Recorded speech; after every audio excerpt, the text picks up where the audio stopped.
We are now on the public record. This is the Kentucky Public Service Commission. My name is Michael Schmidt. I'm chairman of the commission. Seated to my right is Vice Chairman Robert Cicero. Dr. Talina Matthews, our third commissioner, is not in town today, so she won't be present at the hearing. She will be watching the hearing, which is broadcast over the internet, and a copy is made a part of the official record, and also reviewing the exhibits in the case, and we anticipate she'll be participating in making a decision. We are here today in case number 2019-00131, the application of Southern Water and Sewer District for an alternative rate adjustment. We will receive testimony regarding Southern's request for emergency rate increase and Southern's present financial condition. Parties to this proceeding are Southern Water and Sewer District and the Office of the Kentucky Attorney General. At this time, would counsel for Southern please stand, identify himself, his client, and the witnesses who he has with him today. Your Honor, Stephen Bailey, attorney for Southern Water. Today we have with us, I'll let you introduce yourself because I don't know your last name. Rhonda Potter with Utility Management. And we have, Oliver. she is the office manager. And who else is he? Jeff Green with Michael Spears, Michael Spears. And Don Compton with UMG. I guess. Jeff Prater with the board chairman. Thank you. All right, for the Attorney General Justin McNeil, here on behalf of the Attorney General's Office. and for staff. Nancy Vinsel, and I'm here with Ariel Miller from Financial Analysis. Thank you. I see that notice of this hearing was filed, I guess, or received here on May the 6th, and it was published, I guess, yesterday in the Floyd County newspaper, what, the Chronicle Times or Time. I was always the Floyd County Times all my life, but anyway, there is, it looks like an issue, is there not, of notification? And would you please explain? Well, I just made staff aware that the notice had not run 7 days prior to the hearing, and we had just want the commission to be aware of that proper notice, I hope, would be given. Sure. And under our regulations, there can be deviation for good cause. Given the quick turnaround for this, for scheduling the hearing, I think good cause exists for a deviation from the requirement that notice be published at least 7 days before hearing. Okay. All right, the notice, deviation in the notice requirement is granted.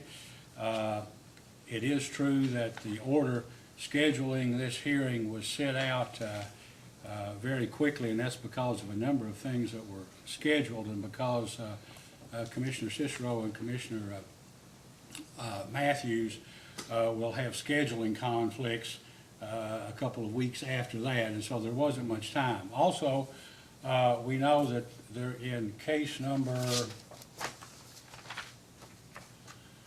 2018-00230, the prior case that was decided, I think, earlier this year, the ARF case where the rate increase was denied.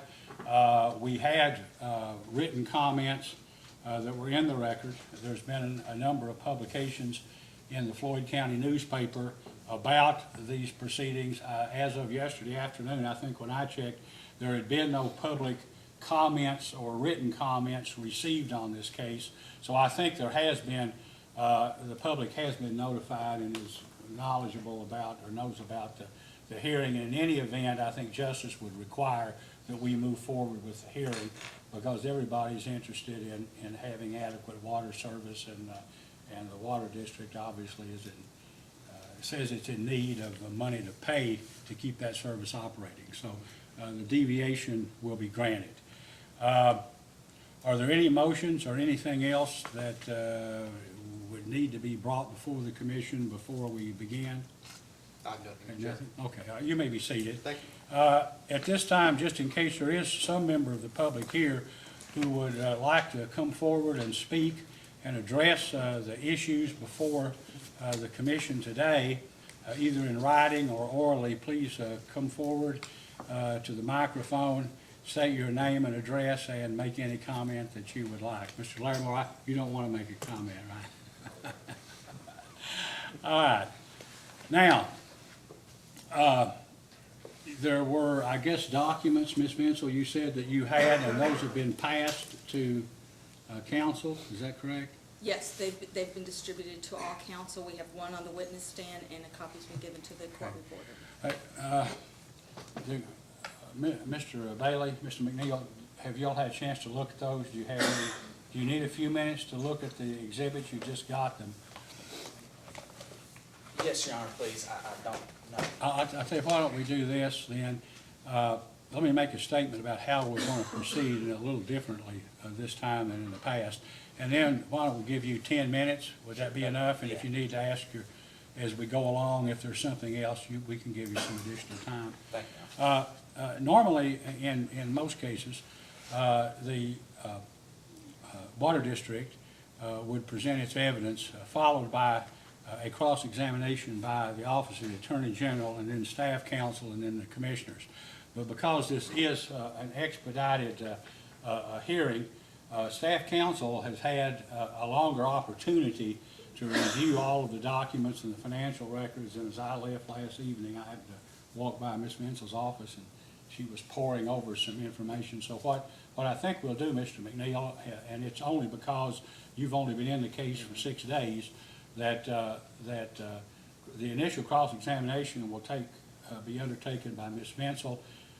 Then the commissioners will ask questions and you can clean up, okay? I think that would be fine. All right, at this time, in order to give Mr. Bailey sufficient opportunity to review the exhibits, let's be in recess until 9:25. Okay, we're now back on the record. Mr. Bailey, are you ready to call your first witness? Yes, Your Honor. Okay, thank you. We call Mr. Jeff Prater. Mr. Prater, please take the stand.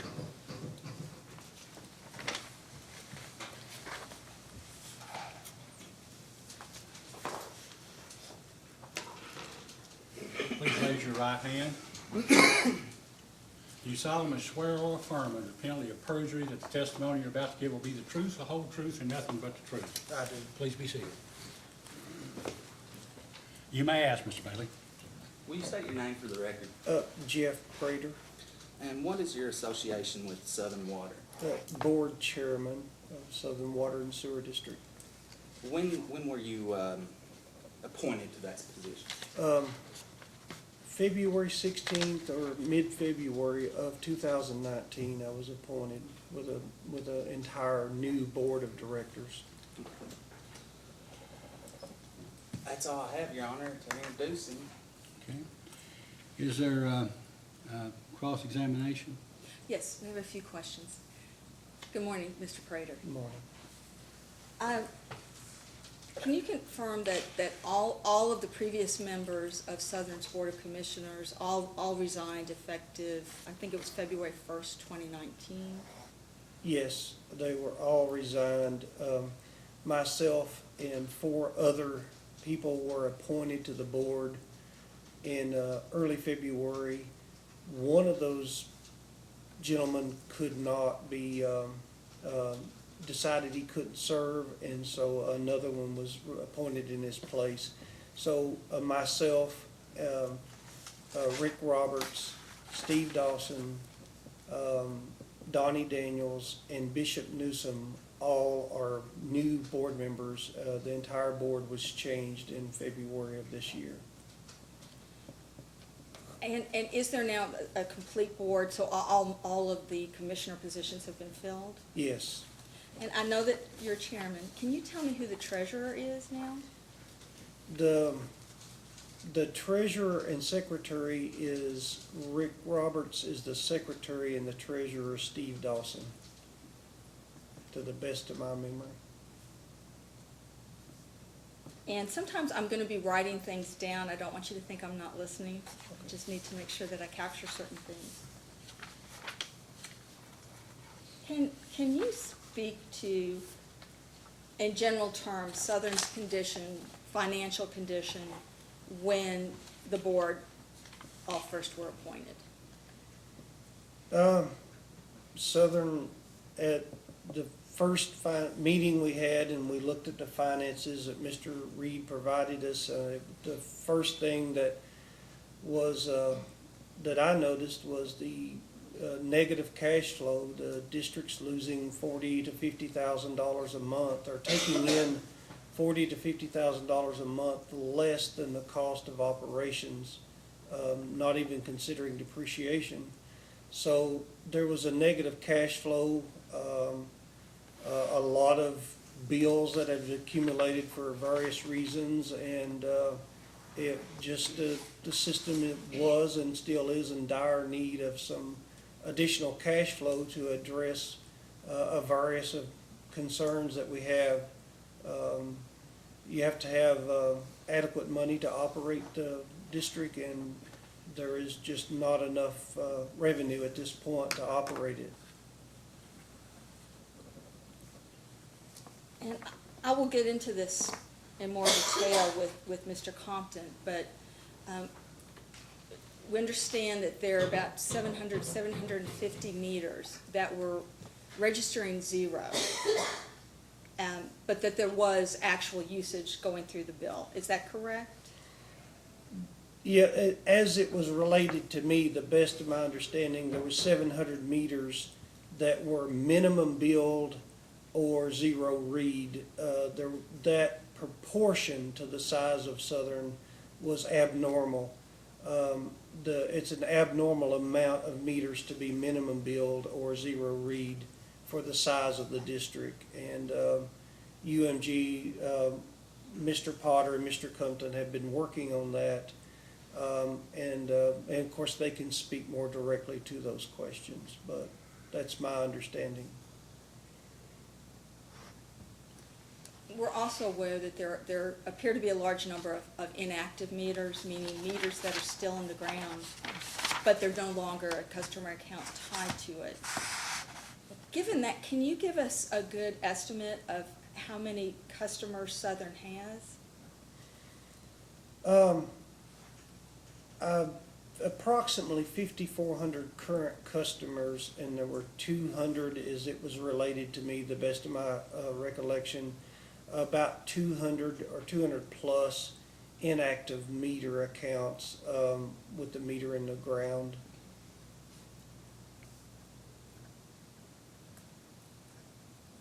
So yes, to have 700 meters that were registering, getting a minimum bill for registering zero out of 5,400 meters is a high number. Now, are there any reports, and again, if you need to defer this to someone else, please let me know. Mm-hmm. Are there any reports that are typically run that would point to the number of minimum bills? Yes.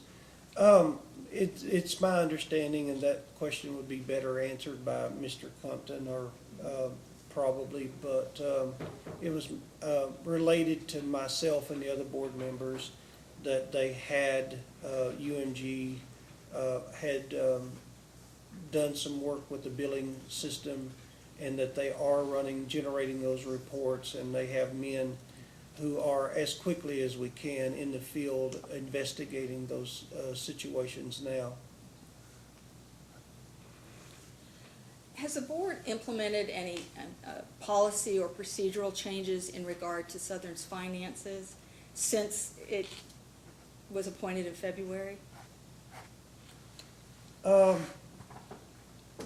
Not any specific policy. We declared a financial emergency or an emergency situation because of the cash flow being so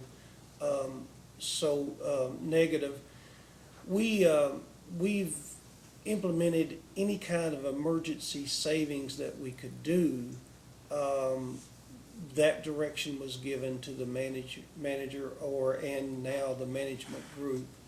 We didn't implement a specific policy that they would have to adhere to a certain thing. We just made a declaration and asked that any cost-saving measures that could be found be put into place because of the cash flow situation. And from that, I take it that Mr. Compton can speak to then Yes. the steps taken.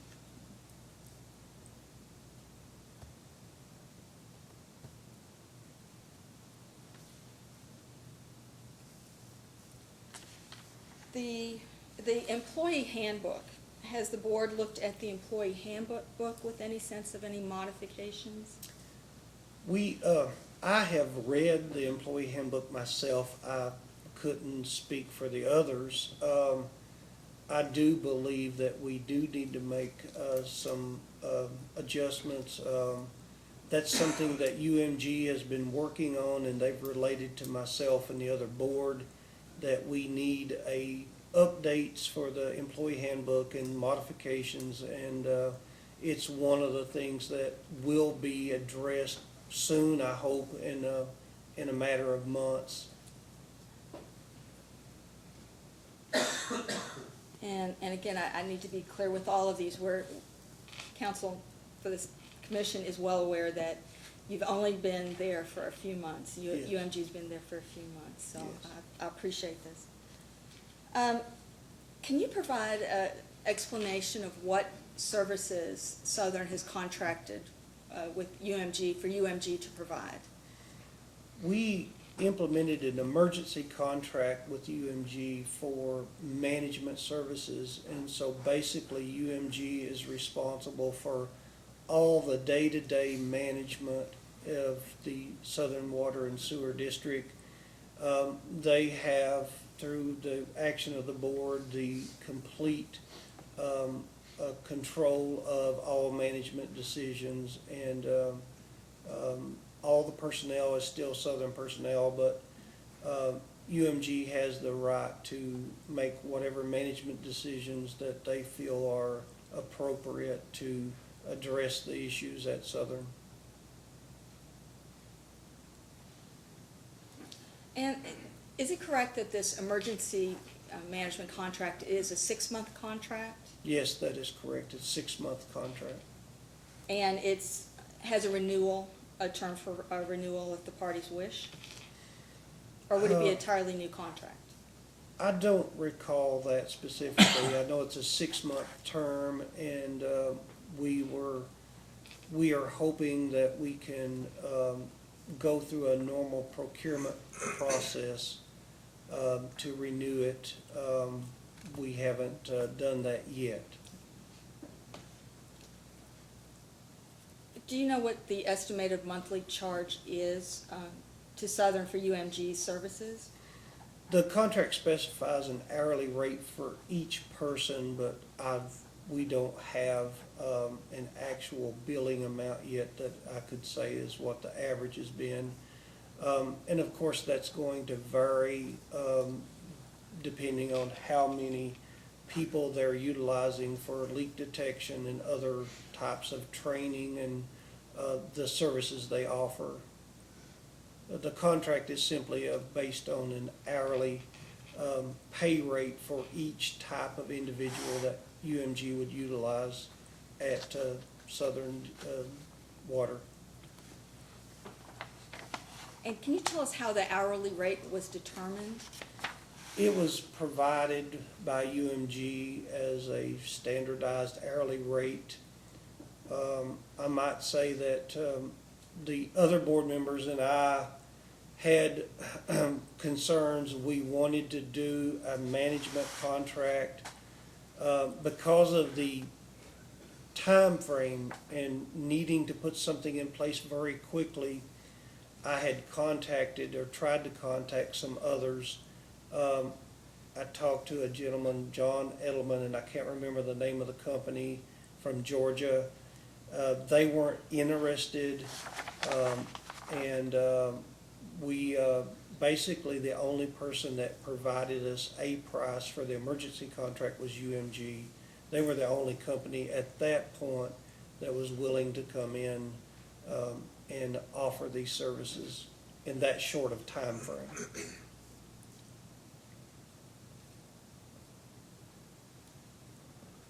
And as a post-hearing data request, And let me step back and explain that staff will issue a written post-hearing data request. I'm familiar with that, yes. As part of that, we would like to get a copy of the contract, emergency contract between UMG and Southern, and also a copy of the board minutes that approve the contract. Okay, yes. And will you provide that in a hearing data request? Yes, Okay, at yes. the end of, just to let everyone know, at the end of this hearing, the commissioners will determine a date by which the staff will issue the request, work for a date for a response. If you don't get it in writing, you don't have to answer it. Okay, fair enough.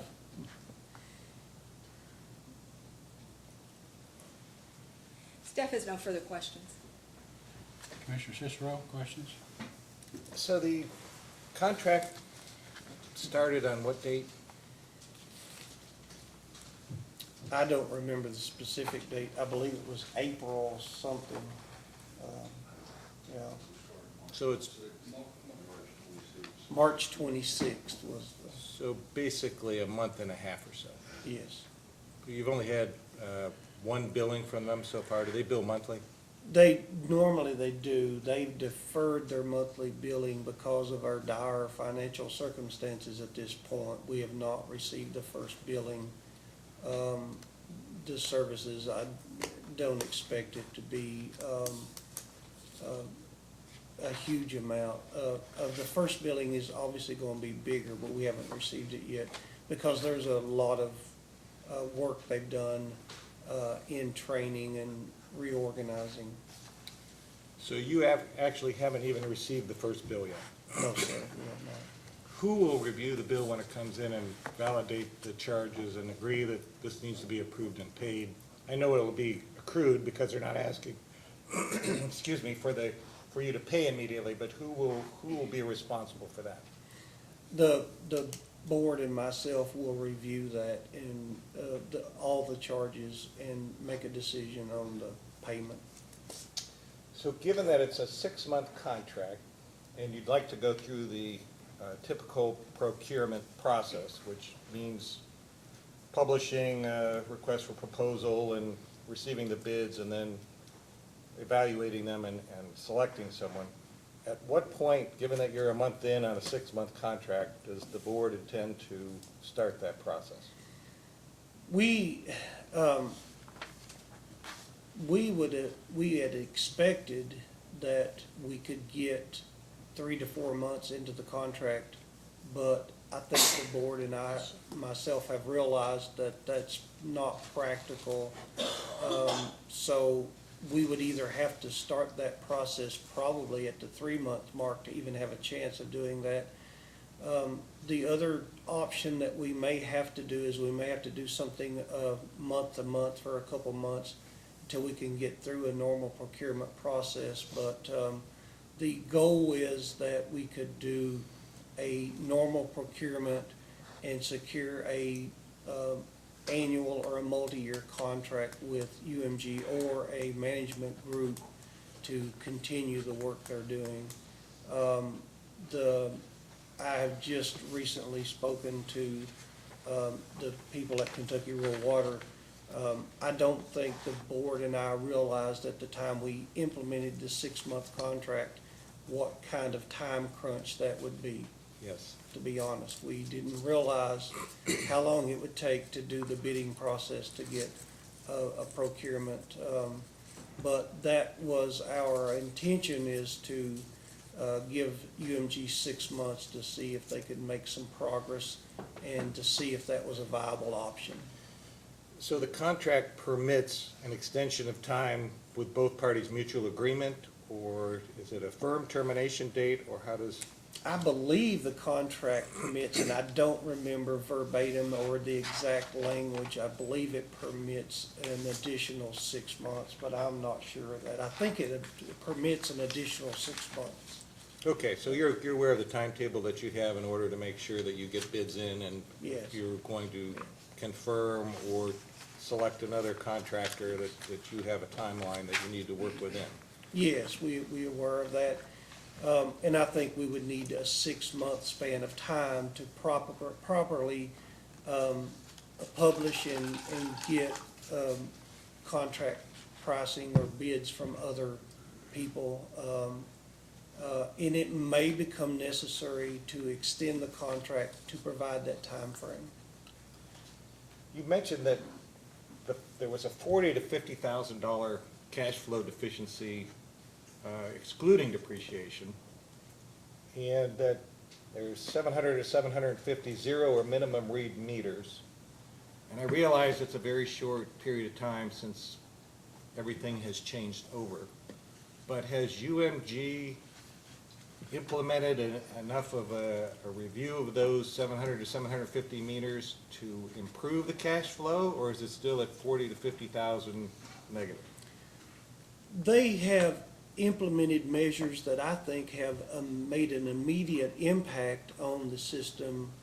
They have brought in some cost savings, which we should see this more in detail at the next regular scheduled meeting. They have reduced the overtime cost. They've reduced some fuel cost. They're in the middle of reorganizing some of the work processes.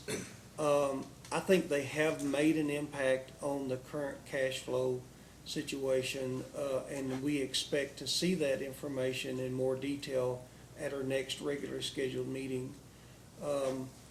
The meters that are minimum billed or zero reads, they are a huge problem. They are trying to address them as best they can, but it's my opinion from the information that Mr. Compton and Mr. Potter are giving to me and the other board members, the real solution to the problem is a meter changeout program.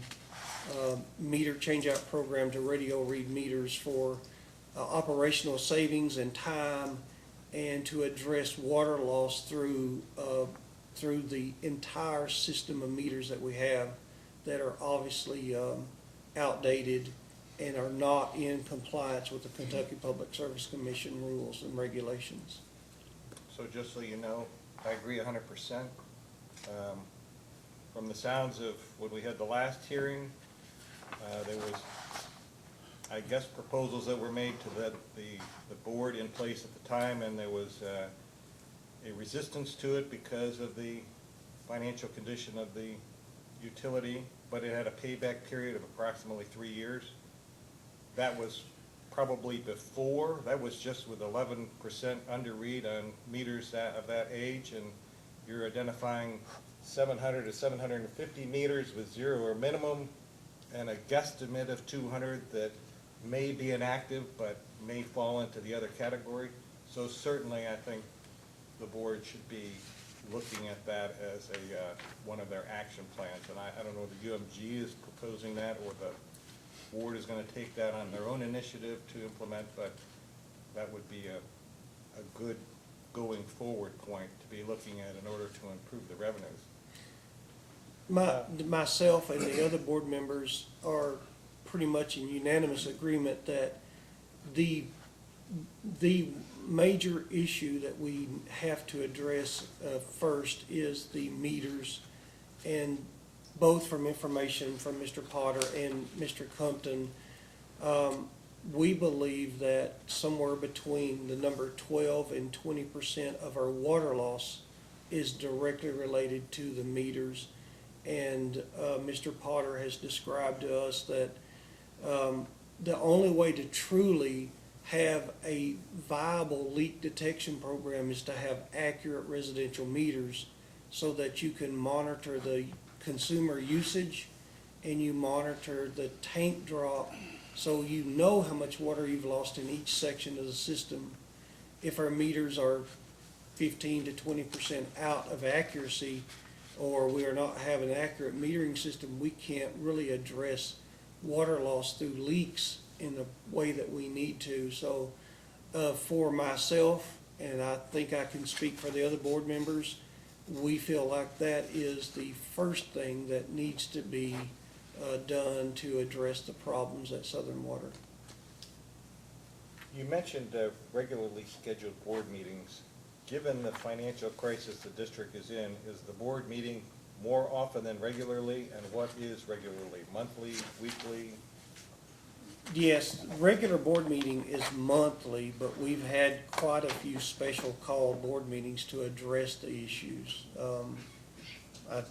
Right off, I can't think. I think we've had 3 regular and maybe 3 special call sessions. I don't remember the exact number, but So does anyone from UMG attend those board meetings? yes, since we signed the contract with UMG, Mr. Compton is always there. Mr. Potter's been at some of the special meetings and regular meetings, and UMG is always represented there. And at that point, does UMG provide the projects or the savings that they're proposing or that they're working on and giving the board an update of what those savings might be? They're providing us as much information as they can, given the very short duration that they've been there.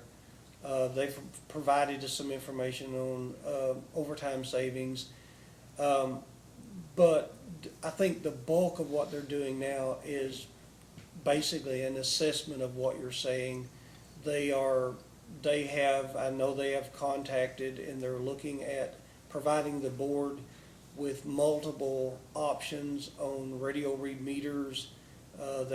They have been working on leak detection, tank overflows. They're just trying, though, to do a complete assessment of the system needs. I think they'll be able to present us within the next 60 to 90 days a lot more information, and they're working on providing us a capital plan as soon as they can get it in place. Leak detection is the primary goal right now, though, because of the high water loss. I'm going to switch gears, and I'm just going to touch on this briefly, but given the situation with Prestonsburg and Southern and the asset transfer or non-transfer, I'm not quite sure where it is right now, but my understanding is that Southern is collecting revenues for the sewer service that's being provided by Prestonsburg. That is true, sir. Has any of those revenues been transferred back to Prestonsburg, or is Southern still holding those? The exact dollar amounts, I'll defer that question to Jeff Reed, the CPA, but yes, we are collecting revenue from the Eastern Wastewater Treatment Plant and the Wayland Wastewater Treatment Plant, and he books that on the accounting, but it's not been transferred to Prestonsburg. Prestonsburg City Utilities Commission and Southern Water and Sewer, we are currently negotiating the possibility of transferring all those assets, or a complete unwinding, if you will, of the entire deal. They have provided us with a lot of financial data that we're reviewing at this time. We're looking at operational cost and that financial data at this time. But we are negotiating with the possibility of unwinding the entire deal, and so they're taking back the wastewater treatment and water customers. So given that there's no actual cash outflow for the revenues collected on the sewer, is the $40,000 to $50,000 inclusive of keeping that cash that should have been transferred back to Prestonsburg?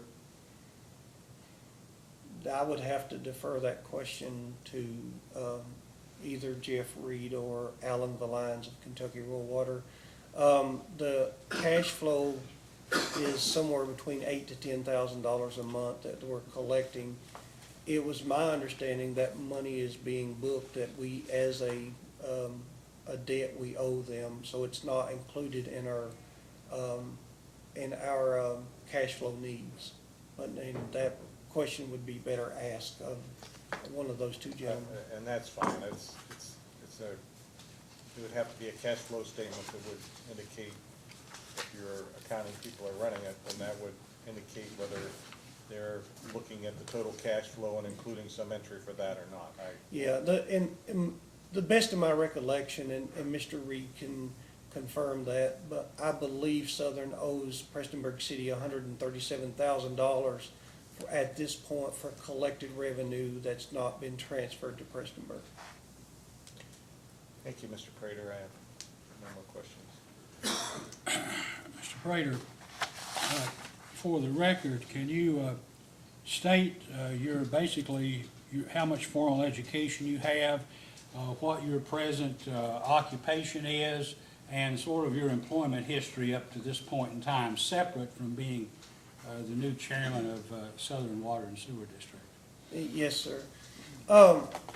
Which I graduated high school and I began working with an electrical contractor back in the early 80s. I went to work 30 plus years ago at Big Sandy Rural Electric Cooperative as a lineman. I worked at Big Sandy Rural Electric and quite a few years. I worked in the metering department. I became a licensed meter tester. Worked up through the ranks, if you will. I've held several different jobs, maintenance superintendent, plant superintendent, and I am now currently the vice president of operations, having worked with the electric utility basically my entire career before, or I still am working there currently. So coming to the Water Board, did have some familiarity with some of the operational processes as they relate to electricity. I know I don't envy your position or being on this board or any of the members because, of the new members of the board, because, to be honest, I think Southern Water and Sewer District was grossly mismanaged. Do you have an opinion on that yourself, based on the 3 months or so you've been there? Well, I don't feel like I'm here to cast blame on anyone, but, there are systemic problems that the district has. I don't think there's any one person that we would lay that blame on. I think the previous board or boards have been reluctant to raise rates because there's political pressure, which has exacerbated the problem now. I think there are operational efficiencies that could have been put in place. I think that things just developed over a long period of time there that shouldn't have. And I'm certain there's some tough decisions to make. No one wants to raise anyone's rates, but there's no way that we can move forward without additional revenue. Of course, you said you were basically in charge of operations for a while, vice president of operations at Big Sandy RECC, and of course that's a utility. Yes. And it serves rural customers, Yes, sir. correct? Yes. And of course, as vice president of operations, I mean, I suppose part of your job was seeing that customers were metered and that the meters were working and that people were reading meters. Would that be fair to say? Yes, sir, that's correct. And also, I have a background in, and I still am a licensed electric meter tester through the Public Service Commission. I worked in the metering department. I was directly responsible for testing and the periodic meter changeouts.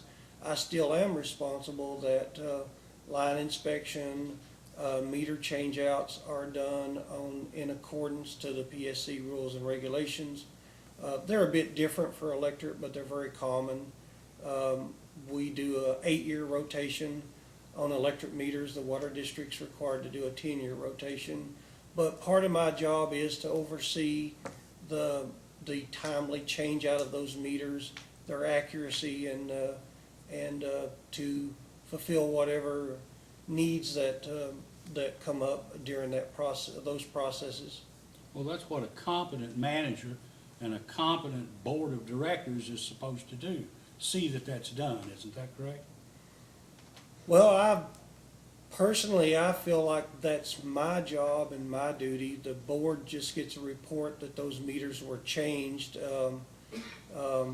I feel like the manager is responsible, and as the person in charge of that, I am responsible to see that that's done. If it's not done in accordance to the regulations that the PSC gives us, then it is the manager and the board's responsibility to find out why and to make sure the problem's corrected. Now, you've told us, we know there were perhaps 700 meters that either weren't being read, were registering zero, or for some reason, customers were just paying the minimum bill. That kind of problem, for that number of people, the manager should have known it. Would you agree with that? Yes, sir. If you don't know that, you're not doing your job. You're incompetent or you're corrupt. There's only one of the two, isn't it? You're either Well, incompetent or corrupt. The manager, and I believe the manager has stated in testimony that he was aware the meters were not in compliance with the Public Service Commission's testing schedule, and obviously he was aware that they weren't in compliance, and he was aware that there were problems with the meters. The manager even relayed in his testimony here, but he also told the new board and myself and the other board members that the meters that he had received from some of the Prestonburg transfers had shown to be an average of 12% slow. So I'm certain he was aware of. He was aware that there was a situation where that they were not in compliance and there was a problem there. And so somebody didn't do any, that problem that must have been going on for years.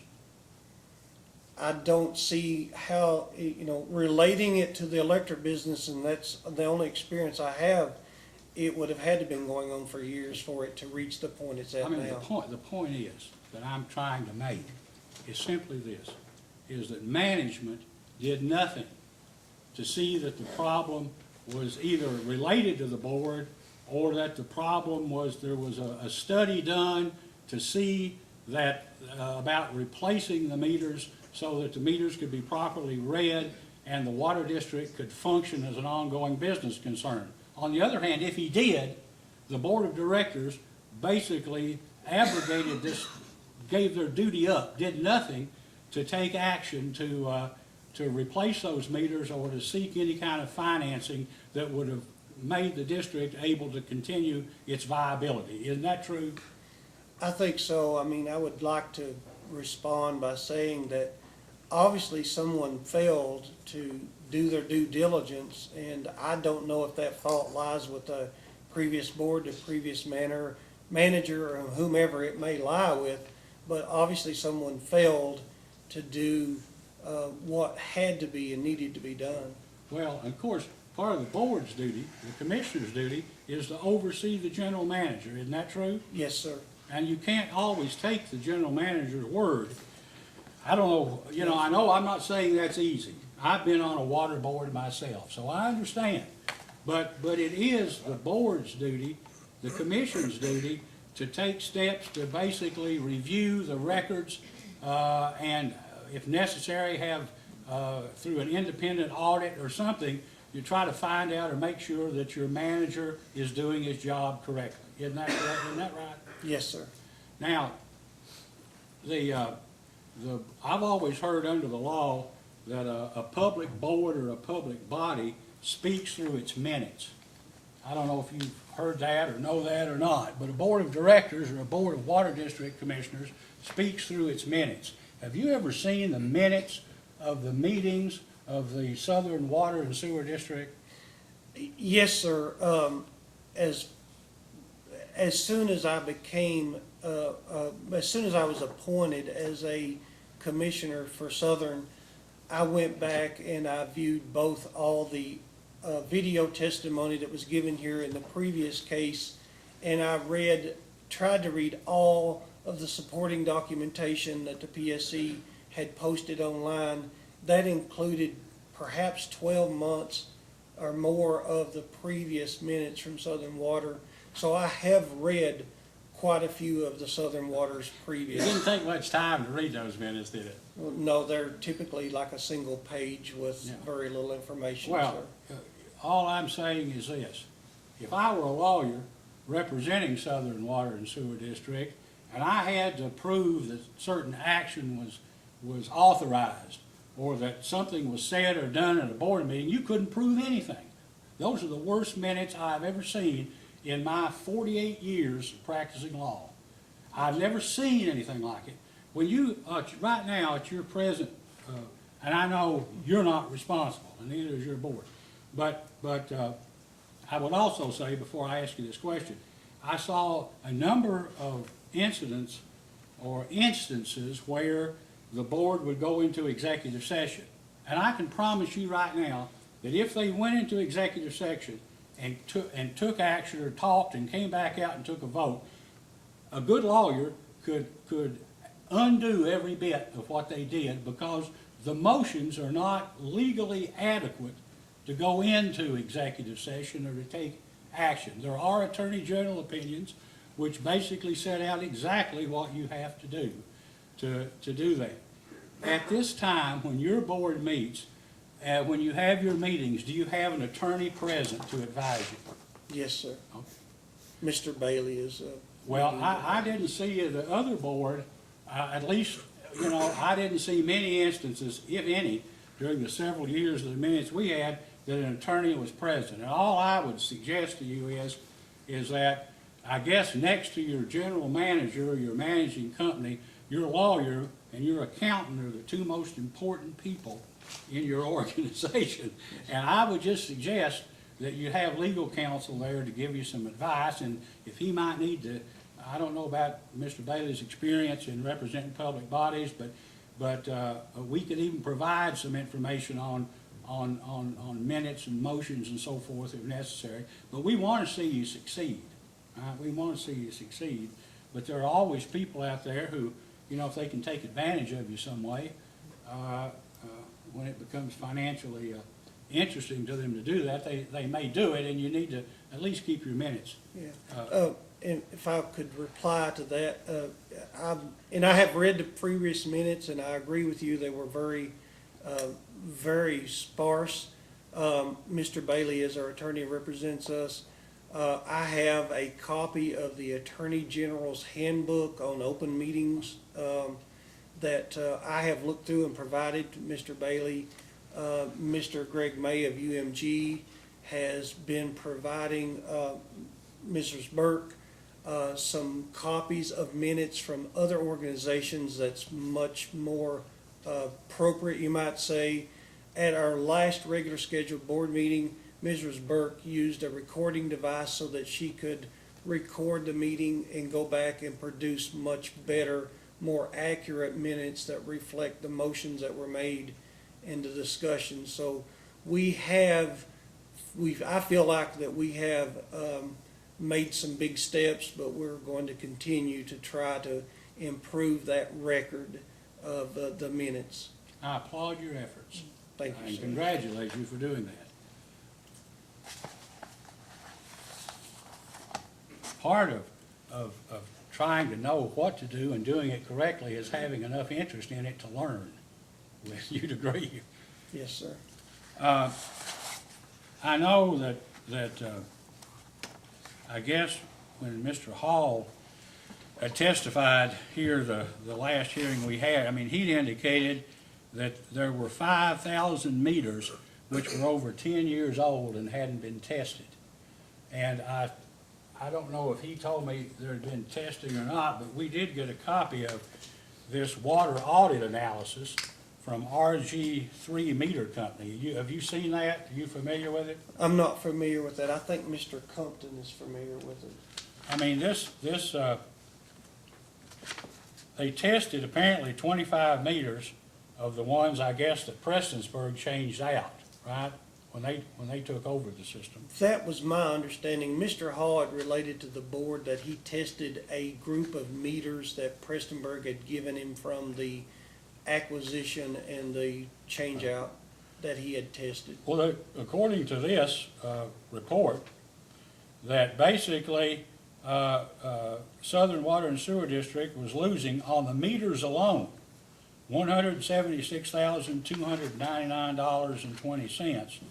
And that essentially, if he changed out and got so-called smart meters, at a cost of $865,000, that all of the new meters would be paid back from the savings on buying these meters in 3.06 years. And that over a 10-year period, Southern, it would result in an increase in fees to Southern, if nothing else was done other than changing the meters, of $1,762,992. That's a pretty good investment, return on your investment. Wouldn't you agree? I would agree. A 3-year return on investment is hard to turn down. And I believe that the current situation that we're in is that we can finance a complete change out to radio read meters, and that the water loss savings would probably offset the cost. That's the kind of information that we're looking at now. I'd like to add to that, that not only do I feel like changing out all the meters will reduce the water loss and increase the revenue, but it would create a fairness across the customer base. I feel like there's unfairness that one customer has a meter that's perhaps 15% slow, and his neighbor or her neighbor has a meter that is accurate. I feel like that's a big issue, that it's completely unfair to the customers that one person has a meter that's running slow and they're paying at that slower rate or failed, and another person is basically subsidizing that failed meter.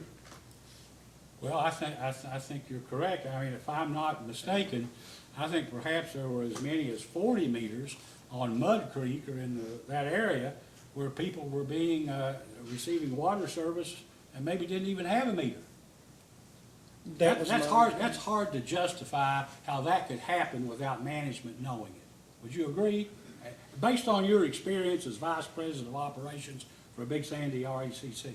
Well, as Vice President of Operations at the electric company, we typically find, with a little less than 13,000 meters, we typically find 2 or 3 a month that have illegally hooked themselves or reconnected themselves. So I can't see any way that as an operations manager that I could have 40 or 50 meters out there not running and me not know it. That was just in the Prestonsburg portion of the meters, 40 or 50 in the 1175. That doesn't count whatever there is in the remaining customer base that you have. You're saying 4 to 5%? That's what we were told. That's, yeah. 40 plus customers in the area around Mud Creek, the part that Prestonsburg got. When Prestonsburg took over the system and replaced meters, they found as many as 40 or so customers, or they weren't customers, people who were getting water, but the water was not metered. Maybe there weren't meters.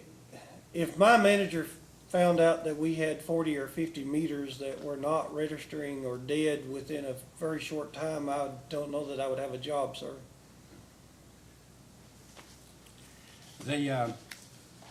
One of the things we're trying to establish here, that I am in terms of this record, is we know there's a problem.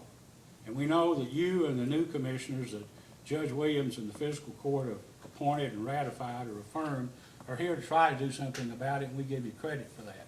But it's important to try to understand how the system got to the point of extremist collapse, almost collapse, and to establish that on the record so that somebody at some point in the future, including the Public Service Commission, can figure out some way to try to prevent it, get information, and when you see a system that's sliding toward failure, that you can find out, somebody can find some way to get in and try to intervene for the benefit of the customers. Does that make sense? Yes, sir.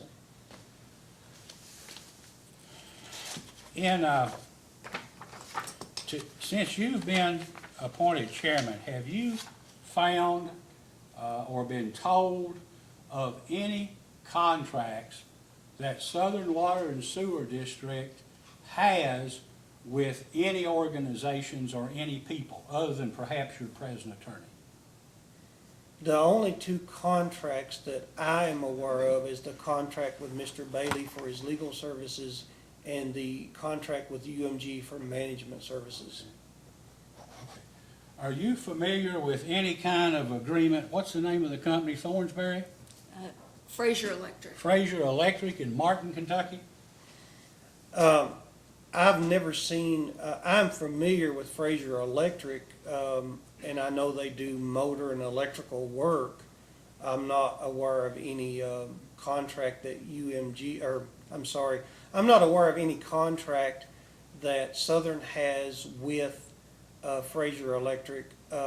At one of the first board meetings, and I'm familiar with the people at Fraser Electric, I asked Mr. Hall about the payments that we make to Fraser Electric, and he told me that was for their work or services on electrical troubleshooting of motors and pumps and work on the electrical parts of the water district system.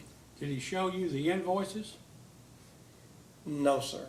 Did he show you the copies of the checks that were written? No, the only amounts that we saw as a board were the amounts that were in the monthly check ledger.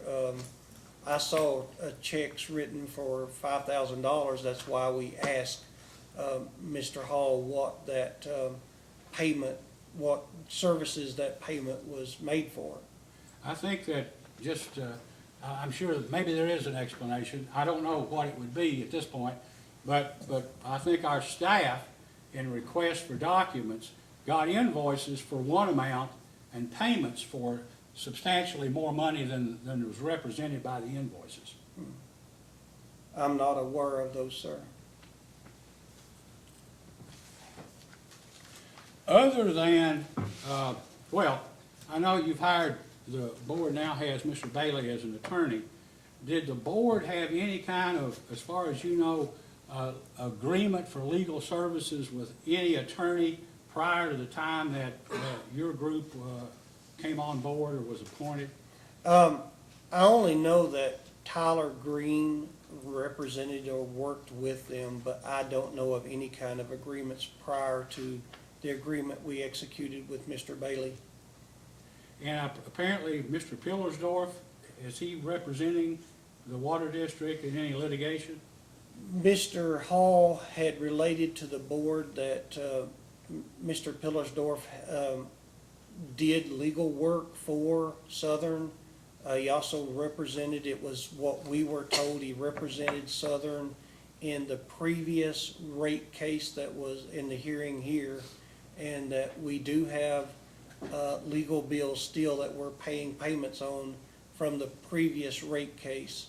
I was told that Mr. Pillersdorf represented Southern in a small matter over a property dispute for a new tank.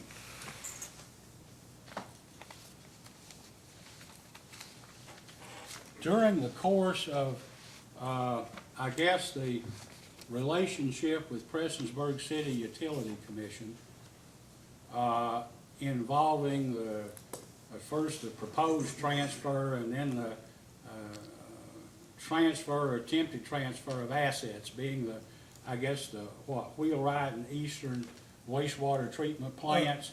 And Wayland. and then these water customers from Mayor's Branch to the Pike County line, and then some other section, I guess, of water customers. In order to get the authority to transfer assets,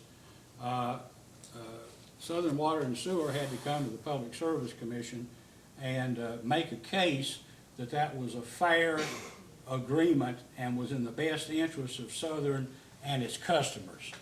That's just my statement.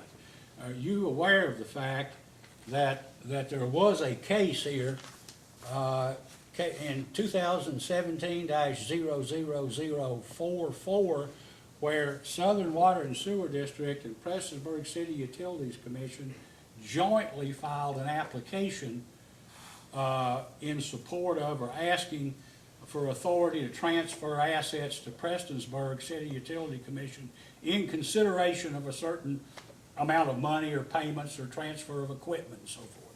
Do you know Yes. anything about that at all? I just know I'm aware that they asked or filed a case at the Public Service Commission. My only knowledge of that would be I've read the original agreement that Southern and Prestonburg City Utilities had where that the assets would be transferred for, I think it's 2.1 something million dollars. And I don't know if you've seen, and during the course of that proceeding, we didn't have a hearing. Probably the last time this commission will ever do anything like that without a hearing. But there was sworn testimony and affidavits filed that the value of that transfer, the fair market value, that both sides agreed and knew that it was basically $2.1 million or $2.2 million. And then, in the rate case, we just happened to call them in here for a hearing and find out, well, now, Prestonburg says, I always thought the value was $4 million. And apparently, as that has raised some other questions, I'm just gonna either ask you about or make a statement about in a few minutes. But during that proceeding, Prestonsburg and Southern Water and Sewer District were represented by the same lawyer who filed for the joint applicants, all right? And I think Mr. Damon Talley of Stall, Keenan, Ogden represented both.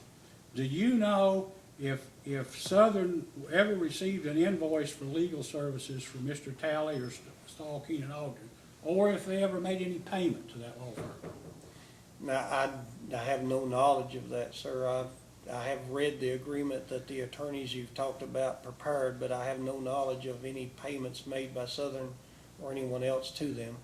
Or, I'm gonna ask, I guess, if somebody can make a note in a post-hearing data request for any evidence or a copy of any invoice from that lawyer and law firm, a copy of any check or any evidence that he was paid, and a copy of any written agreement for services rendered.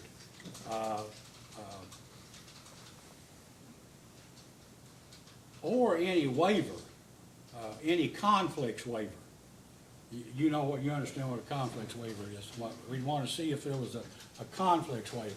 Because quite frankly, my own opinion is that the testimony that was presented in that transfer case, as evidenced by the sworn testimony from the witness stand, especially your predecessors on the commission, that they didn't know anything about it. They just did it because the county judge at the time wanted them to, and they always thought that it was worth, the assets were worth more than that, constitutes basically a fraud on the Public Service Commission to the detriment of Southern Water and Sewer District. So I'm just disappointed that happened, but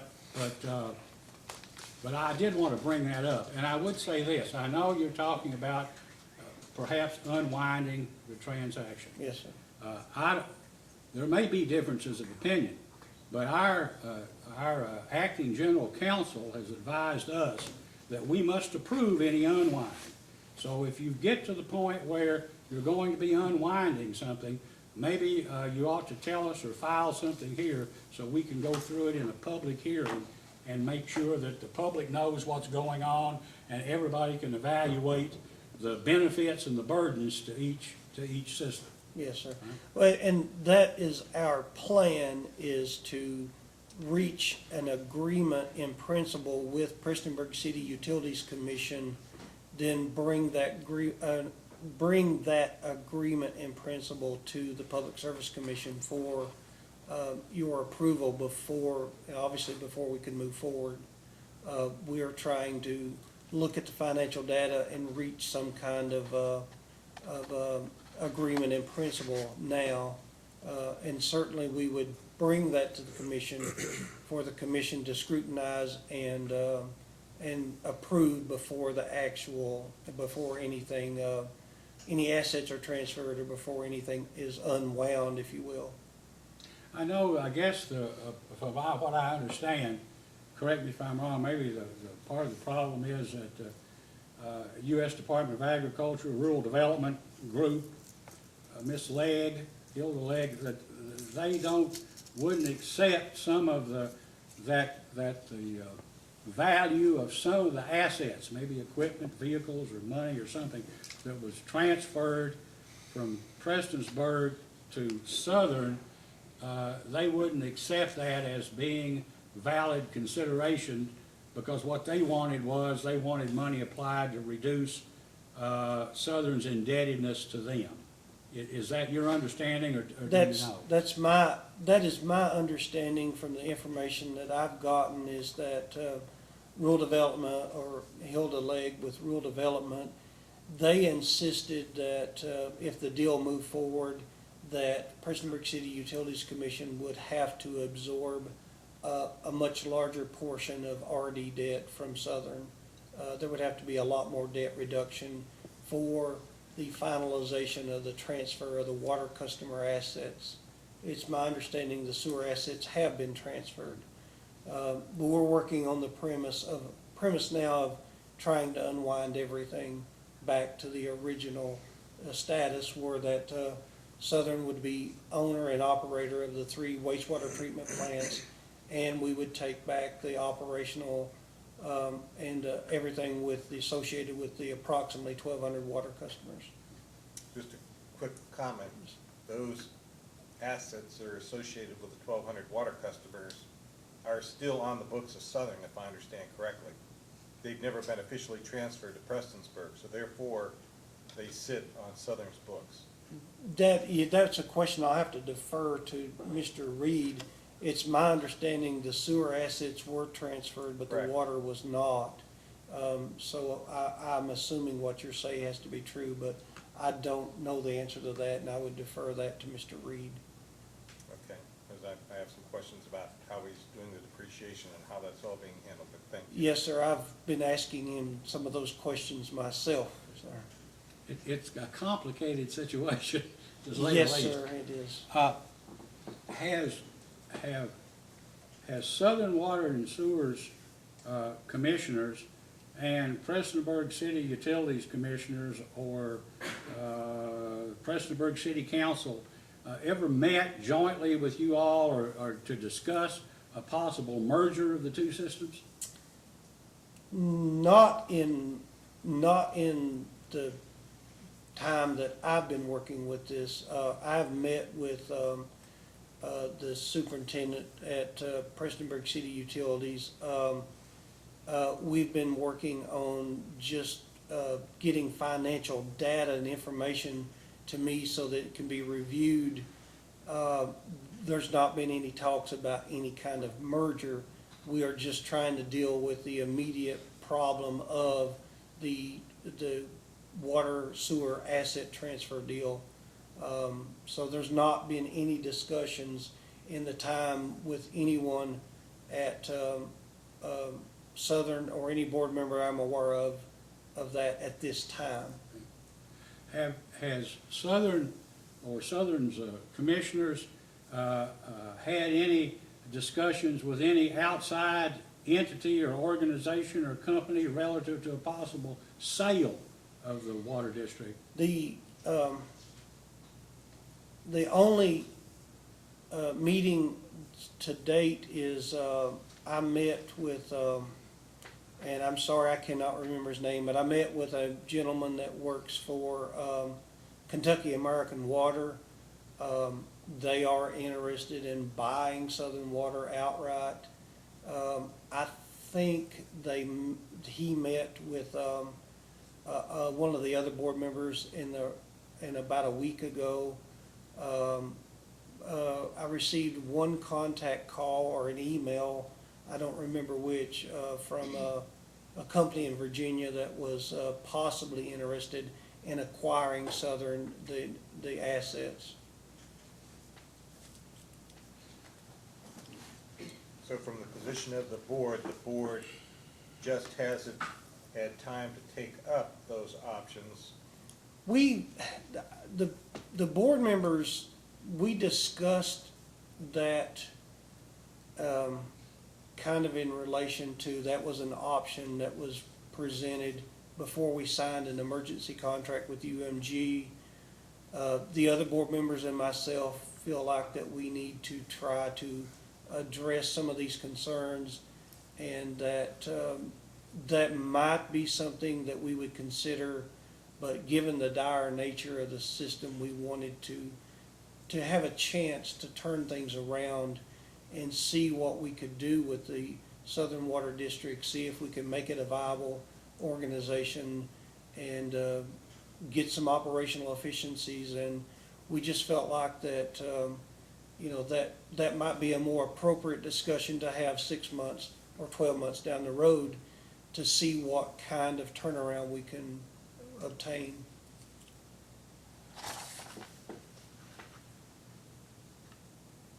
A few minutes ago, I guess spoke to you about the duty of the manager and general manager and duties of the board of directors or commissioners. The commission really serves as a board of directors of a public water district. Do you, I know you haven't had, some of your, maybe 3 of your commissioners have had sort of a crash course in what a commissioner is supposed to do, correct? I mean, we set it up here. I think you called me and asked me if we could do something to get you some of your people enough information so you know basically what you were supposed to do. Yes, I And, do. and, you know, all 5 of you are required to go through the formal 2-day training within 12 months. The problem of it is these trainings aren't always, you know, every day or every month. So you've got we have one, I guess, next month in somewhere around Glasgow, but probably not for new members. There's going to be one at Kentucky Dam Village, I think in September, and then one here in Lexington in December. And if you miss the one in Lexington, you know, and you don't have the training within a year, we have always acted to remove the commissioners who don't meet the statutory requirements. So I just urge you to, on the website, I think it'll have the date of those trainings, and mark it off and make sure your people come. But in the process, hopefully, commissioners would come to understand that their duty, the county judge and the county judge appoints, like the president appoints a cabinet officer or something, and the fiscal court affirms or confirms that appointment. And once you take office, the commissioner's duty is not to the fiscal court, and not to the county judge, and not to Floyd County government, but to the entity known as the Southern Water and Sewer District, which is your company that you're running for the benefit of the public. Yes. And sometimes running an organization like that, a public company, doesn't always coincide with the political interests of the fiscal court or the county judge. And sometimes even the people you're trying to serve well don't appreciate what you do, and they get mad if when they have to pay a little more. Always are going to be some people. Sometimes communication with the public about what's needed and what's going to happen. If you knew that if you drove your car from here to Louisville, you'd lock up the engine unless you took it to the garage and spent $100 on it first, you'd probably go to the garage. But most people think, well, you know, and it's little gas companies too. Pipes in the ground. I got water today.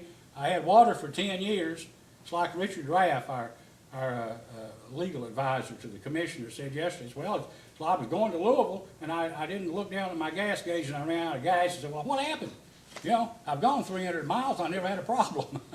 But at some point, what I'm trying to, I guess, preach this sermon to you is that, you know, it's hard to be a commissioner. You get little thanks, and whatever, if you get anything at all, up to $6,000, it's not worth it. But, you know, you're doing a service for your community, and sometimes that requires a sacrifice of good relations with people who are your friends, you know. So, I told somebody, I guess, Mr. Larimore wasn't there, but he invited me to speak at I guess, a management conference or something in Bowling Green, the Kentucky Rural Water Association. And I actually told people, if you can't do that job, if that's so hard for you to do personally, then you really ought to resign. And let's, that's probably asking too much of most people. But in the end, whatever you got, it's only as good as the people who are running it. And you need to just hire good people, pay them what they deserve. And if you keep rates up a little bit as you're going along, it's a lot cheaper than it is when the system falls apart. And people complain about, some people come in and they ask for 5% this year, 2 or 3 years later, another 6, 7%. And then others who don't come in and now you want 32.6. Yes. And suddenly people say, what happened?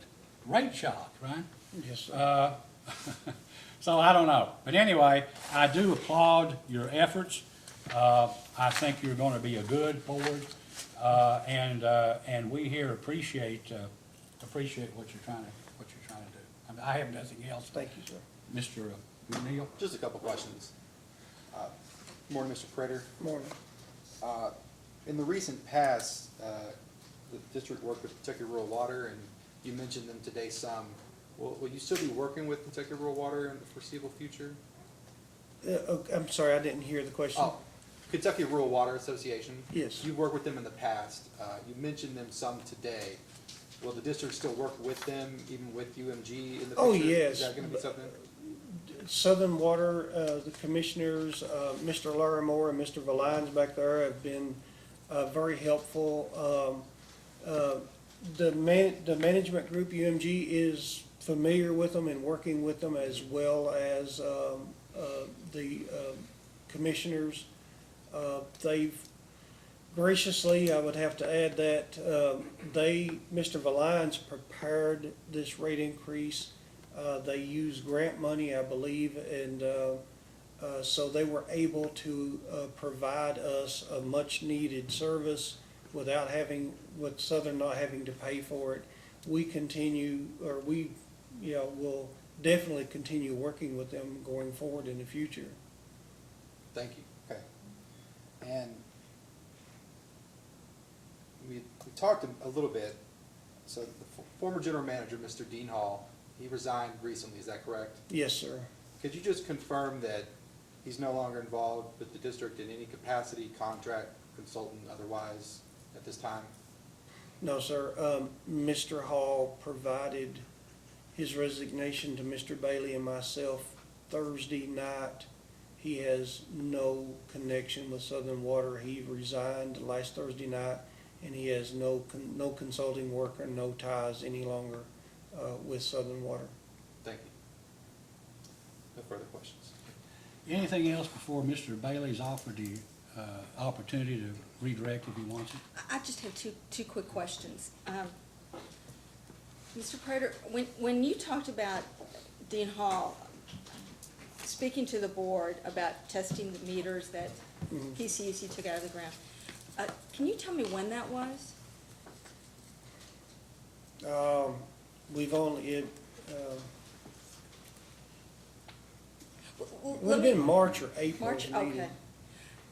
As opposed to any data request, I think I'm just gonna ask for copies of all board minutes, February, March, and April. And if there's one in May. And if there's one in May. Yes. Let's see.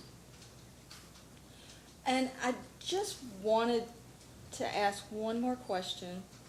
I wasn't sure, Mr. Prater, if you were aware, you mentioned that Mr. Pillersdorf was representing Southern in a property dispute over a tank, the Ligon tank, if I'm saying that correctly. I think so, yeah. Are you aware that that is scheduled for a court trial next week on the 16th, May 16th? No, I wasn't aware. And the issue, as best I can recall, was brought up. Mr. Pillersdorf had already worked extensively or done all the work on that case, and so, I felt like that he should finish that case to its end. I wasn't aware that the trial date was set for it. We have no further questions. Mr. Rowe, anything? If you'd like, Mr. Bailey, not necessarily. Nothing further, Your Honor. May Mr. Prater stand down and be excused? Yes, he may. Thank you very much. Why don't we take a break until 11, and then let's see if we can get another witness, and then we'll be here probably the rest of the day. Sure. Right, thank you. We'll be in recess until 11 o'clock.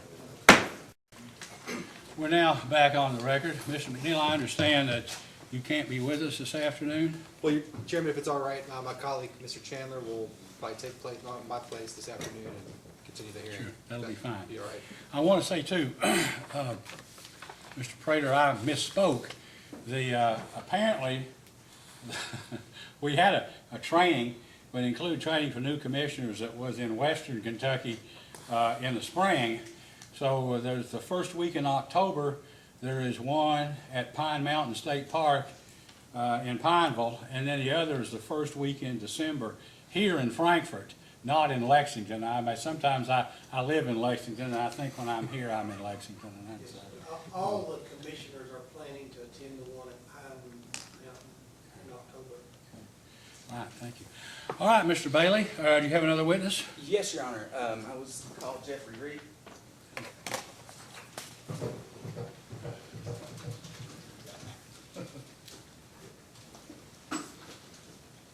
Mr. Reed, please raise your right hand. Do you solemnly swear or affirm under penalty of perjury that the testimony you're about to give will be the truth, the whole truth, and nothing but the truth? I do. Please be seated, Mr. Bailey. Can you state your name for the record? Jeff Reed, Mr. Reed, what is your education? I graduated from the University of Kentucky and a degree in accounting. Do you, what do you do in your private business? I work with Michael Spears CPA. I'm an accountant there at that.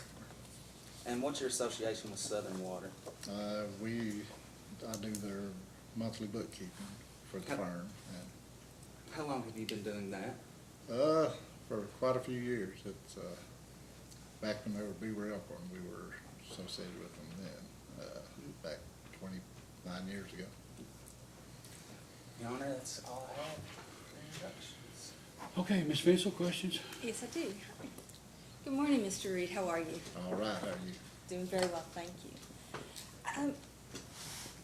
I'm gonna have you refer to some of those packets, some of those exhibits in front of you shortly, but I wanted to get you ready to go Okay. now. Let me start with a broader question. Are you aware of any audits or reviews performed in the past by any persons? Let me back up. Any audits or review of Southern's finances by any persons for the specific purpose of verifying expenses? No, just the normal yearly audit that's done. Can you walk me through the procedure and expenses incurred? I have to buy an office supply, and I know that there's a credit card, so I use Yeah. the credit card. Yeah. So walk me through. I purchased the item. I've got my receipt in hand. Yes. What happens next? The receipt, well, when the credit card comes in, they look at the bills and they match the receipts, and they should be with the credit card. And do the receipts go to you, or do they go to Ms. Burke? No, they go to the office. Okay, and is it Ms. Burke at the office? Yes. Okay. Can you tell me how many bank accounts that Southern has? They're approximately, not exact, but they're approximately 18 to 20, 18, 20? yeah. Do you know why there's so many bank accounts? Well, different projects you get, they require, that you have a separate account to do the accounting. It's easier that way, and then, over the years, they've just been different accounts set up. When you talk about the different accounts that were set up, if there's an account, say it's not particularly for a project, is there some duplication between accounts? Not that I know of. I mean, we have set up some to transfer monies from the general account to make the loan payments, rural development and KIA, just to make sure the money's out of the general to have Okay. sufficient funds to pay the payments. Can I ask a question? How many of them are actual disbursement accounts? Actual disbursements. Disbursements, That, where the general checks are account. written off of for payments to different, whatever the purpose. Different vendors or whatever, yeah, just the one general account. So there's one general account that's a disbursement account. Yeah, and the others, like I said, are, different, like FEMA projects or whatever those payments. So come when you make a payment on a loan, They- are those funds coming out of the disbursement account? Yes. Directly to the bank for payment of the loan, or is it going into another account and then being No, it's disbursed? which loans are you referring to? The bank or the Kentucky Infrastructure Authority? Those loan payments are coming out of a escrow account that we set up. Okay, so that is a disbursement account Yes, still, yeah, so. Yeah, and so how that's many what I was saying, we set up those to pay the payments. So how many disbursement accounts are there? There are two rural development sinking fund accounts, because they automatically come out, their payment comes out of those. There's, a KIA escrow account. There is, the general fund. Now, they're all the different project accounts, I mean. So there's many Yeah, disbursement accounts? yeah, there is, but, Okay, I didn't mean to interrupt you. I want to get an idea of what we're dealing with here. No, please Go always ahead. do. So it sounds like essentially all of the accounts are disbursement Yeah. accounts. yeah, yeah. Does the number of bank accounts that Southern have, does that make it harder to examine Southern's cash flow? Yeah, I mean, it makes it more difficult, but you still, see where everything's going. Would you have any recommendations to the board regarding the bank accounts, some way to reduce the number of accounts or? Well, we have looked at them, I mean, if, like, say, the reserve account, if you've got a loan that's already been paid, obviously, we can not keep that reserve, but, yeah, periodically. So how many accounts have been eliminated over the past few years?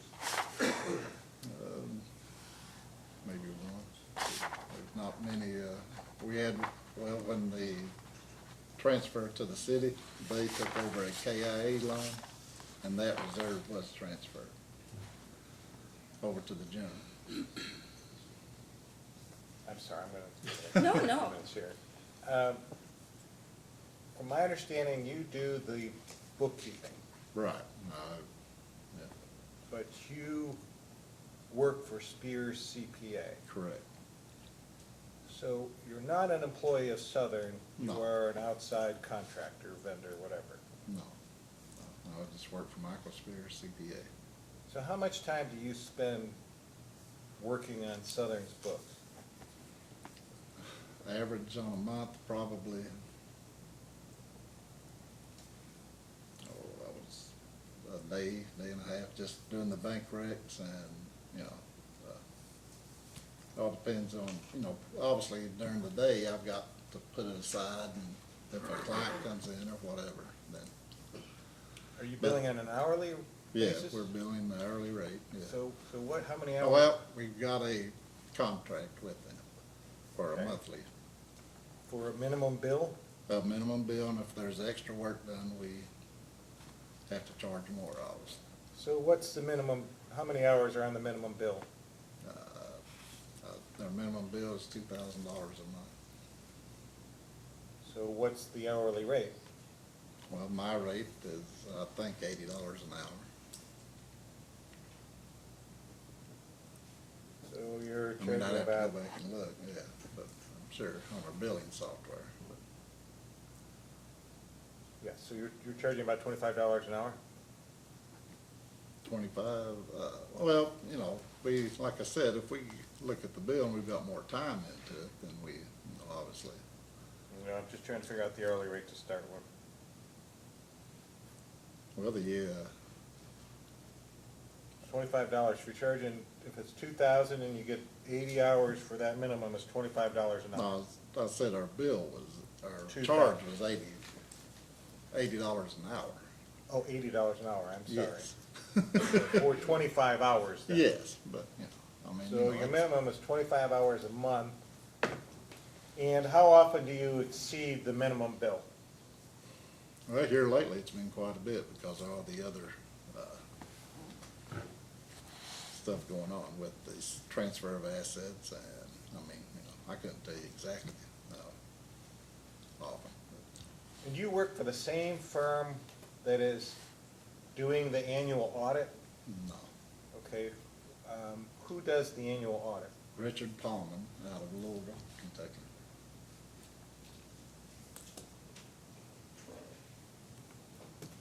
So Michael Spears is, his function is what? He's the shareholder, owner of Michael Spears CPA. He Does he do work for Southern?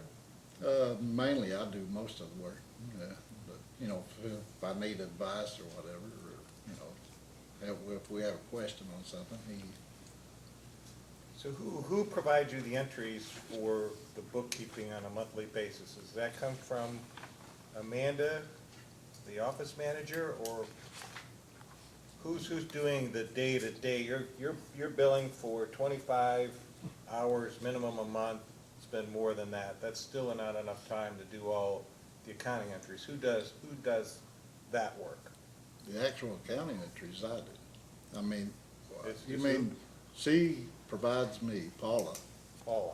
yes, provides me with the listing of the checks that were written during the month, and we key those into her software, and we do the payroll in our office. So she doesn't actually key anything to the system, you do No. all the keying? Yeah. I Is do. that because the software resides at your office, or? Yes. So Southern doesn't have any accounting software that resides at Southern? I think they have purchased Quicken here in the last 2 or 3 months. But everything Quicken feeds into your software? No, she just provides me with the list of the checks and, you know, So there's a double keying of entries? yes, there has been because, As a CPA, don't you think that's pretty inefficient? well, yes, it is. I mean, it's not inefficient, but it's what we have to do because. Well, it's not what you have to do. Well, There has to be a they can't- way to interface software or use the same package, one or the other.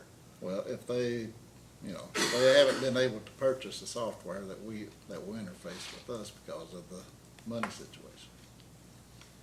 Has there been any evaluation of what is the software that Southern should be using, not necessarily what Spears utilizes? Not that I know of, there hasn't been. So if the software resides at Spears Yes. and the entries are only being manually provided and then entered over at Spears, what kind of management reports are generated for the board to look at to make decisions? I give them monthly financials, balance sheet, income statement. I give them a listing of the checks that were written. And any general ledger, if they want, you know, if they have requested general ledger previously, you know, just everything that went through. Who writes those checks? Paula. Right. And are the checks written and signed off on by the board, or Yes, they're signed. There are 2 signatures on. two signatures on each one? Yeah. Okay. I just want to get some background. You can go ahead, and then I'll come back when you're finished doing your questioning. This question is probably better directed to Mr. Spears. Okay. But we've got a copy of the most recent engagement letter Yes. that was provided from November 2018, and I can introduce this as an exhibit after lunch. I'll make copies for everybody. According to this engagement letter, I don't see any particular rate listed. I see an estimate that the fees for services will be $2,000 per month. Correct.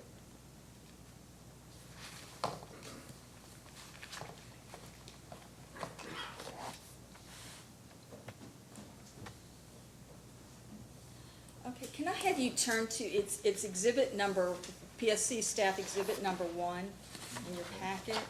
Okay, And this is selected portions of the general ledger for 2018. The okay, entirety of the general ledger was filed into the case record yesterday. This portion, I've got portions for you and Ms. Burke, and maybe a few others to look at. Can I have you turn to, it's page 120? okay. And tell me when you're there. I'm there. And I'm looking at account 46150, Yes, metered sale residential sewer, and below Right. it 46151, metered sales business sewer. right. Does this represent the money that Southern collected? No, that's the charges. The On okay, the billing, charges. Yes. Okay.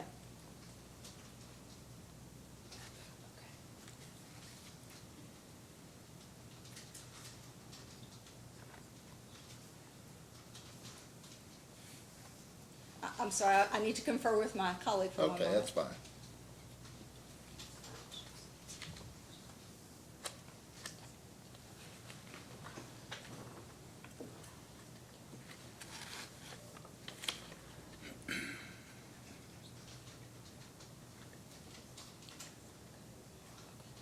Ms. Vincent, before you start, why don't we do this? Let's introduce this document. Everybody has a copy, right, Mr. Bailey and Mr. McNeil? Let's just introduce this document as PSC Staff Exhibit A, and then each part we can refer to as A1, A2, A3, or if you just go 4, 5, everybody will know it's A because it's the only exhibit. Brenda, introduce this or mark this as PSC Staff Exhibit A in its entirety. You may proceed.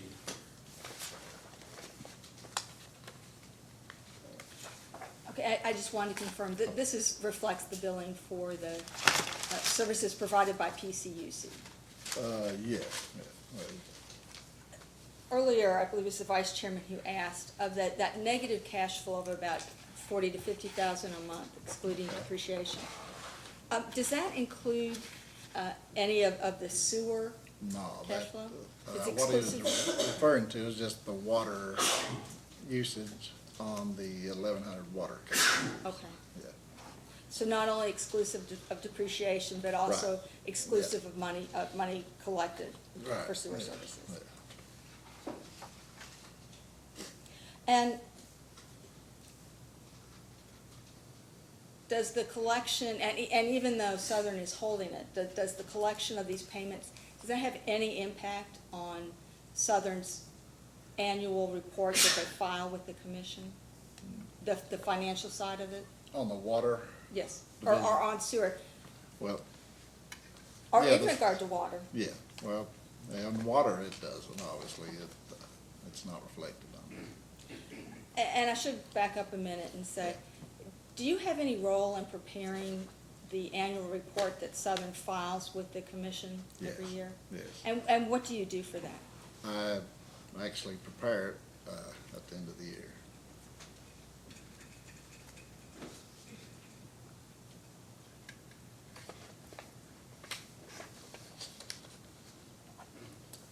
Can I have you turn back to page, it's 116 and 117?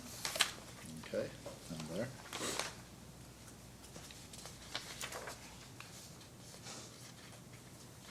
Oh, this is at the very bottom of 116, and the Yeah. rest of it's on 117. This is account 26901, deferred Yes. revenue, city Yes. utilities. Yep.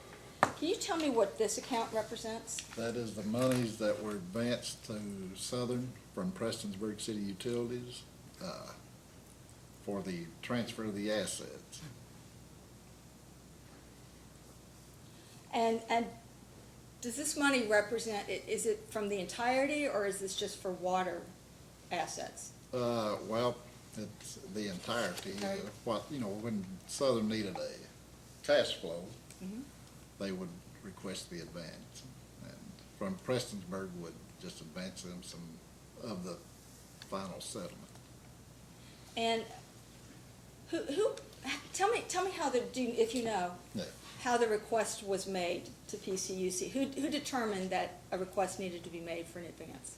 Well, the manager would, we would look at, see what we had available in the cash, and then if we needed money to cover payroll, we would request from Prestonsburg, and they would say, they agreed to send 45 to 50,000, whatever.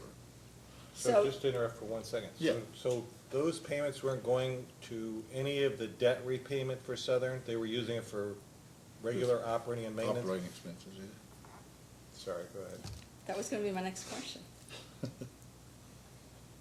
And this was Mr. Hall, Dean Hall, Yes.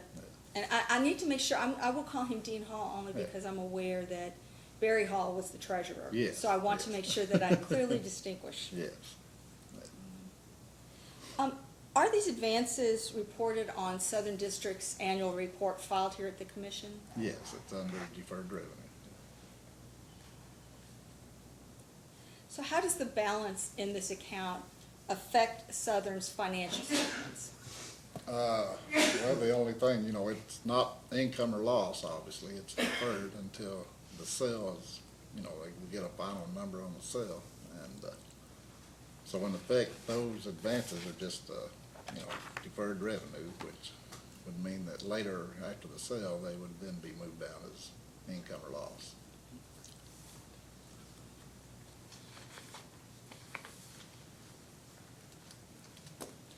Can I have you turn to page, it starts on 174, and it continues on through page 179. Right, This is account 93501, it's the transfer of funds. correct. This account shows it has a beginning balance of $0. Right. Is that correct? Yes. Can you explain what this account is used for? It is used to transfer the money from the general fund to the various reserves and escrows that I mentioned earlier. The monies that are, obviously transferred out of the general into the various accounts, reserve, the $700 there at the top of 174, that's a reserve account. 1300s, those are reserves. The 3665 is a reserve account. The others are transfers. I talked about the payments of the loans, the escrows, and the rural development. Those are just transferred to those accounts, and then that way the money is sitting there, so when the payment's due, then, So in the column that reads transfer of funds, yes. does that indicate which account the transfer went into? No, it is No? not there.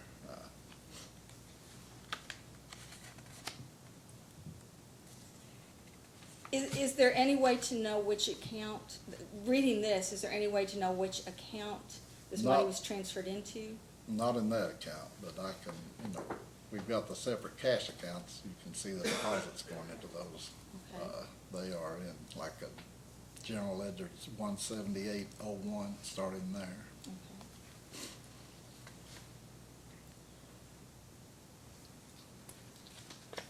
Can I have you turn to Exhibit A4?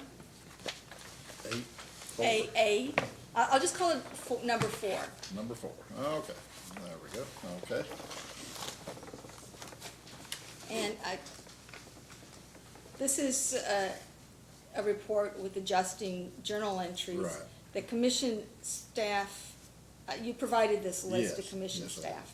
did. Yeah. Commission staff identified a number of transfers that occurred within this account that do not appear in the list of the provided, Okay, those, excuse me, they don't reflect in the transfer of fund account. Okay, I stand corrected. The transfers appear in the general ledger, but they don't appear. on here, on these, On the these are adjusted. recurring journal entries. There's a certain amount that's transferred every month, and that's what these are. Okay. And then if they need money, need another transfer, unexpected or whatever, then they were on the general ledger side. So these are standard, Those are standard recurring. so just had a, they all say 93,501, Yes, that's the transfer account. and why can't they be identified as to specifically a description? As in, Where it's going, it's to well, record, that's going there. The transfer out of the general account, right?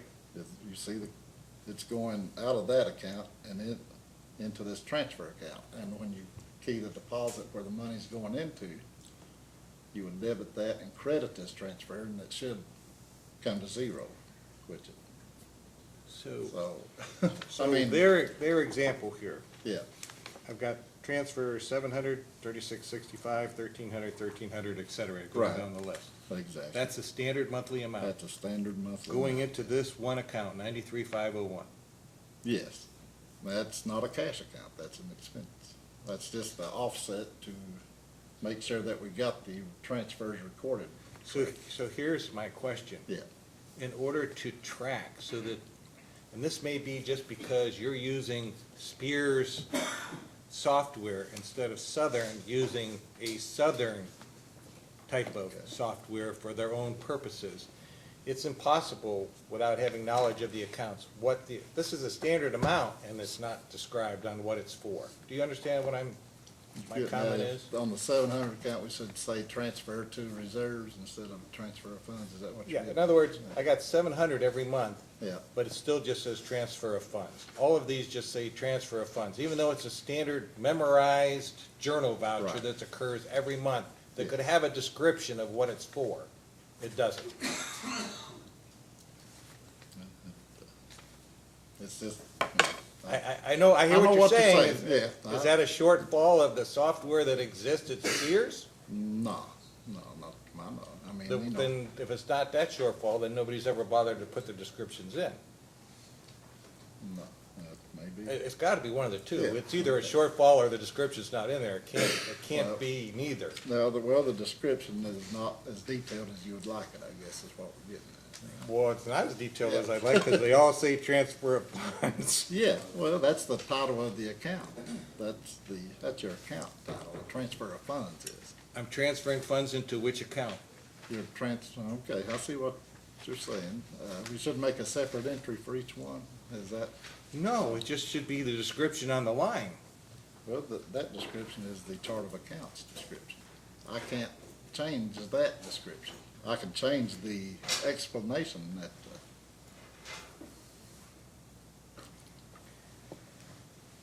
Continue. That was gonna be my Yeah. next line of questioning, was that staff is having a very difficult time determining in a, where things are going, and in a comprehensive fashion. yeah, In addition to adding descriptive yeah. to where the transfers go, is there any other way right now to find out easily where the transfers went? Are there any reports that you can generate? Yeah, I can generate, when I get back to the office, I can, if that's something that you, What we would like is a post-hearing data request, okay, that'd be fine. is a report of all of the journal entries Yes, that involve this account 93501 okay. transfer funds. And that report will enable, let me ask this as a question.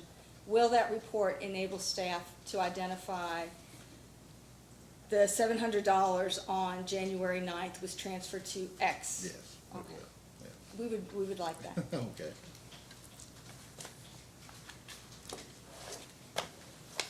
So,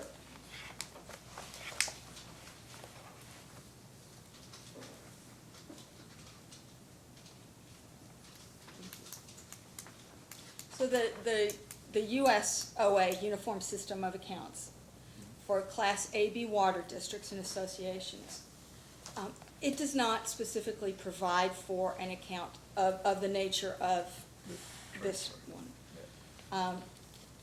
Under that system, transfers between accounts are generally recorded with a contra entry that credits outbound accounts and then debits the inbound account. So can you comment on why Southern District would have accounts on the general ledger that don't comply with the USOA? I mean, they were accounts that were set up since we dealt with them. When did you and Mr. Spears' firm begin dealing with Southern? With Southern, back, when they merged in 2005, I think, from Beaver Elkhorn and Mud Creek. So I can follow up with Mr. Yeah. Reed, but, Mr. Spears, so, did you have a relationship with the predecessor Yes. entities? Yeah, But we- with, I'm sorry, go ahead. Beaver Elkhorn and, yes, Yes. yes. Was it Elkhorn and Mud Creek? Elkhorn and Mud Creek, yes. Beaver Elkhorn Water District and Mud Creek. And did you provide similar services for Yes. both of those entities? Yes. Later on, we did Mud Creek, not from the inception of Mud Creek, but yeah, we did. So, did you, again, I'm not trying to trap you into something here. That's okay. I'm trying to understand the history of these Yeah. accounts. So when you began serving Mud Creek, Yeah. the system of accounts was set up in this Yes. fashion at Mud Creek. Yes. What about at Elkhorn? Beaver Elkhorn, yes. And did you, was someone else providing services to Elkhorn before? Prior, yes, yes, they were, yeah.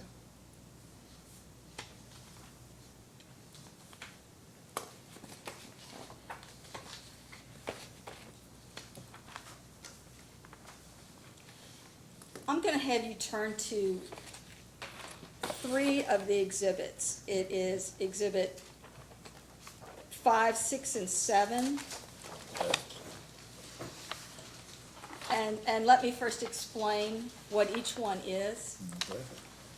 giving you time also to get to them. And, Okay, exhibit, it's A5 for the record, is a promissory note that was executed on behalf of Southern in November of 2017. It's for the amount of $125,000, $125,984. The term of this is it's a 2-year loan with a balloon payment Yeah, of a little over $89,000. right, And there's an amortization schedule on the back of the promissory note. yeah. And can you confirm this was signed by, to the best of your knowledge, this appears to be Dean Hall's signature? Yes, yeah.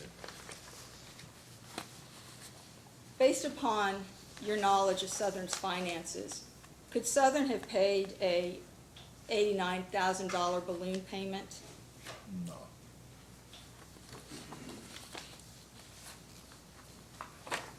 Exhibit 6 is a different amortization schedule. Right. Are you familiar with this schedule? Yes, that is one we have in our office. So, did you prepare the schedule? Yes. Can you tell me when it was prepared? Probably right out of the, I Well, would let me ask assume in you- December, because that's when the first payment was. When So would it have been prepared, let me try it this way, before or after the loan was taken out? After the loan. After the loan? Yes. Can I ask, this has, if you turn to the second page, Yeah. this shows the schedule running through 2023, which is a 6-year term. Right. Yes.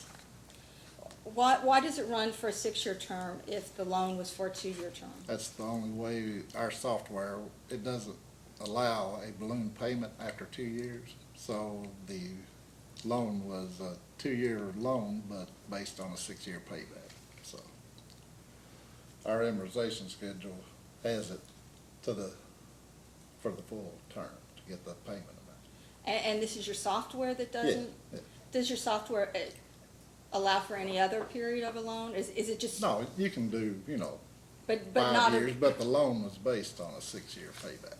So that's why we use 72 I'm months. sorry, the loan was based on a 6-year payback? Yeah, the payment was.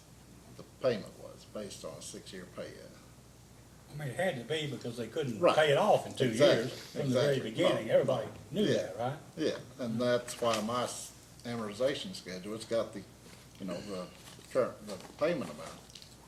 But it carries it down to 72 months, you know, the software just what, Okay, thank you for clarifying that. okay.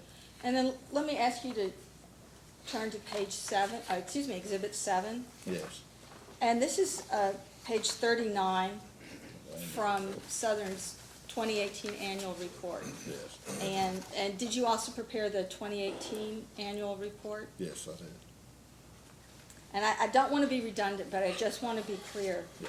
that on this page, utility is supposed to indicate all of its long-term debt. Right. And here at this bottom entry for Citizens National Bank, Yeah. it's the same date that the loan we were just speaking of Right. was issued. And again, it shows this maturity date of November 2023. Yes. And that's because this loan was always predicated on a 6-year Exactly. payback. Are you aware that there's a statute that requires a utility to get commission approval before it enters into a loan? There, 6 years. Right. yes? Yes. There is an exception for a 2-year, a loan that can be paid off in 2 years. Right. It sounds like this loan could not have been paid off in 2 years, correct? Right. And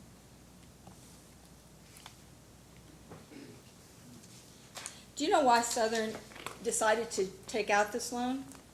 I think that was the one where they purchased the trucks, if I'm not mistaken. 5 trucks? 5 trucks.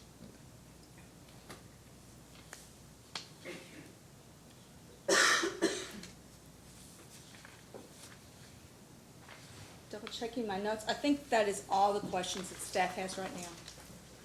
Commissioner Cicero, questions? So for these assets that were not transferred, that were part of the Prestonsburg deal, the water assets, how are you recording the depreciation? On the sewer, we're not reporting it because we didn't have any depreciation expense on the sewer side. And on the water side, I have no idea what assets are that I need to record for that transfer because nobody has told me. So I at mean, this we point- don't have any, So you're not recording any depreciation, and neither is Prestonsburg because they don't actually have the assets.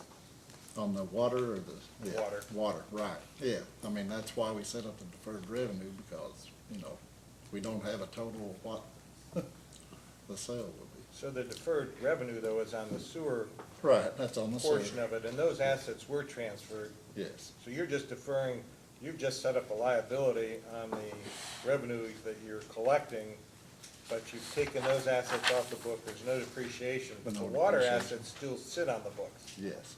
we do. but you're not depreciating those. No, Is there a reason for that? not depreciation in the water or the sewer? The water. No, the water is being depreciated. So the water is Yeah. being depreciated? Yes. All right.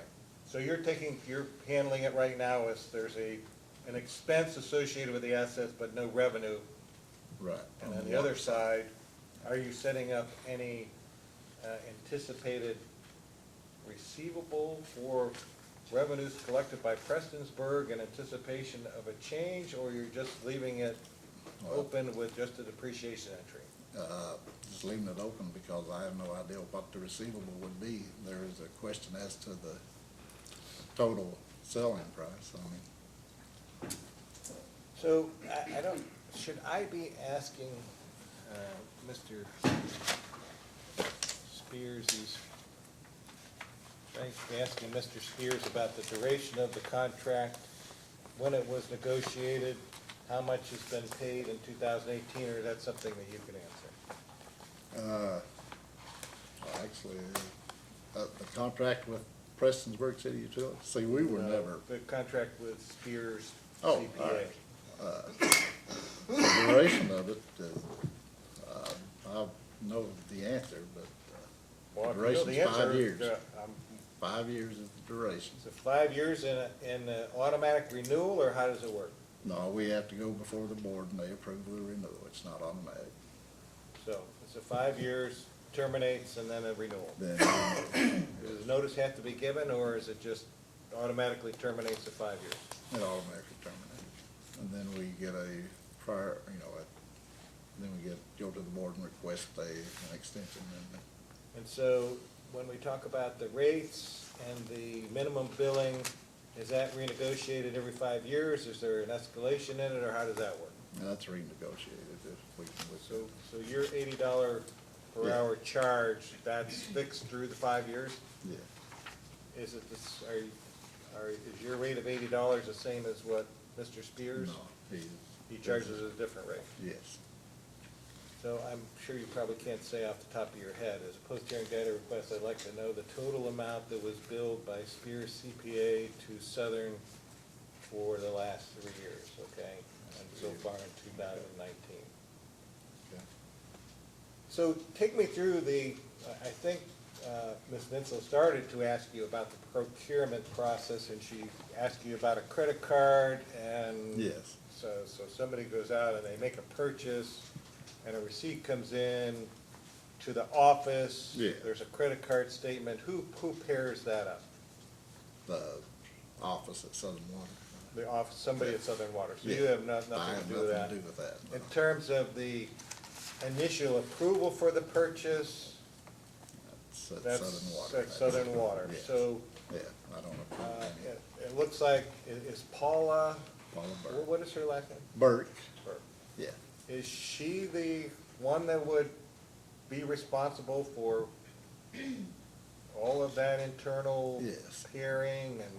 Yes. I mean, do you look for any approval that comes through, or No, I mean, no, I would've.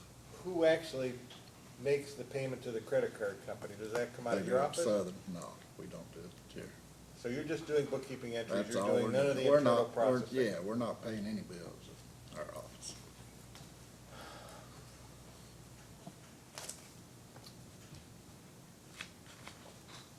So, I'm sorry,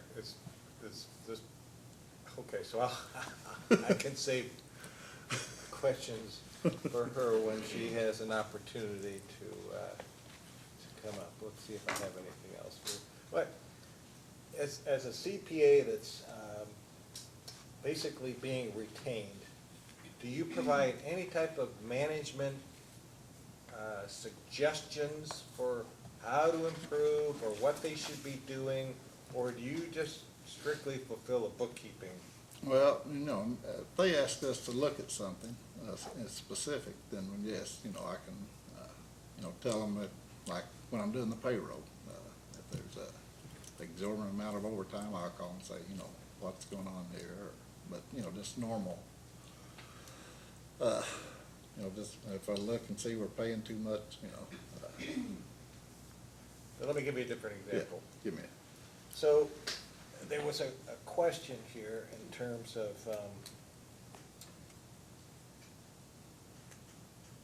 Ms. Vinsel asked something about, let me think if I can think of it here for a second, I lost my train of thought. In terms of the management process, and actually saying, I see something that I think could be improved upon, not just I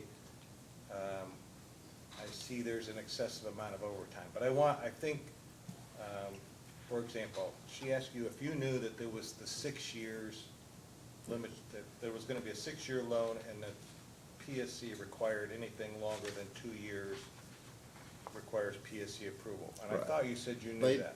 Well, I did know that, So did you- but I was not I didn't know about the loan till after the fact, so. Well, once you saw it, did you go to management and say, you're in violation of a statute there- that for entering into a loan that's beyond what you're able to do without approval?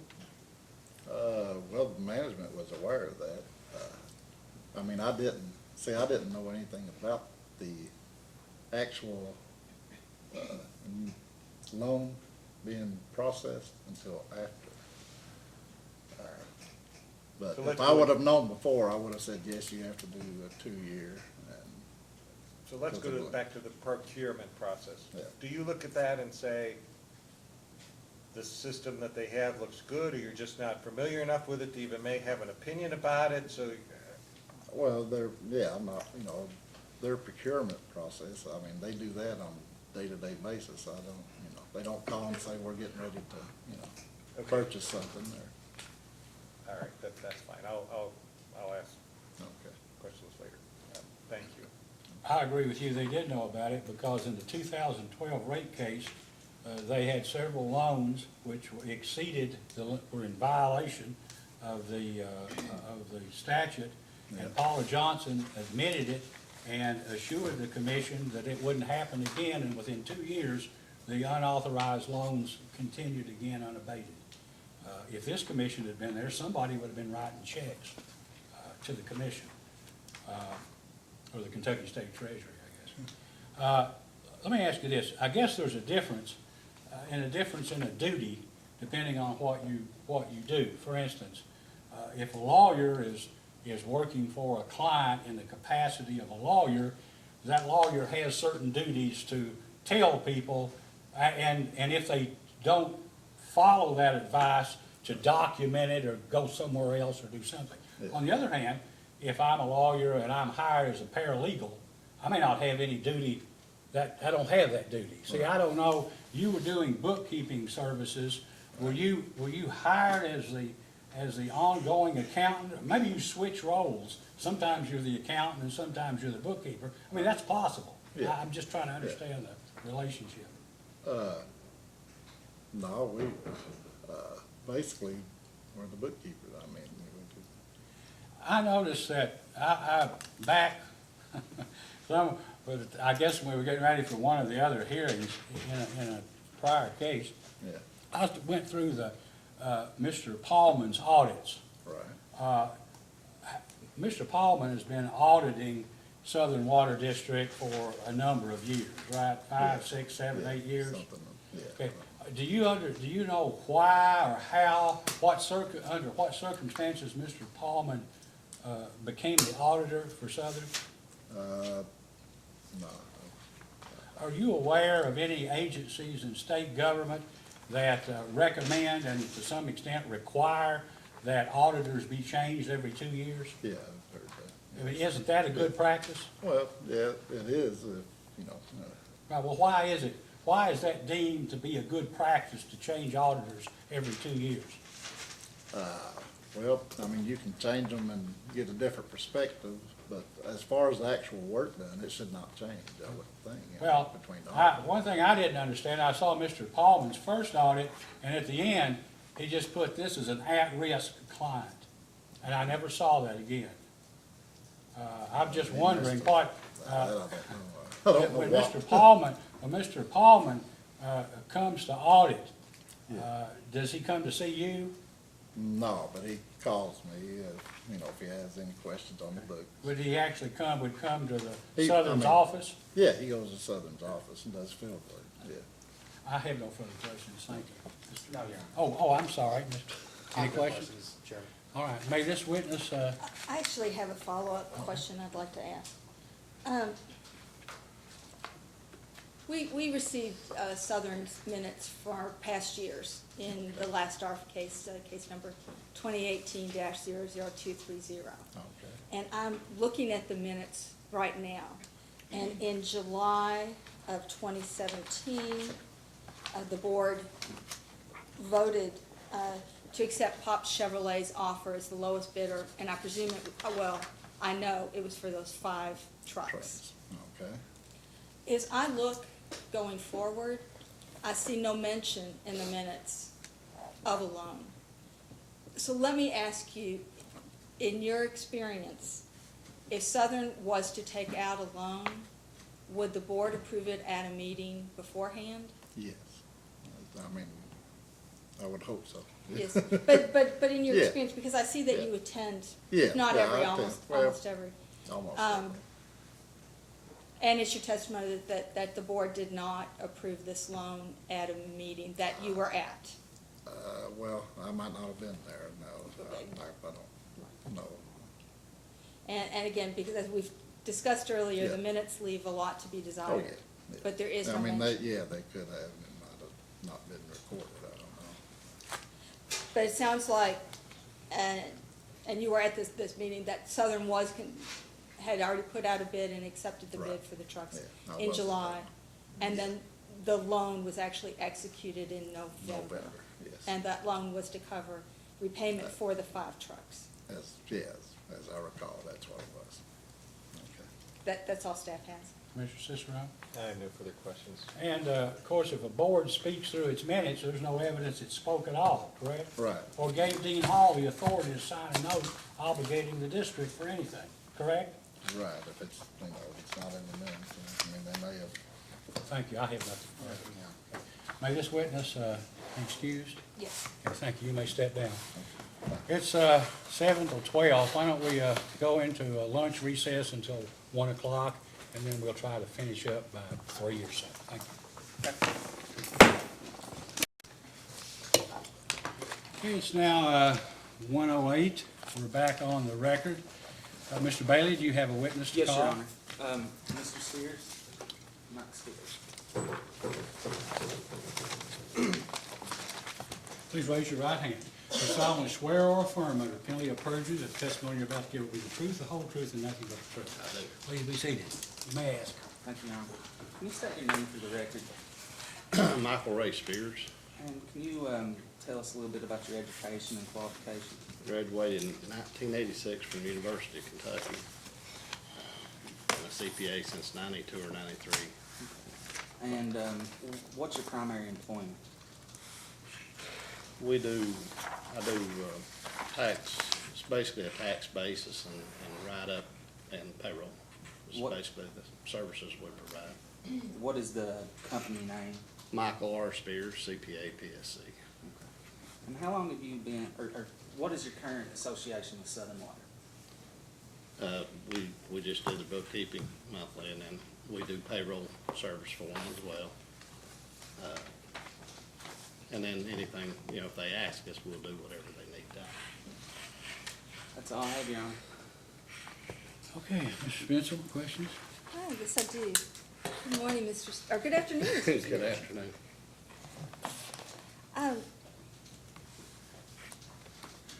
I have distributed to the council, to the commissioners, and it's on the witness stand and to the court reporter, 2 additional exhibits. The first is PSC Staff Exhibit A9, which is a copy of your engagement letter with your company dated November 19th, 2018. Right. And the second, I'm putting it into the record now, it's PSC Staff Exhibit, it's marked 10, it should be A10. And this is a water audit analysis. That I will not refer to you with you, but for ease of introducing, I've got them both Okay, together. let those be filed, marked as A9 and A10. Let me go back and build on a couple questions from Mr. Reed. And it's about the USOA accounting process. As I look at the the engagement letter, it is Southern who determines what accounting principles will be followed. Is that correct? Correct. Do you provide any guidance to Southern? We do if need be, yes. And if there needed to be a change to make sure that everything is complying with USOA, do you have any idea of what that might entail? Not right off, I don't. I know it goes, I'm assuming you're talking about the accounts that are set up for Yes. PSC annual report, correct? And it's actually a uniform system Right. for certain types of utilities. Right. To follow with consistent accounts. Mhm. Do you all do any work for any other utilities? Yes, I do. Okay, which ones? We do work for Mountain Water District, and then we do some work for solid water in Ohio. Okay. For Mountain Water District, and that's in Kentucky, correct? Right. Do you know, do the accounts that they use for accounting, do they follow the USOA? They have their own accountant in-house. Okay. It's more of a front review and so forth on theirs. As far as I know, it lines up. I mean, they're a governmental agency, right? So when you say you do a review, it's not that you're company is doing an audit. We don't do a review, I use the wrong term, I just look over for mistakes and errors and things of that nature, not an accounting review, no. Okay. No, we don't do any audits, haven't done any in several years, we used to. So this engagement letter, is this the entirety of your agreement with Southern, these 2 pages that are in front of Yes, you? pretty much, yeah. And I noticed that there are not any rates listed in here. I'm sorry, I should not start asking a second question. Is it correct that there are no hourly or monthly rates? Not stated in this, they've been communicated with them each time we've had a contract with them, they know the hourly rates. It's different based on what person in our office is performing the duties. We have some accounting staff, bookkeeping staff, that their rates are like $40, $50 an hour, and I can't recall those right off the bat, because they may have changed over the 3 years he wanted the bills, and I'll be glad to get those for you. Okay. So basically, you know, if someone, I'm not gonna charge $125 an hour for something that somebody can do faster, key punch, for instance, at $40 an hour. So there's probably 3 different people in our office that have worked on and work on Southern Water from time to time, based on what we're doing. So let me ask you a question. Yeah. You're pretty certain it's $40 an hour? Huh? You're pretty certain that it's $40 an hour? No, I said I've got a staff person. I know. I've got a 40, a 60, 80, and then my rate. And that's being typical. Now, don't hold me to that, because I will gladly give you the hourly rates by year, because I may have upped the rates. I can't say that I haven't since 16, No, but I'll gladly get those for what you. you're saying, though, is leading into my next question. Okay. Why would you not include a schedule on this agreement when the hourly rates change? Typically, it won't change, whatever it was there, it won't change during that period. But typically, that's just a standard engagement letter, and most of them, I don't care to put it on there. I'd be more than happy. Well, Yeah. it leaves it wide open to interpretation. This is your agreement. There's nothing else besides this that's signed by the parties that says it's gonna be other than $2,000 a month. I think that says an estimate of $2,000. That's even an estimate. There's nothing in this agreement that speaks to which personnel are charged how much money, what the 2,000 represents, if that's a minimum, which I think Mr. Reed alluded to, that it was a 2,000 minimum, and if you I'm did not- more than that, I'm then- not sure that's the case, but we well, can check I it. think he and I had an exchange on whether it was $25 an hour or $80 an hour based on which number he gave me, but if he spent more than 25 hours, then that fee was going to be different. And there's been times we've spent much more than that, you know, and, right. The point is, how many years have you had an agreement? With Southern Water, we were auditors years ago for Southern Water. We actually did audits. Probably sometime mid-2000 or somewhere we got out of the audits, we just quit doing them.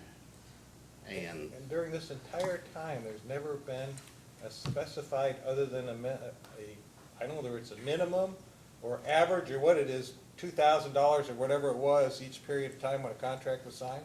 Typically in the past, and I'd have to go back and look at the old documents. See, we had not done payroll for them, but maybe for 2 years now, 3, I can't say exactly. There's been added things over the years that we didn't do initially, you know. Exactly, and you Yeah. have to go back and look. Why, I don't understand why it wouldn't be part of this document. I will gladly put it on there. I'd be more than happy Well, to. it's prospective now, the agreement's been signed. Now it's gotta be an addendum to the agreement because it wasn't there initially. I understand you can do that. I will do it. I just don't understand between yourself and Southern, why somebody at Southern at least wouldn't have asked for that kind of information to be laid out. Well, I can't answer for them. I will say, I will more than gladly sign the addendum, whatever this board chooses. I will be more than happy to. I That's guess not a the problem. point I'm trying to make, that is a standard business practice, and there's been some questions here as far as the role of Spears CPA, because from what I've been able to tell, there's not a lot of management of Southern that exists other than what the current board is, and I'm guess for UMG now. But in terms of having guidance, it's the professionals, a lawyer and accountant. I think the chairman alluded to the fact that every water commission should have trust your lawyer, trust your accountant. Well, we've got a CPA firm here with two gentlemen, yourself and Mr. Reed, helping out Southern, but I'm not sure you're giving them the kind of guidance that they need to help them out. And We were, it's just like Jeff said, if they, in a meeting, do a loan, that's not, that's a legal question as far as the two-year loan deal. I understand that.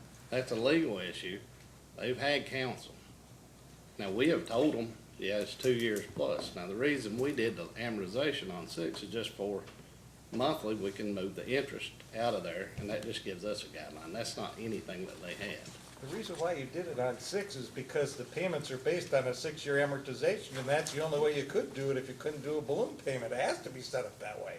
Well, right, correct, yeah, and but if they had to renew, if they did renew and the rates changed, we would obviously have to change the payment schedule then. But I only interrupted now because she was discussing your agreement. I'm gonna let you continue, and then I'll question again. I'm sorry for the interruption. that's no problem. So I do want to look through the management agreement. I have a couple questions I wanted to ask you.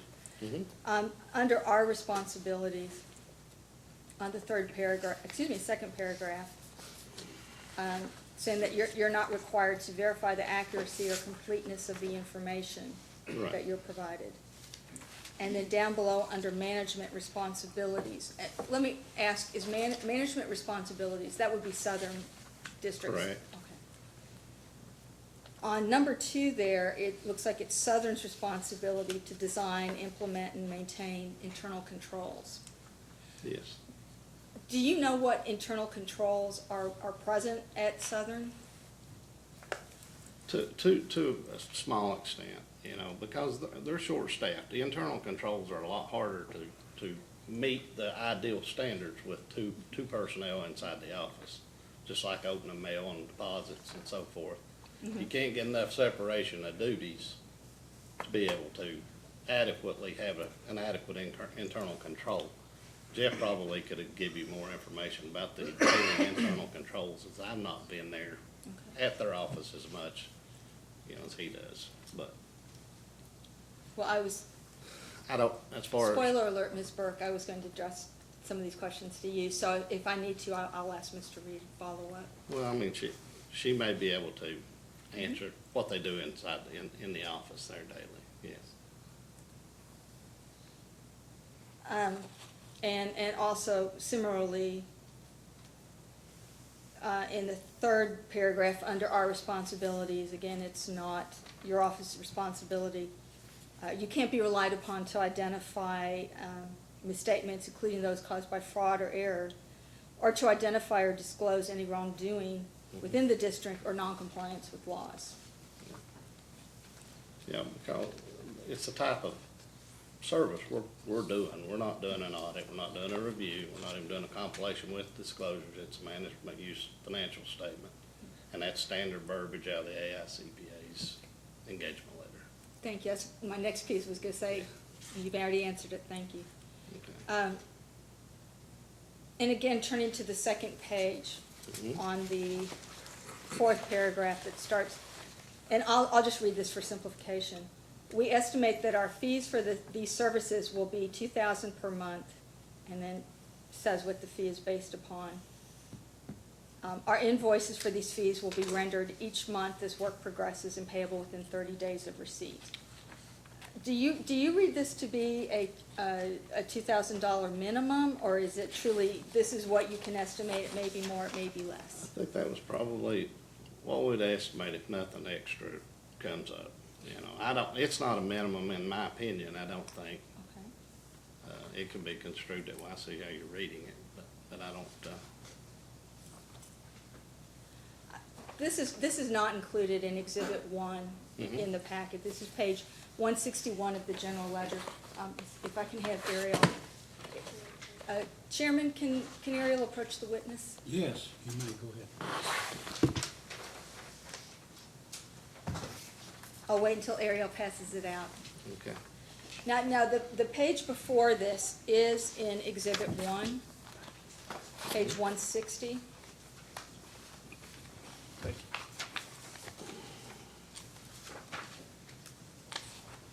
So this is for the account 72302, the accounting. And I'm going to go, because it's already in there on page 160. We start out on the 5th Right. with a amount of $2,810. Right. And then on the next page, That's that referred. is reversed. Mhm. As I go down though, and I look at the amounts, it looks like, well, $2,000 in February. I'm just gonna round off here, 2,300 again in February, 2,000, 2,800 in April, 2,000 in May, 2,000 in June, 2,000 in July, a little over 4,100 in August, 5,000. Nope, I'm sorry, that's Mr. Paulman. Let me come down to October, where it's $9,200. And then in November, a little over 4,300, and again December, 2,000. So it looks like that there is a minimum. Yeah, it does from that. Okay. But it's your understanding, though, it's not necessary, it's not a minimum. Yeah. Okay. The reason it's higher in certain months is preparing everything, you know, that stuff we've done for the auditor, and then some of the other stuff they've asked going on there too, I guess. Okay. So, right, in the post-hearing request, Yeah. we'll make clear that what we're looking for is for each month, a breakout of the bill, and then Okay. the annual amount. Okay. That can be done? Yeah. Do you keep track of the billable hours for the employees in your office? Yes. As a post-hearing data request, could you provide that report along with the billing? It's, I can put it in like I- Excel sheet I- for you. What we can do, let's do this, let's just do it for 2018, would that be more streamlined? Yeah, I should be able to get that, Okay. yes. And with the caveat, of course, that if we feel like we needed past years, we would probably ask for another. Right. And if you don't mind, I'm gonna write this down right now. Okay. So while she's writing that down, do Okay. you provide an invoice on a monthly basis showing the hours by employee that have been billed? We typically don't, I don't think, we just do an invoice that shows what the different projects or things that we've worked on. So then really it is a minimum bill, because there's nothing less than $2,000 and you're There's not breaking nothing it on down there by less an than hourly fee, $2,000. so it must be minimum, Yeah, subject to interpretation. I guess.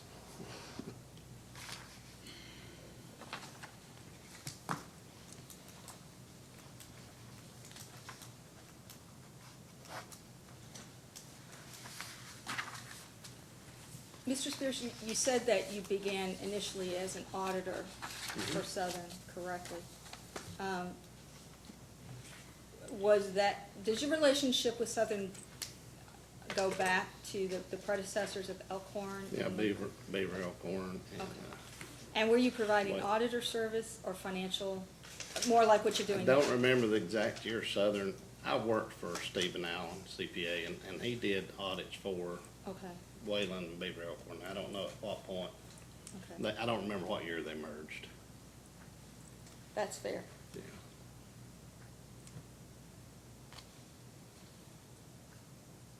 I'm trying to think, I think those are all the questions that staff has right now. Okay. Commissioner Cicero?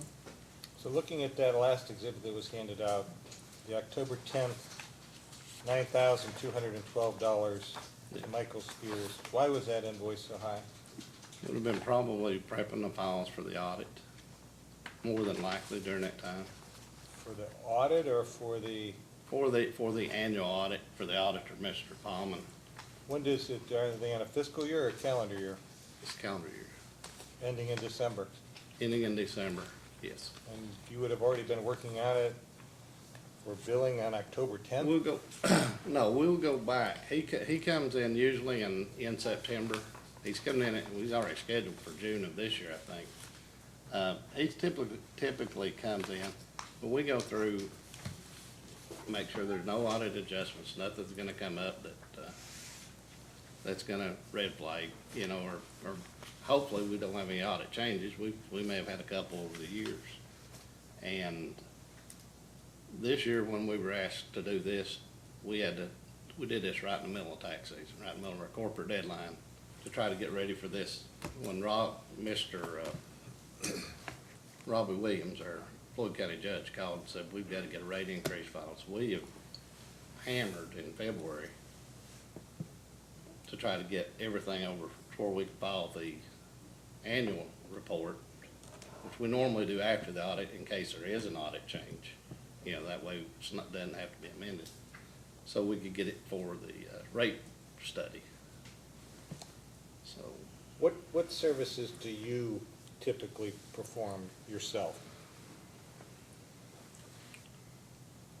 just review basically anything Jeff, you know, needs me, you know, if he's working and his mother's been sick, if I have to step in and do something.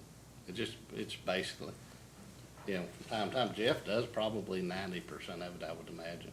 So if Jeff is off and you have to fill in, do you bill at your rate or do you bill at Jeff's rate? I bill whoever's rate's working on it, that's how we have to bill in our office. But through no fault of Southern's, you may be billing at a rate that's, what is your hourly rate? My hourly rate's, yeah, I think it's 125 if I'm right. And Jeff's hourly rate? I think it's 80. So They pay- may be bumped, but I'll get that for you. They would have to, well, Yeah. I can't really tell what they're paying in addition because apparently the invoices do not include the number of hours by individual, which I think as we progress through this rate case, there's gonna have to be some changes that are made in the way Southern operates in order for this to be approved. I will gladly accommodate, as I always have for them. Do you know how many hours you typically work for Southern in a month? I couldn't answer that. I've got 400 clients. And it's gonna vary month to month. How much time is spent on payroll? You'd have to ask Jeff that. Jeff primarily does the payroll. We switch them to direct deposit too, to try to save some of the running. That was part of the cost, probably part of the reason some of the bills may have been up was, you know, they were running back and forth trying to get bills and payroll, and we switched them to direct deposit. And I know you'd asked Jeff about, would it be smarter for them to have their own system? We have no problem if they want their own system. We provided a service when they had their former lady that did a lot of that. She passed away and got sick, spent about a year sick. It was like dropped on us. Can you help us through this time till we get somebody in place? And you know, and we did, and that's how we've always done. We would have no problem if they want to take their payroll back and their billing, or their accounting function. But, you know, they're short-staffed, and that was part of the reason the old board asked us if we would do what we do is, you know, is it cheaper for us to hire you all who've already got a program than to hire an accountant in the office and buy a program and keep the software up? So, I mean, that's kind of been, that was the discussion we had. So did they ever look for a replacement, do you know, or did they just decided that the continuing to utilize your services was the easiest or most, I don't know what their decision was, but do you know why they never looked for another replacement? I don't know why. No, I don't. Now, how long has this arrangement going on What's that? with you being utilized instead of hiring someone? We probably have been utilized more. I don't know. It would be probably the last 4 or 5 years in that neighborhood. But you So- look at, I'm not sure what the going rate is for bookkeepers, and Floyd County, but I would think that it's less than $80 or $125, understanding that somewhere along the line a CPA needs to be utilized for some type of services. But typically with a CPA, we're still trying to determine how much guidance is given. And from what I've been able to understand from yours and Mr. Reed's testimony is there's not a lot of guidance. You're basically performing accounting functions. And We've I'm done looking at exactly your, what we were asked to do, but I'm not criticizing you for that. Right. I'm just trying to determine the value of services rendered. A bookkeeper is a bookkeeper is a bookkeeper. A management professional is something different. And I look at the agreement between you and the organization and the agreement from Mr. Paulman's agency, and both of them, I think Ms. Vincel pointed out, design, implementation, and maintenance of internal control relative to the preparation, prepare, presentation of the financial statements that are free from material misstatement, whether due or fraud or error, is now your responsibility. And under Mr. Paulman, internal, I do not express an opinion on the effectiveness of Southern Water and Sewer District's internal control. I'm still trying to figure out where the internal controls are. Paula, you must be really good at what you do. I guess we're gonna find out shortly, but I haven't been able to figure out how the internal controls at Southern work. And given the financial situation it's in, it's very discerning to me. It's not pointing a finger at you. As you said, you believe you're doing what you're paid to do. what I was asked to do, yes. What you're asked to do, exactly. Right. So this is more of a microscopic examination of the need for an emergency rate increase. And to make that determination, we would like to have a good feeling that what Southern is doing internally represents a management philosophy that can go forward and be successful. And I'm not sure we're at that comfort feeling yet. The thing you got in these engagement letters, it's not the accountant or the auditor's role, it's the entity's role to develop an internal control. You all don't leave it. No business I do several businesses, large businesses, they don't ask me their internal controls. They are responsible and they do their internal controls. And I agree that it's not been done. I agree wholeheartedly with you, sir. I just believe when you do that, you're dealing with an organization that probably has some kind of management structure, and I'm still looking for the management structure that there's a flow that goes from the bottom up or the top down, depending on the direction. But at any rate, that activity then is flowed to a CPA that usually says, yeah, you're entering your entries correctly, and then it's audited. In your case, from what I'm able to determine, you're basically doing the accounting for Southern. They write all their own checks, except payroll that we do direct deposit. And Well, then, we're still looking to see how that flow happens, because it doesn't happen at your level, and it doesn't happen at the level above that. But I'm still trying to determine the procurement process. I'm still trying to determine the check approval process. There's a lot of this internal accounting control we're talking about. So far, we haven't got to the person yet that can tell me how that works. I can't answer you the internal control side, sir, obviously. And on that, I don't have anything else. The thing that Mr. Spears, that bothers me, and it's not a reflection on you, I mean, you got an agreement that says what you do, but I don't think they had any internal controls. Now, maybe it was a small office, but there needed to be, you'd agree that when you're dealing with, even, forget this is a public business that has ratepayer money, and these ratepayers are also taxpayers, right? It's a Correct. governmental body. And would you agree that management, the general manager, had a duty to exercise the ordinary care and business judgment of a manager of a utility company? Absolutely. And that the commissioners, acting as a board of directors, had a fiduciary duty, had a duty to the public to oversee their general manager and see that proper controls were in place and that money was spent appropriately. Yes. Correct? can you think of any reason why Southern Water District ought to be paying a brewery or paying for alcoholic beverages? Absolutely not. You do not? Your No. answer is no? My answer is no. In terms of, now, I don't know, when I retired and came here, I represented 10 school districts. One was Floyd, that had what most people consider to be the best finance manager, finance officer in the state, in Matt Wireman, who's now county judge in Gulf County. And Floyd County had an audits bid every 2 years and would never use the same auditor twice. In your opinion, is that a good practice? Yes, it is, with caveat, I think I understand the 2 years, but what you will do with that is you'll drive your audit fees up because you've got a 40-page document, let's say. It's gotta be retyped, a new auditor. I would say 3 years would be, if I were setting the standard, I would think that's reasonable, and that gives you spread that initial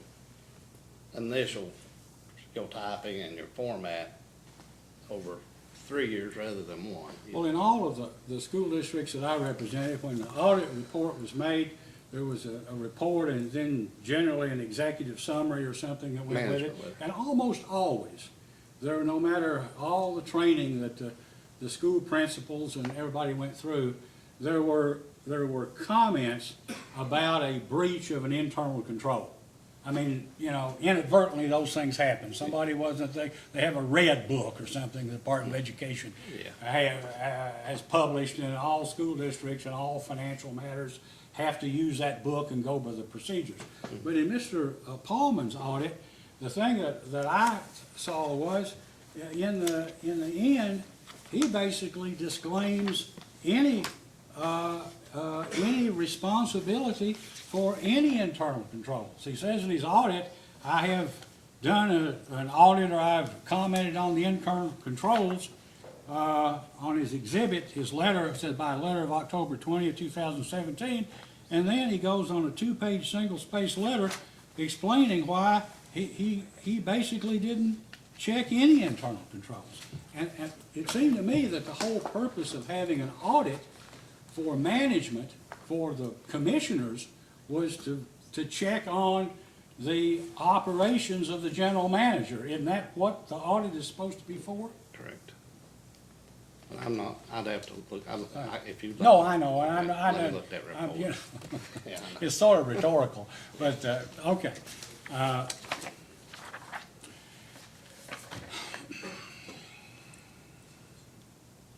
When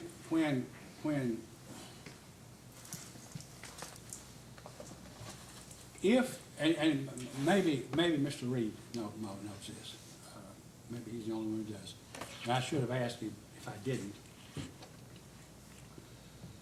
Does your firm, you or Mr. Reed, ever see the original bills that are submitted or that come into Southern's office for payment? Not that I'm aware of. So if a bill came in for something that perhaps expenditures were made in other states, you wouldn't ever know that. We'd never know it, we just get a checklist. Thank you very much, I appreciate it. Anything further? I Mr. do have a Chairman? couple of questions, Chairman, that's okay. And do you mind if I make an official entry since? No, That's okay. No, I'm sorry. That's okay, I appreciate it. We let Mr. McNeil go, but didn't introduce you into the record, so go ahead. That's okay, thank you, Chairman. Kent Chandler on behalf of the Kentucky Office of the Attorney General. And I do have a couple of questions. Good afternoon. Good afternoon. You said you have something like 400 clients, is that about right? Got several. Okay. Yeah. So is this the extent to which you usually engage with your clients, the two-page letter? It's a level of service. It depends on the level of service. Okay. I mean, we typically like I said, we don't do any audits, any reviews. That's a typical letter for a non-assurance management rep only type engagement. Did you provide a bid for this service? No, I've worked for them since, like I said, back either from 93 or before. Okay. But do you ever respond to bids or reply to bids for people seeking accounting services? I do, if most of the bids I do is tax work, you know, most of the work I do is tax work. If you had an engagement like this that somebody calls, would like for you to come, yes, I will bid. And so would you tell them, you know, roughly approximately how many hours you anticipate working and how many dollars per hour you would charge for an overall estimation of the I total amount? haven't in the past, but I will in the future. And the invoices you send, you just send an invoice for the work done that month. It's not broken out by who did it, how many hours they worked, or at Correct. what rate they. Correct. And Southern has never said, no one at Southern has ever said anything about the fact that you just send a fixed amount or a specific amount without anything broken out. They see our face there. You can ask Paul. We're there. I mean, it's not, I think they trusted us, yes. But they see us there, they see the product. It's not like we're sending them a bill and we never show up and we don't deliver any product. They see, you know, they see us there, but that's what I'm saying. Nobody's questioning it. Yeah, I'm just trying to clarify. The bill they get just has who it's from and the amount. That's it. That's all I'm asking. It'll have some description, but it won't be broken out by employee or anything of that nature. Okay. And did you help develop the application in this case? No, You didn't. No. But you provided the information as we effectively your provided the involvement in it. information for the, yes. So just took the book, shipped them out, and that was sort of the end of your involvement. Okay. So and maybe this is a better question for Mr. Reed, but do you have any position on how the books of Southern look now compared to what they did maybe a year ago at this time? Yeah, we can compare directly to the 2017 audit. That's audited numbers as far as that goes. I guess I'm trying to say, in terms of the overall financial situation, are they comparable, or is it significantly better, or is it significantly worse? It's probably significantly worse. Okay. I think. I mean, it's just been on a pattern with the, you know, about $50,000 a month shortfall. So it's obviously, I would think, worse. Do you ever go unpaid for your? We have in years past, probably haven't lately, Okay. you know. And do you know if there are any other outstanding fees for professional services that are unpaid, such as engineering, accounting, legal? We'd have to check. Yeah. Do you have a copy of these 8 exhibits up there? Do you mind? I just want to ask your professional opinion for a second. I mean, obviously, you all deal mostly in the amortization schedules and things like that, loans, but you see, I assume, promissory notes on occasion. Yes. Okay. So let me ask you, do you mind to turn to tab 5 real quick? Okay. And that first promissory note, Right. would you mind to turn to page 2 of it? Yes. So of all the promissory notes, is it normal for just the signature and the signature line of the borrower to be on the note?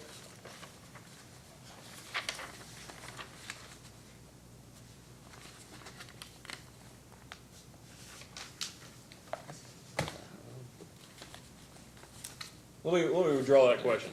Would you agree that it's ordinary for both parties to a promissory note to sign the instrument? Absolutely. And I don't have a paper copy of the application. Do you all have a paper copy of the application? I do somewhere. I've got one. There's, I apologize. I believe it's in section 6 of the, section 8. All right, thank you.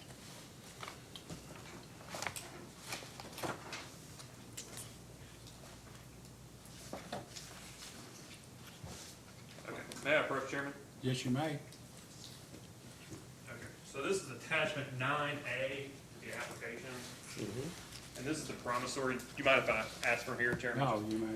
So this is page 1 of that promissory note you were just looking at. You would agree that it just has the signature of Just Mr. says- Hall, Absolutely. not of the other party? Correct. And then this is a different promissory note, correct? Here.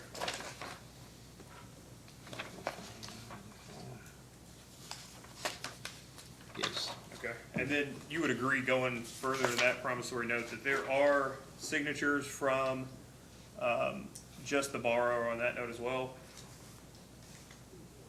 That's the borrower, and looks like, I can't read that. but Well, so it looks maybe like the Paula secretary. Johnson and Gary Blankenship, those are both. Okay, yes, both. From the both- borrower. both borrower only. And then another promissory note, a different one, this is from Correct. 2015, Citizens National Bank. There are two, Yeah, so that's ordinary. that's And then this business loan agreement, it's different from the others, because it's a business loan. You would agree that there are the two from Southern Water, and then there's Water and Sewer District, and then one from the, absolutely. so that's odd to you that there are only one. Yeah, it is. I knew So that. it's either that a page is missing, or it seems that only one party signed the note. That's what it appears to be. Yes. That's all I have, Chairman. Thank you. Any direct? No, Your Honor. Anything further from this witness, Ms. Mason? We would like to introduce the audit that you referenced. I guess it's PSC A11. Okay. Which year of the audit is that? Yeah, I'm sorry, it's the year ended 2016. Yeah. This is available on the commission's website. Okay, yes, you may.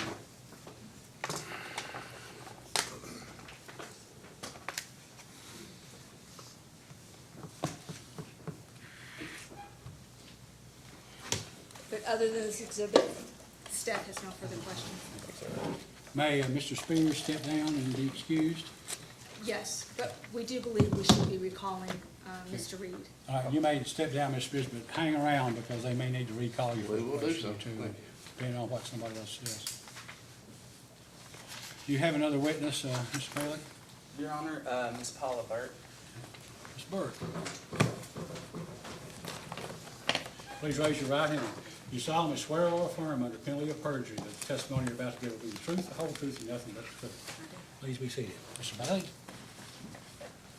Can you say your name for the record? Paula Burt. Paula, what's your association with Southern Water? I'm the office manager, How long have you been the office manager? 2 years. All I have, Your Honor. Okay, Ms. Vincent, questions? Yes. Good afternoon, Ms. Burke. So you've been an office manager for 2 years. Did you work for Southern before that? 2 years. I've been there for 4 years. Okay, what did you do? I was a little of everything, mostly billing. First, I started out doing billing. Oh, okay. And again, I apologize, I'm gonna be writing some things down, so I don't mean to lose eye contact. I have a couple just cleanup details I want to ask that were issues raised, but not necessarily asked earlier. Are you familiar when, can I just call them PCUC, and we all know who I'm talking about? When, during the asset transfer, one of the, part of the agreement was that PCUC purchased computer software for Southern, correct? Are you familiar with what software was purchased? Do you mean, Not by name, but was it just billing software, or was it a package that had more features than billing? to my knowledge, just billing? Just billing?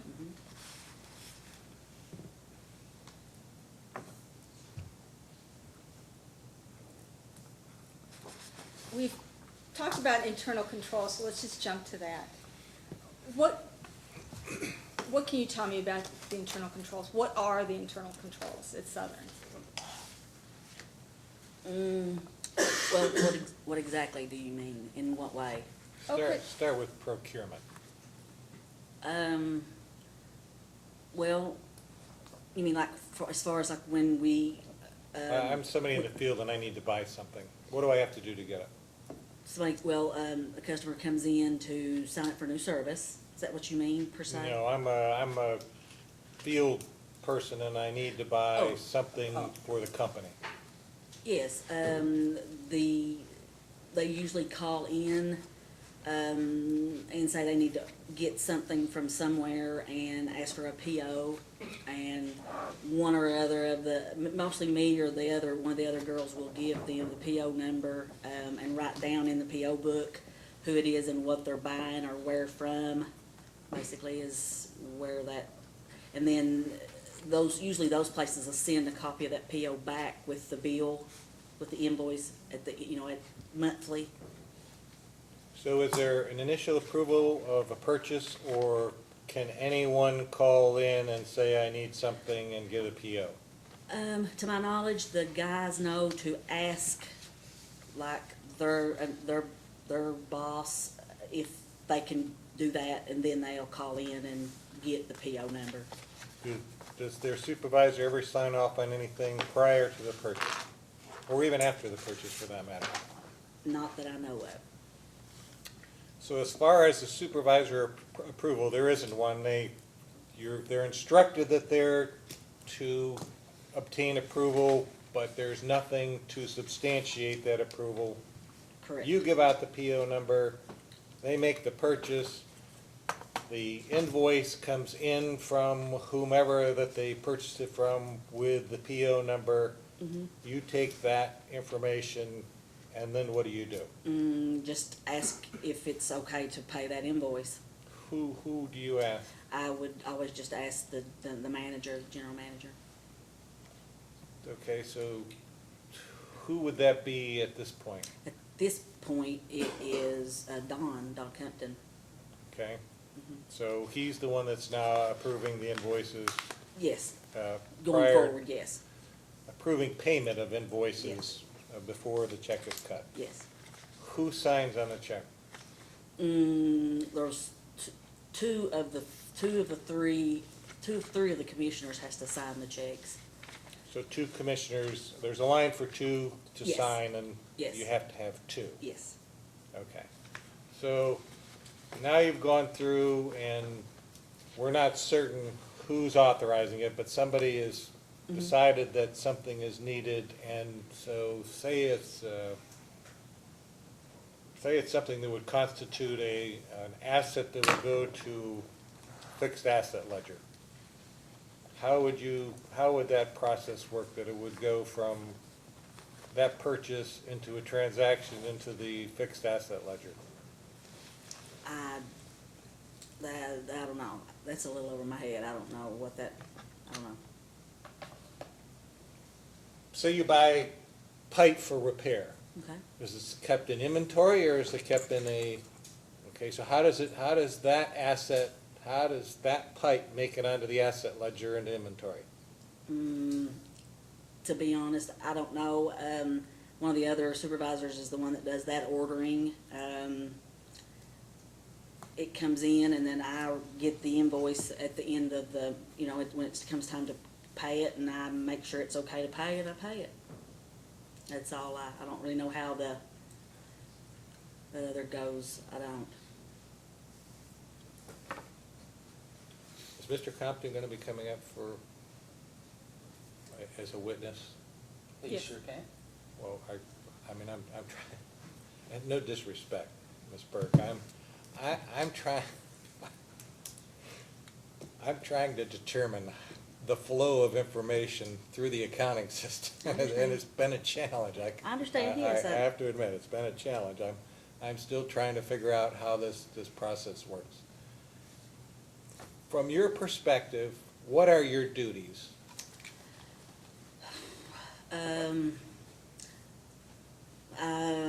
I do enter the 401k information that is given to me from Mr. Reed's office, with the payroll each week.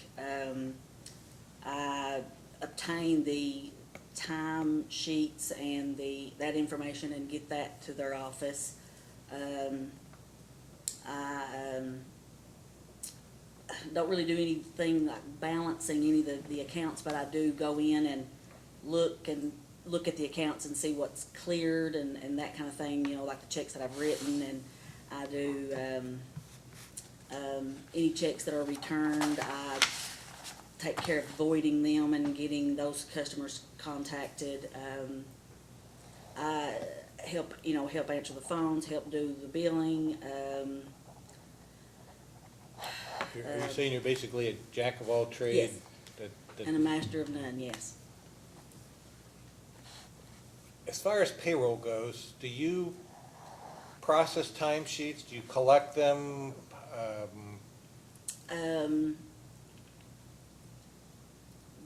One of the other supervisors gathers the time cards, figures it up and puts it on a spreadsheet, gives it to me to go over to just verify. I send that over to, Mr. Reed's office, and then also obtain the one from our other office, the plant, and send that with it to his office. So when you say one of the supervisors of the wage people would authorize whatever the hours are and then turn them into you, you just collect them and then you turn them over to the Right. CPA to process payroll? Correct.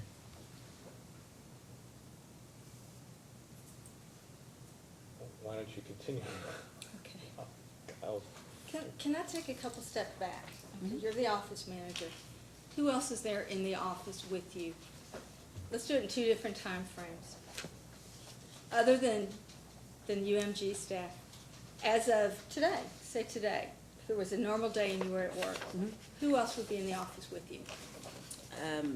Do you mean by name or? By name and title.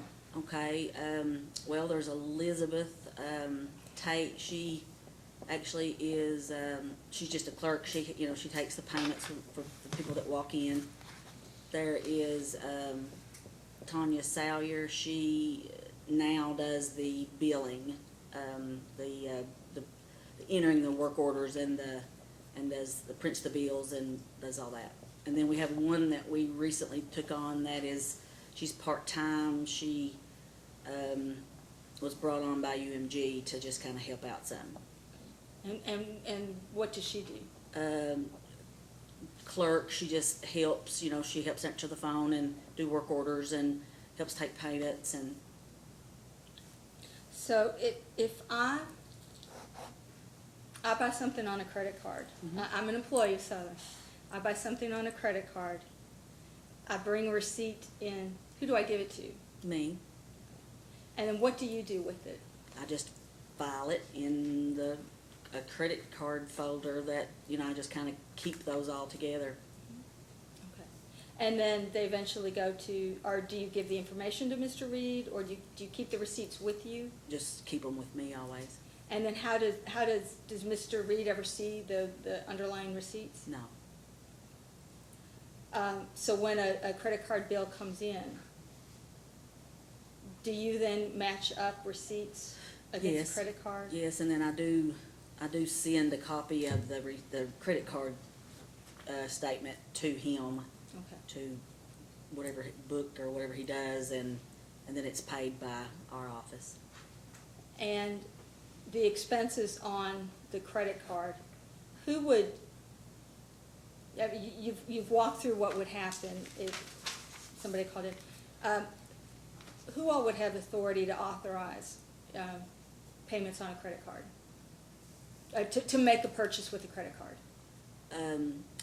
Up until now, there was only one credit card, and Mr. Hall had it, and there was never an authorization to my knowledge. So if Mr. Hall used the card, it just went through and was approved, and no one Right. reviewed it to the best of your knowledge? Right. Okay. So let me ask you, so how were the expenses on the credit card coded? I don't know. So, I mean, they have to get into the system into some category, right? Well, I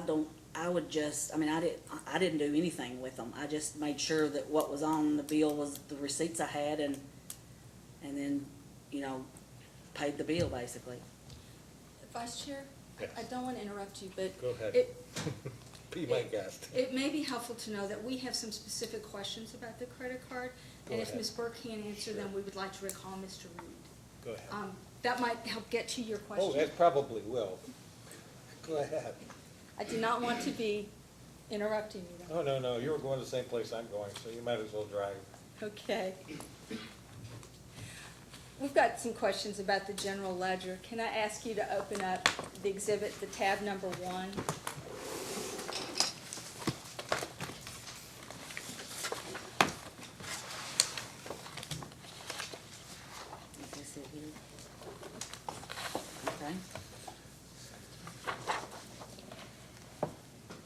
And we're gonna start on page, oh, I'm sorry. I'm gonna jump back. I've got one question I wanna ask before we get into general ledger. And this is about garbage collections. Does Southern provide the billing services for garbage collection for Floyd County? Yes. And is there a contract between Floyd County and Southern for the service? Once again, I honestly I don't know, that was in place when I got there, I don't know. The records are there paper records in the office that go back a certain amount of time? Yes, I mean, they may not be in the office where I'm at, but they're in the building, yes. Okay. Do you know how far back they go? I do not. So, Southern District recorded on its annual report as non-utility income, $26,901. Would you happen to know if this represents the revenue generated through the billing for the garbage services? I do not. All right, I will see if Mr. Reed knows.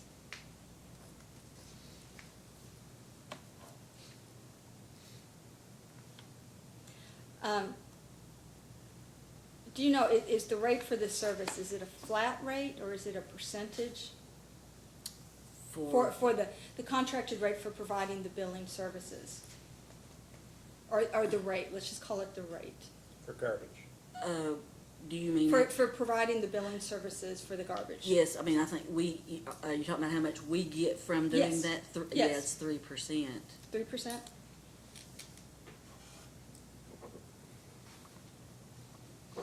Okay, we'll start with the general ledger. Can I have you turn to page 88, please? Which should be the first page.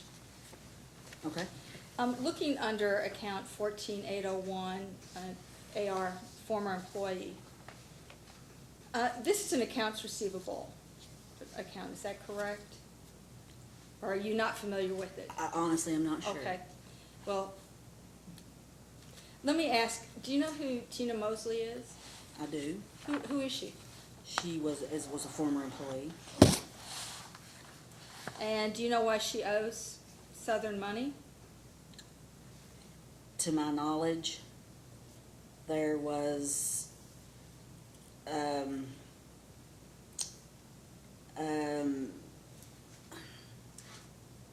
before I came there, evidently there was a problem with her. She had evidently taken some money or something, Mm-hmm.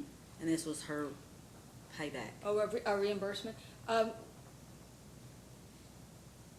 What was her title when she was there? She done the billing, to my knowledge. So did she print the bills or did she collect payments? Print, as far as I know, mostly. And I do not want to create any misperceptions here, so I'm going to say allegedly. Did she allegedly embezzle from Southern?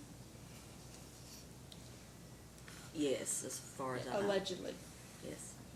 And so the repayment is for that? Okay. Do you know what the amount was? No, not right off. Is that something that you're able to find out? Yes. As opposed to hearing data request, Mhm. we'll include that. And I'm going to, again, excuse me, I'm going to write this down. Do you know if there was ever any attempt to prosecute, or were there any charges brought against Ms. Mosley? Not to my knowledge.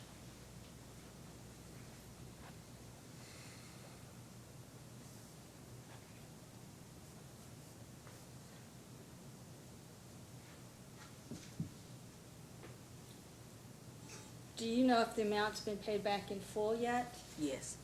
So this represents the final payments of it? Yes.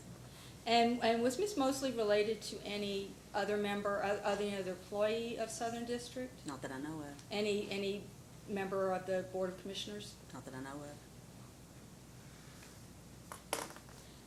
Let me have you turn to page 99, which is the next page.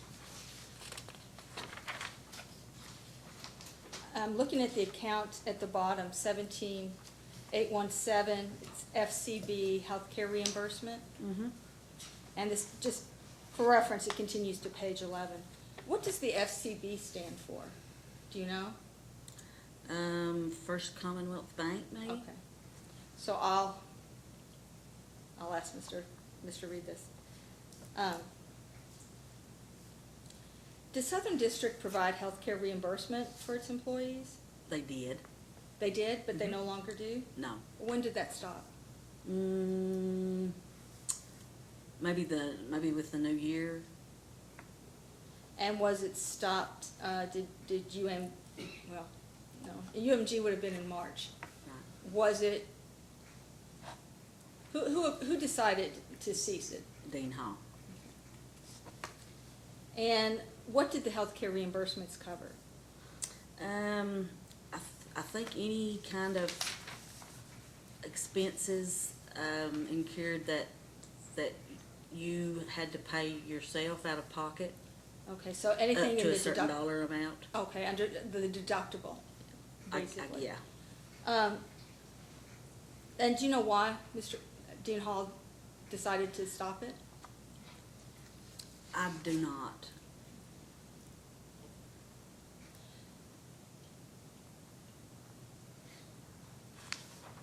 I noticed, and I suspect this is probably gonna have to be for Mr. Reed, but within this account on page 100, on November 1st, 2018, there's a solid waste transfer of, I believe it's $10,000.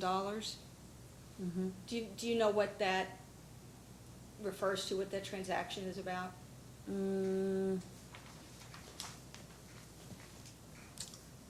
I do not. Okay. Well, unless just that we had extra money in there and we needed money to pay the solid waste money that month, and we used some extra money out of that to pay that. Who would make that kind of decision to move money from one account to another to cover expenses?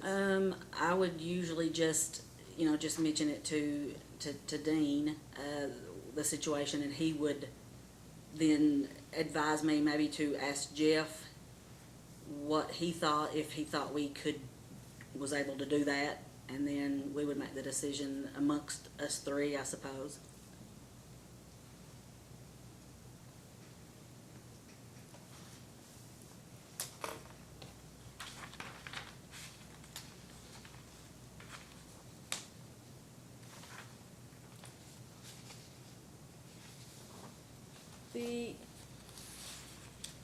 And again, this one may be for Mr. Reed also.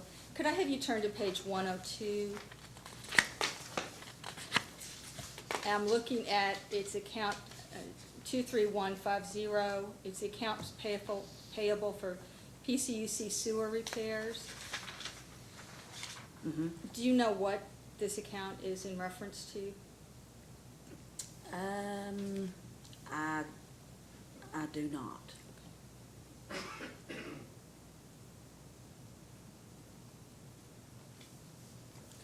Down at the bottom of this page, there's the account 23213, NP, I guess, for notes payable for this truck, and it's apparently the payment amount of $482.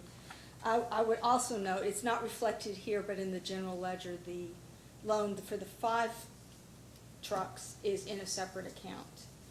Do you know if this account, is this for the 2014 Ford F-150 that has been labeled as Dean Hall's truck that I believe was recently assigned to Reese Salyer? To be honest, I don't know. I'm not sure. Okay, Not sure, no. I will ask Mr. Reed.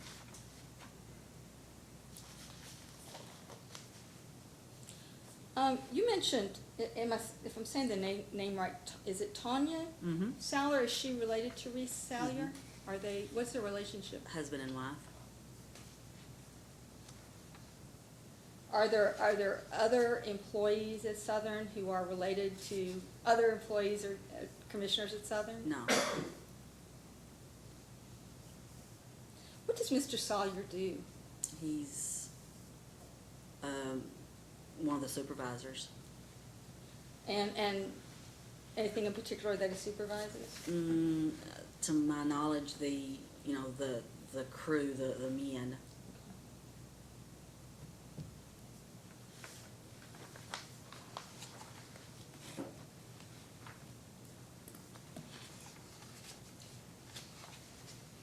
Okay, I'm gonna skip ahead a couple questions here and save them for Mr. Reed.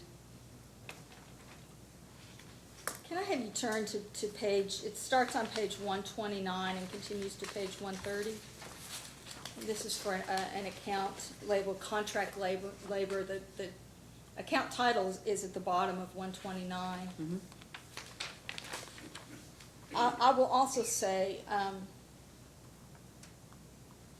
there's also another section for contract labor administration on 160, but in any case, the person, Teresa Hall, who is she? She is the lady that cleans our office. Does she still clean your office? Yes, She still does? yes. Does Southern have a contract with her for cleaning? No. And how is she related to Dean Hall? It's his sister-in-law.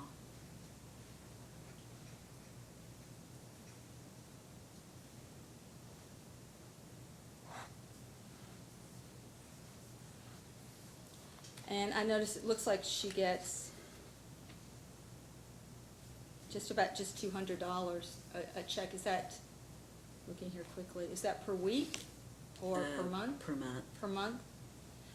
Does she come in after hours and clean at night or during the day? She would clean like twice a month.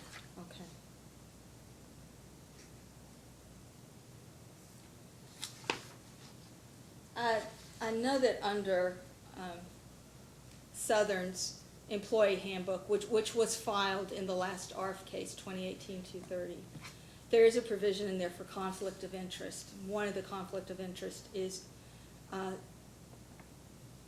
someone such as Dean Hall, not being in a position to hire someone, a family member, such as a sister-in-law related by marriage. Was there any approval to hire a sister-in-law, or was that before your time, perhaps? It may have been before my time. I really can't recall. She's been coming cleaning for a while. I'm really not sure how long. I know that from minutes back in 2016, I think is the first time we start seeing payments for her. Okay. So I wondered, okay. Let me have you, also on this page, we'll stay on 130. I'm also going to have you refer to two exhibits. The first one is behind the tab number 2. And this consists, I'm going to wait and let you pull it out. Let me also have you pull out the exhibit behind, the items behind tab number 8. Start with tab number 8. These are the invoices provided to Southern by Fraser Electric. The exhibit 2 that I'm discussing, these are 2 spreadsheets, and can tell you that I created them and I asked our financial analyst staff to verify them. This first page lists from the general ledger all of the payments made to Fraser Electric. The second page lists all of the invoices from Fraser Electric for 2018, and the payments are also for 2018. On the first page, you can see that it's typically $5,000 a month. January was $7,500. And then in July, it looks like perhaps April got skipped, and in July, it's a $10,000 payment. It looks as if just the makeup for the 2 payments. So the total paid to Fraser Electric, either in the name of Fraser Electric or Rick Fraser, is $62,500. you look on the second page, these are all of the invoices that we have. And it shows that Mr. Frazier provided invoices totaling a little over $33,000, so roughly a $30,000 difference. Can you explain why Southern paid Frazier Electric $30,000 a year more for services than were provided? I can't. When I initially started doing this job, we owed them quite a bit of money, and to my knowledge, we started paying like on the account, like just toward it. And then as of late, I've been trying to match up the amount that I pay with the invoice that is given. No, I can't answer why there's been more paid on it than was owed at this point. I can't. I just, You say when you started, there was an amount due? there was like, like a large sum that was on the account that we owed him. So this would have been in 2017 roughly, Mm-hmm. when you came? When you started as manager or when you started as an office employee? Manager.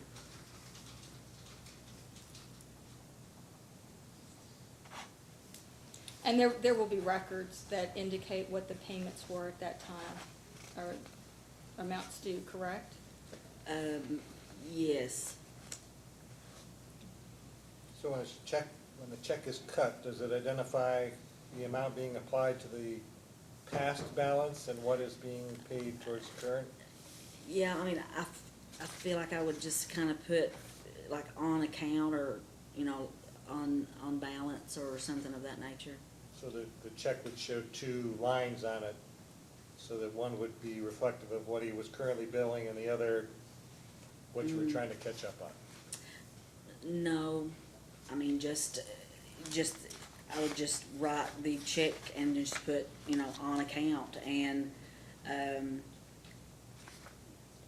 that's all, I mean, that's all I did. I didn't even, I mean, like, I think he sent the invoices each month, but to be honest, I don't know, I mean, I guess these wasn't being matched up properly, I suppose, obviously. Did you receive instructions to pay $5,000 rather than the amount that was actually owed I did, from from Dean, the Mr. manager. Hall? huh? But you don't know do you know what current outstanding balance is? Is there still some past due that's out there? No, I think it's paid off, paid now. The last one I wrote was the final amount that he sent. I wrote the check for that exact amount that paid that off, and I think I've gotten one for this month, for now. So if there are any documents that you can provide that show the amounts due, because when I look at the invoices, I don't see any amounts, I only see the amounts for that service provided at that time. I don't see any running total of any amounts due. I'm sorry, what was the question again, Dan? What documents do you have that would reflect the amount that was due to Frazier Electric, what's been paid, what additional? I mean, I wouldn't have anything other than some back invoices, I would imagine. We do have the general ledger from 2016 and 2017. That was from the last ARF case. We will introduce that into this record and look through. Okay. As a post-hearing data request, we would like to get the invoices for Frazier Electric from, do you think the past due amount started in 2017 or 2016? I really wouldn't, I would imagine 2016 maybe, I really am not sure. What I'm gonna propose then is we will ask for the invoices from 2015 also, just so we can see, and then we will match up 2016, 2017 against our general ledger. So we'll ask for invoices for 2015, 2016, and 2017. Is Mr. Frazier related to anybody who's employed by Southern? Not to my knowledge. Is he related by anybody who ever has been employed by Southern? Not to my knowledge.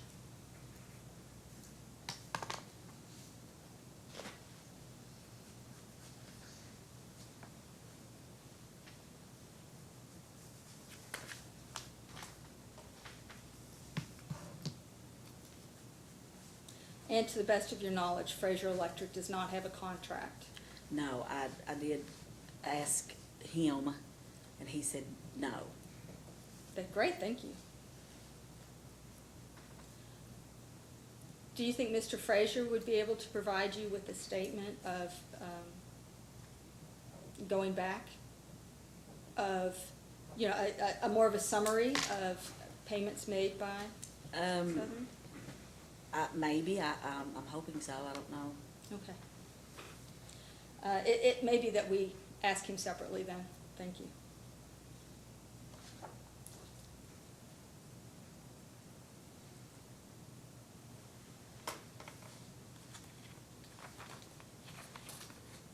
Can I have you turn to page 138, please?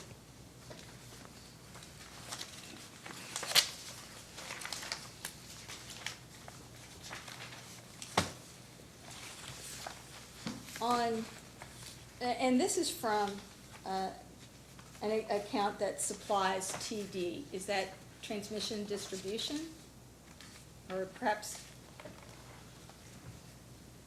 just the name of the account? Would you know? Okay. I see you shaking your head, and even though we don't encourage shaking head, I'm going to say I take that I as a no. apologize, no, I don't know. Okay. What my question is down on December 10th, 2018, there was $2,500 was paid to Tyler Gunn. Is that a person or is that a vendor? I think it's supposed to be Tyler Green, Tyler Green? and he was our attorney. So this was then misclassified in the wrong account? Who decides what accounts the various bills go into? I guess Mr. Reed. Mr. Reed? I'm Okay. supposing. I'll follow up with you. Okay. Can we have that as, a copy of that invoice as post-hearing? Of the invoice to, yes, Tyler Green. yes.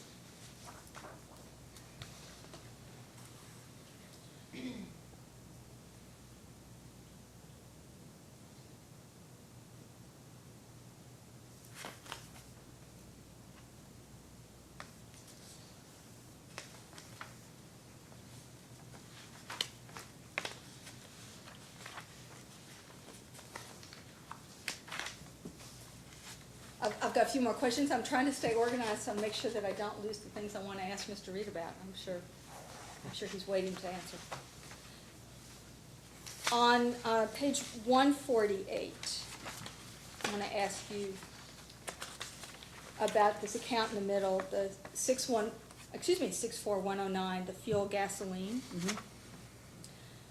How does Southern District use a gas card to charge fuel purchases for its fleet? Does it use a gas card to, Yes. okay. How many cards are there? I don't know, I'm not sure how many, each one of the guys have one. The supervisors have one. Is there any centralized record of who's got them? Yes, it's recorded. But you don't know off the top of your head? I don't, no, I'm not the one that recorded them, but there is one to my knowledge, yes. Okay.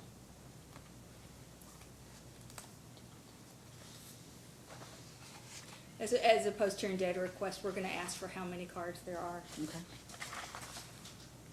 and who they're assigned to. Is a card assigned to a particular employee, or is that card just available to be used by any employee? To my knowledge, the employees each have their own.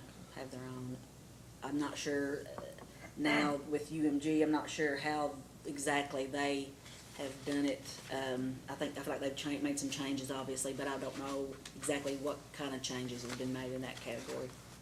Okay, I'll follow up.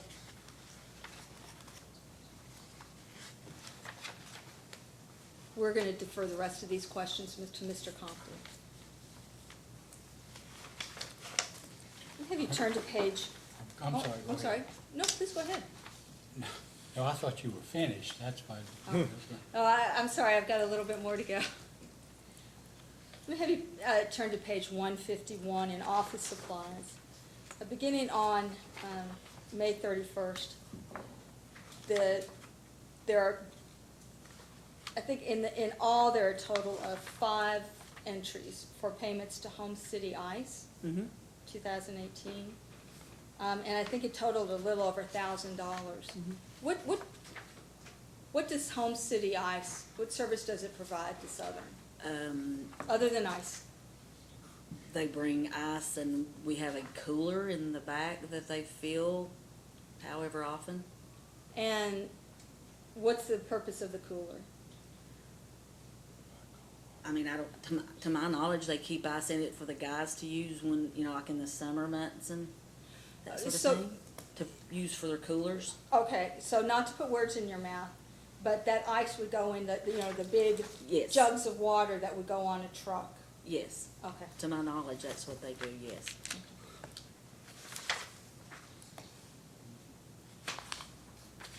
And on page 153,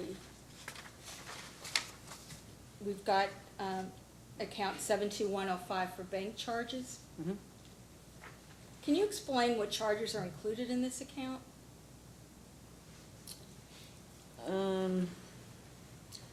Well, I see overdraft fees, NSF fees, service charge, the bank charges, I guess if the account drops below a certain amount, I'm assuming. So who would, is this something that Mr. Reed would see as part of a bank statement reconcilement? Yes. It looks like Southern has a lot of overdraft fees and a lot of insufficient fund fees. We have, yes. Okay, are you aware of that from your Yes. work?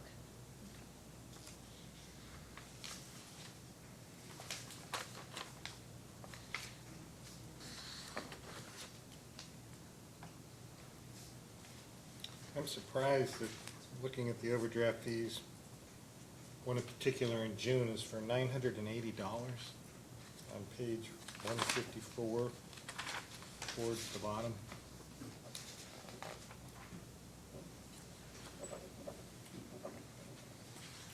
I see that. $980 is an overdraft fee? I imagine, maybe it's, I don't know, maybe it's, like, I don't know, several, I don't know, I honestly don't know. Well, the one below that's 280, and then 140, 140, 105. And is that for a whole, do they typically have a whole slew of checks? Well, it has been that way in the past, yes, So the checks are issued without sufficient funds in the bank? I suppose.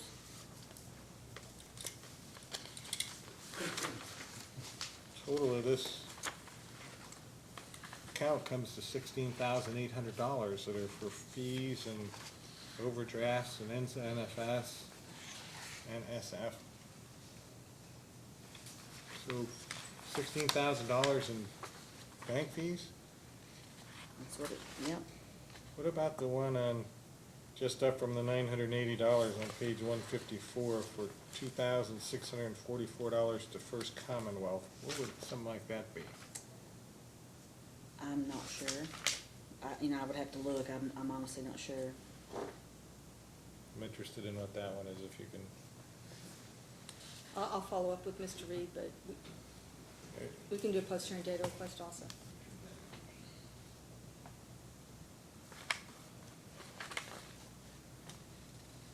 On page 160, looking at the 72301, the legal account, and we know that Mr. Pillersdorf is providing legal services. Mr. Green, Tyler Green, is also. Does Southern have a retainer or an engagement letter with Mr. Green? Not to my knowledge. What does Mr. Green, what legal services does Mr. Green provide? He was just our lawyer, to my knowledge. I don't, he would, I guess, I don't really know, to be honest with you. So who would approve his invoices? Dean Hall did. And we've already made that request. We want to see a copy of the legal statement. See, I never heard of it. This is the office-run organization. It's not the worst. I know, I've already opined publicly what the worst was.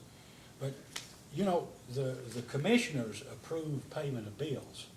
But in this organization, Dean Hall might just approve the bills, correct? Yeah.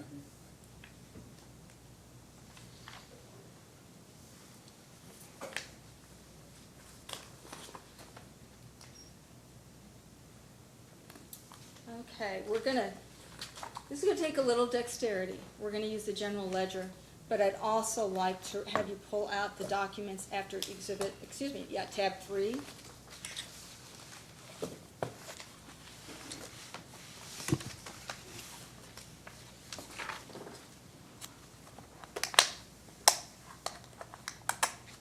Okay.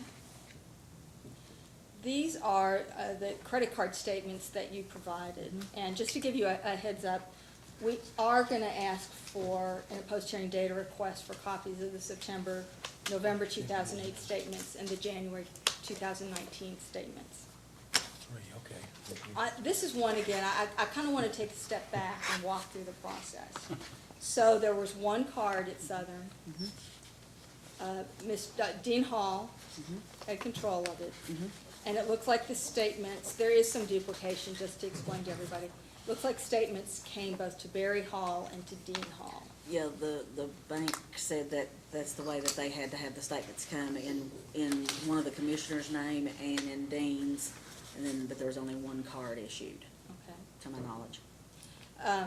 Did the bank, do you know why the bank said that? Was it an internal control issue? Yes, I'm assuming, yes. So who, if anyone, reviewed the credit card purchases to ensure that the charges were related to the business of Southern? Nobody that I know of. Dean Hall? Dean. So the person who made the charges is also reviewing them?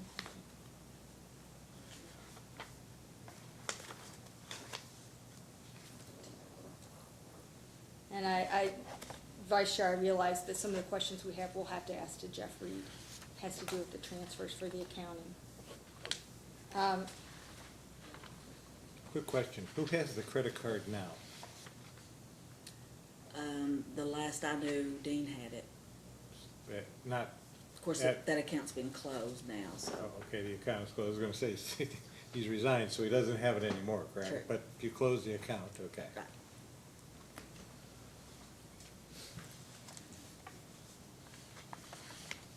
I'm gonna go ahead and ask this question, just so we can get it out there, and it has to do with reclassification, so that Mr. Reed can be thinking about this. Let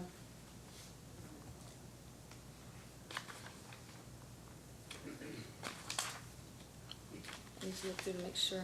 I'll withdraw that. No, let's wait, let's have it with Mr. Reed. How many Sirius radio accounts does Southern District have? I don't know, to my knowledge, there may have been one in the truck Dean drove, maybe, I'm not positive. And which truck was that? Was that a 2016? I think so, I'm not Oh, sure. do you know which truck? Is there anyone here who would know the truck that had the Sirius radio? Yeah, Mr. Compton. Okay. I'll save these for you then.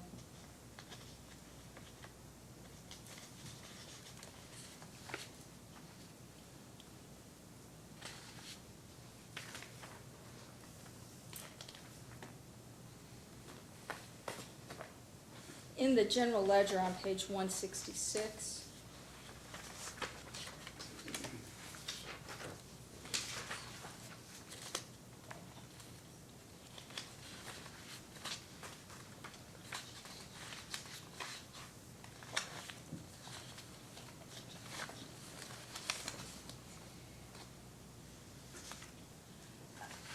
let me take a step back. When you got a credit card statement in, and you said before that you would match up the receipts that you had, if there was an expense where you did not have a receipt for, what would happen? let me give you an example, the Sirius account, there would not be a separate receipt. There would be a subscriber agreement, but not a separate. But let's say there was a purchase for a restaurant purchase, and you didn't have a receipt for it. What would happen then? I would just, I mean, I don't know that I ever saw that to happen. He usually would always bring them all to me. I would just kind of mention it to him, like this shows up, and and it would be like, well, yeah, I lost it or whatever, but yeah. Okay. Back to page 166. There are several charges here that appear to be related to charges in Mexico. You know what? Those were fraudulent. Those were fraudulent? Those were fraudulent, and we had to file some sort of disagreement with the bank, and we were able to get those reimbursed. Okay. And also then you got a new credit card after that too. The old card account was terminated, I believe. Possibly. I can't really recall. I'm not sure about that. I do know that that showed up, and we contacted the bank, and they told us, they sent us the form, we filled it out and sent it back, and was able to get the reimbursed for that. Okay. I would like to look at a couple of these credit card receipts.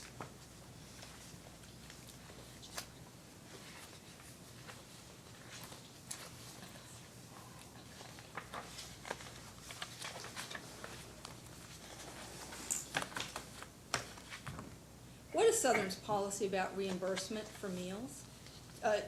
Meals that employees or the commissioners have partaken in? Is there a policy that you're aware of? No, they would just present the receipt or, with the amount on it, and we would just reimburse. Was there any sort of an expense report that was kept? No.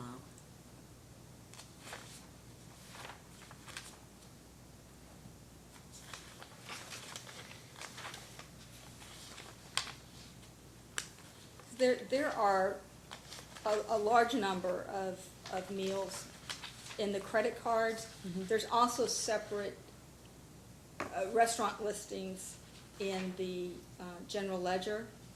And also, I know that you provided some credit card receipts. I will tell you that they were just so light. We're going to ask in a post-hearing request for a new copy of those that's more legible. Some of those had writing to indicate what the event was. Others did not. Mm-hmm. There were some I think it was at McDowell IGA. Mm-hmm. There was a purchase for someone's funeral, somebody's father's funeral. Mm-hmm. So did Southern District then paid those costs? Yes. Okay. I think I will probably have to ask someone else, but we were trying to find out if these expenses have been removed from rate recovery. So, but I think you wouldn't know. When a receipt came in, let me find a particular date here.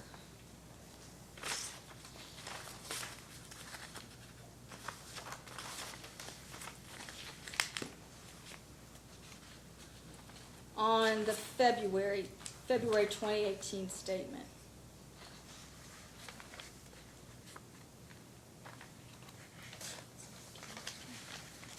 I'm sorry, it's going to be the March statement. Yep. And that's the March statement. There's a charge for $639.86 at the Peking Chinese restaurant. I'm sorry, where are you looking at that? I'm looking at, I'm in a March credit card statement.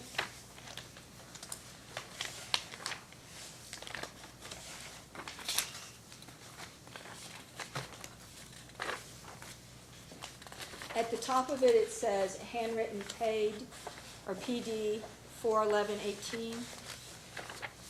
Mm-hmm. If you looked at it, and I recognize these are not terribly legible. Yes. You come down to the Peking Chinese restaurant, $639.86. Mm-hmm. And now this was in February, but would there be any other receipt that would be part of that, would break down, not only you would get a receipt from the restaurant, correct, that had that total number? Would you also get a receipt that had then that underlying copy that broke out the meals that were purchased and the amounts for each one?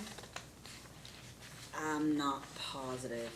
I was just, if I have the receipt for that, I would have been just given it by Dean and placed it in the folder, and I just, I guess there was just a trust issue there. I don't know. I'm not sure about that.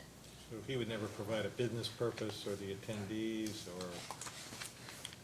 I mean, usually I've felt like he would a lot of times like try to write on it like what it was for, like commissioner meeting or whatever, but I'm not positive about this particular one. I do know, and this is why we want to get more legible copies. I'm just gonna read from what I've got, but I'm gonna ask for you to resend this.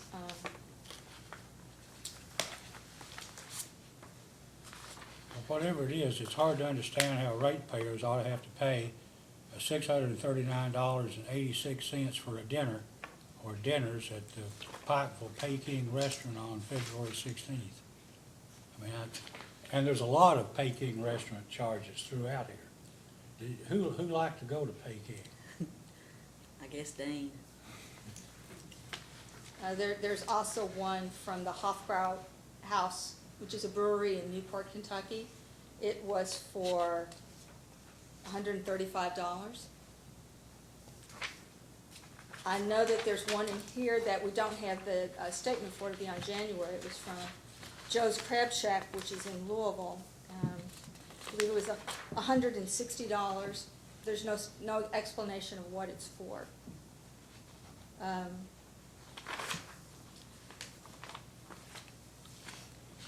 So there was nobody really looking at these meals, they were just paid? Correct. Okay.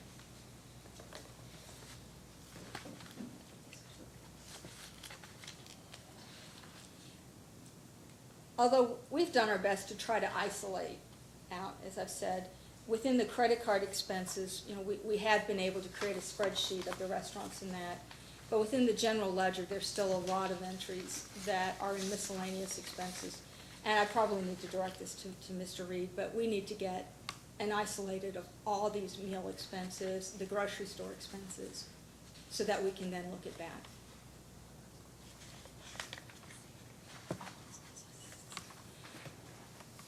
I'm gonna make this one easier for you. On the very first page of the credit card receipt, there are a lot of entries to Sandy Rural Electric. Sandy Valley, that was an electric bill that had to be paid quickly, and the only way that I could find that it could be paid quickly was with a credit card. And what was it for? Just our electric bill for that month, electric bills for that month. Is it from Big Sandy Rural Electric? We have some this many electric accounts with them as well. Okay, so you have not only do you have AEP. accounts with AEP, but you also have accounts Yes. with Big Sandy. Yes.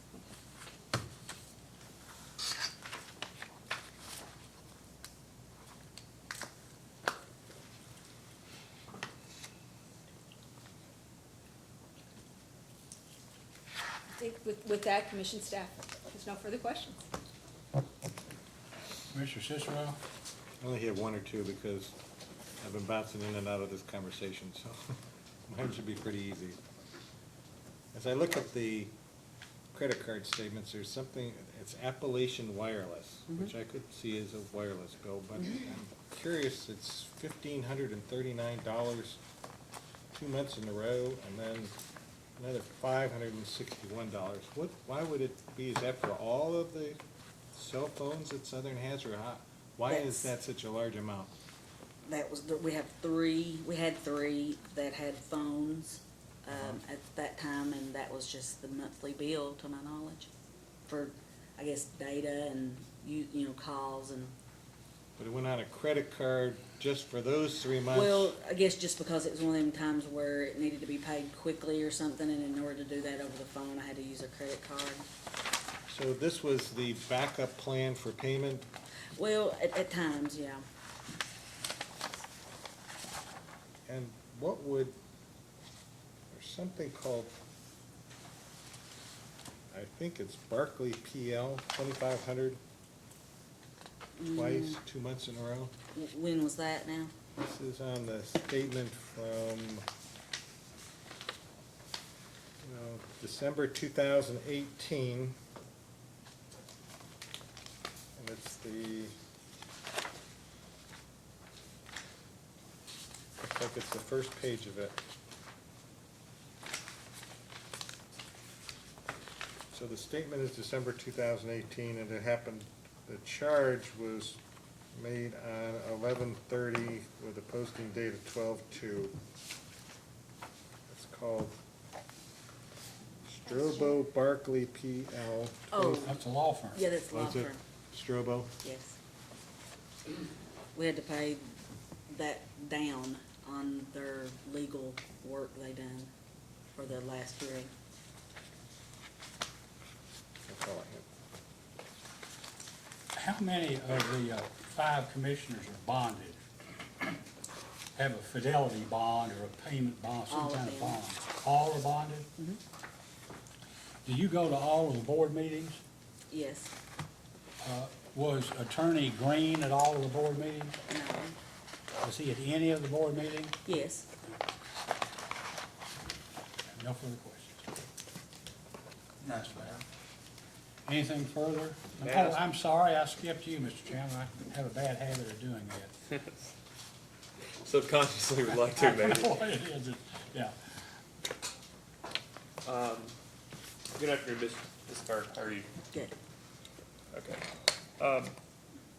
So in a couple of these invoices or the general ledger, obviously they're in both places, but there's Sirius XM.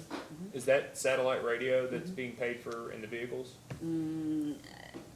At least one of them is that, it's in one of the vehicles, yes. Still today? To my knowledge, I guess.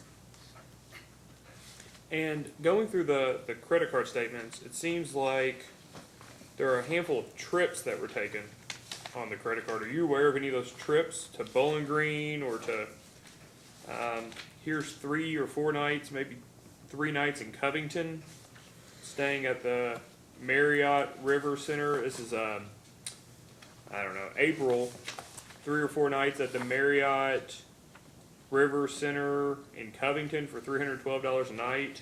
Do you know of any of those trips? Those are trips, to my knowledge, that Dean went on for something to do with the water meetings. I really am not sure. So like they could have been trainings or? Yes. If I may, not to interrupt Mr. Chandler, but staff has verified that there were training sessions. We've looked through both in Bowling Green and at Covington. Covington was a wastewater operators conference. And I believe Bowling Green was Kentucky Rural Water. Are you aware if it was a wastewater conference in Bowling Green? It, Well, I'm talking about, the date here is, it seems like they were incurred in March of 2018, but that would have been after the transfer of the wastewater system of Southern. Yes. Okay.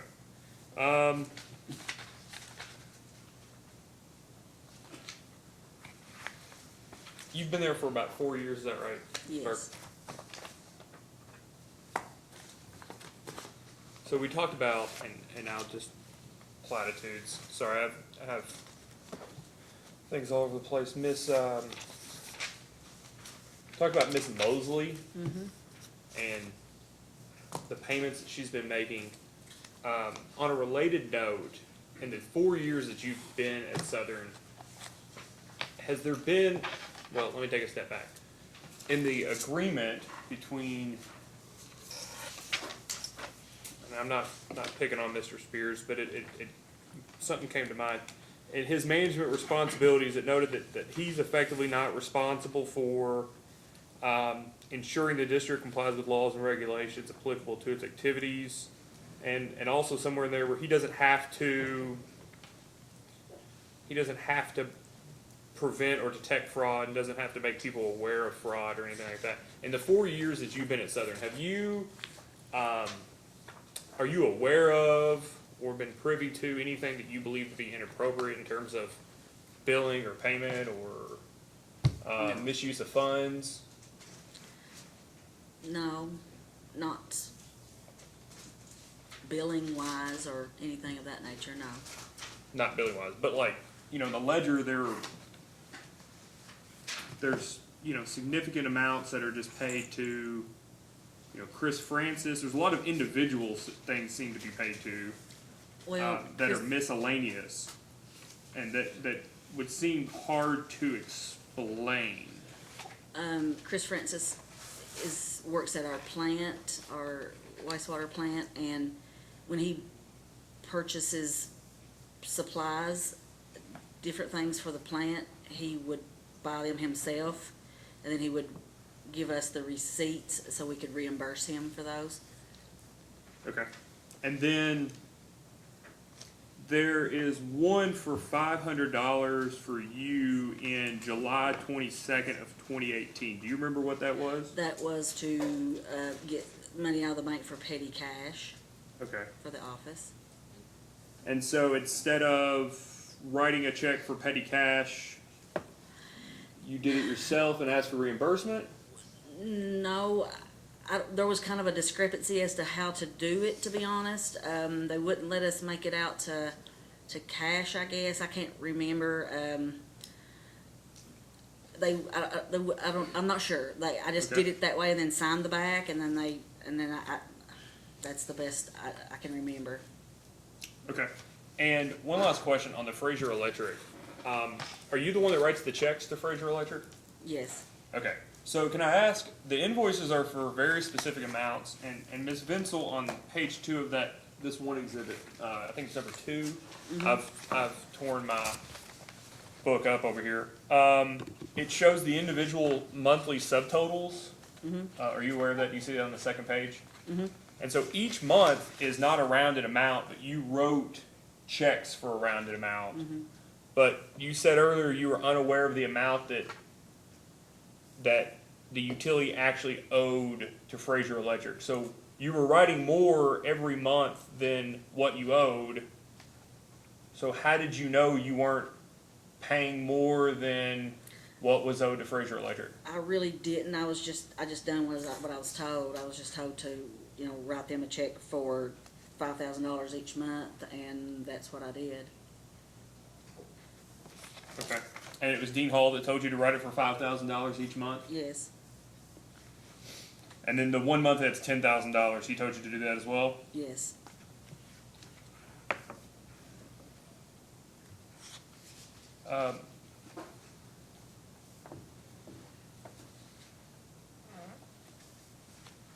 Sorry, Chairman, just one second. Earlier you were talking about in times of emergency, you would use the credit card just to pay something very quickly. Were you using Dean Hall's credit card? Yes. And he would just give it to you when it was time and you would just give it back? Yes. And I want to be clear on the gas cards. Gas cards are provided to individuals and not specified to individual vehicles? That's the way it was up until now. Now I think it may be, UMG may have it done differently. Okay.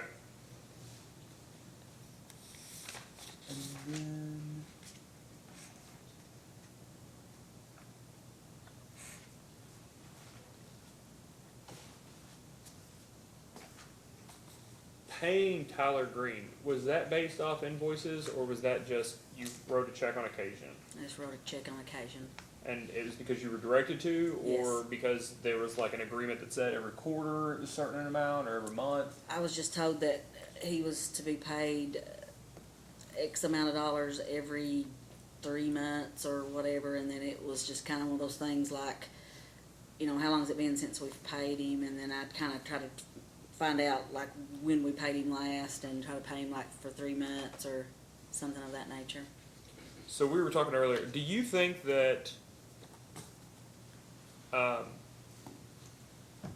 that the mills within driving distance of Floyd County, Pike County, general area of the utility, do you think that the payment of mills by the utility is appropriate? I'm sorry now? Well, so if a, well, if a, Somebody just charged a meal under $3 at the McDonald's at Prestonsburg, and the Well- water district paid for it. well, so I guess my question is, how long a drive is it from your all's office to Minnie? Just down the road, I mean, just a couple. Right, it's not an minutes. overnight trip, I guess is what I'm trying to get Oh, to. gosh, no, just down the road. But do you think it's appropriate for the utility to be paying employees lunch No. in Minnie? Okay. I did have one more question, Chairman, and I think I just lost it on myself. Take your time, there's a lot of material.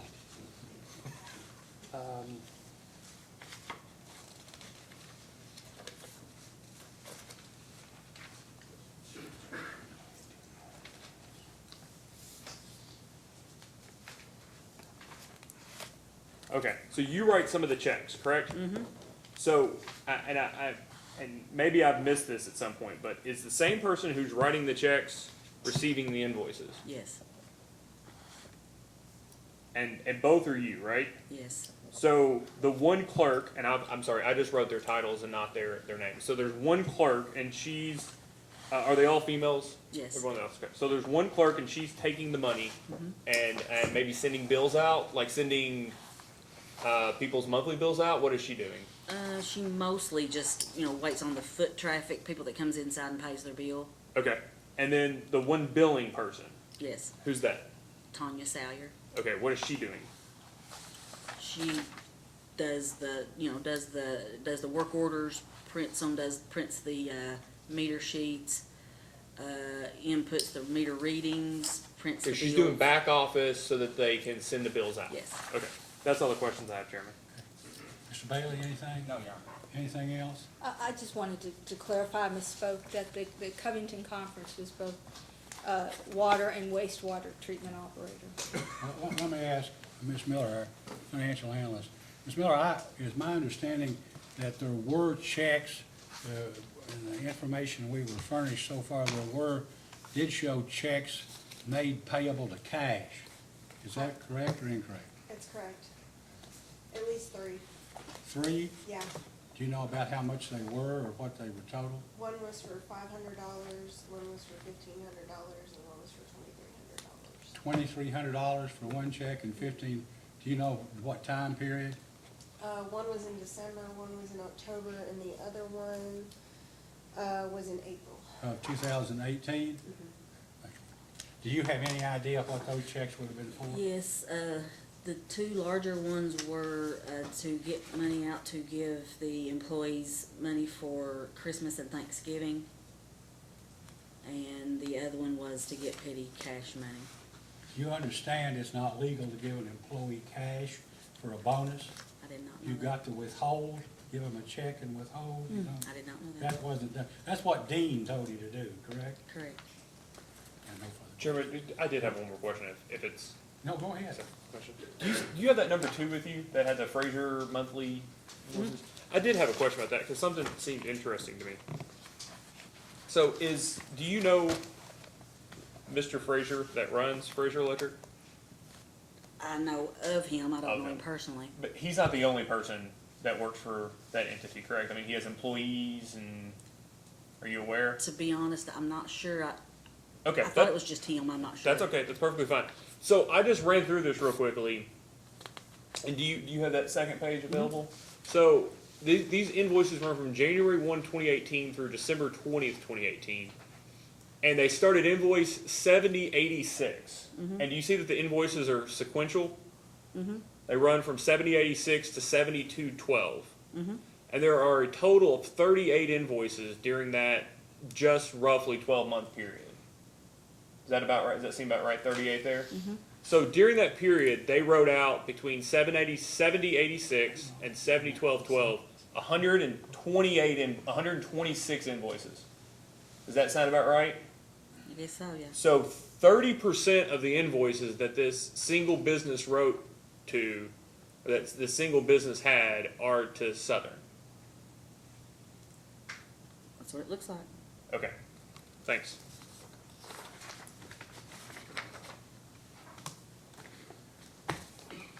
That's all I have, Chairman. Anything else? We don't have anything else.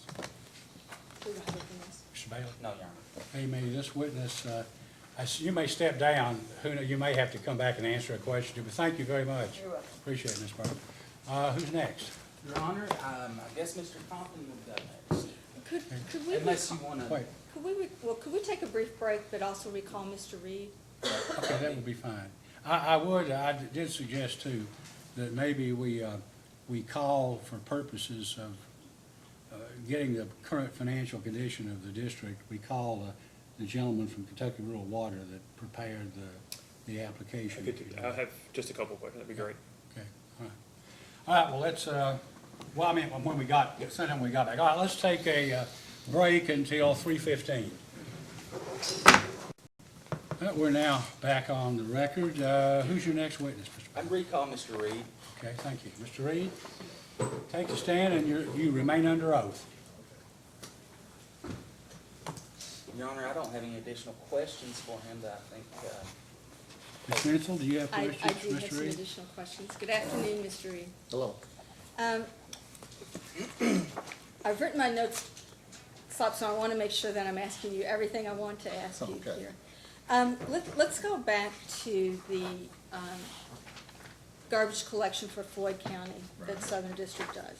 And again, because you prepared the annual report. Yes. We understand that Southern District recorded non-utility income, a little over almost $27,000. Yes. Does that represent revenue generated from the billing for Yes, this the garbage 30%, collection? yes. Okay. And do you know if there's a contract between, I'm assuming they did when they had the district initiate the collections, between them and the county, I would but, hope. Yeah. but not to the best of your Not knowledge? to my knowledge,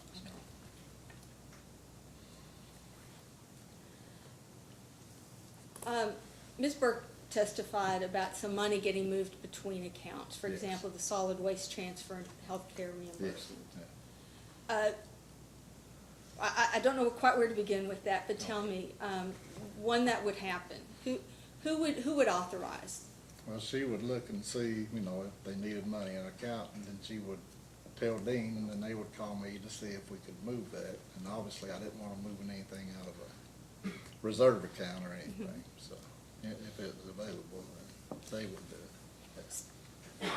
Was it, and I don't want to put words in your mouth. Okay. Was it, if you will, shell game has negative connotations. I don't mean to make it sound negative, but it was basically taking money from A just so you could pay B with the thought that eventually the money would go back to A. Exactly, yeah.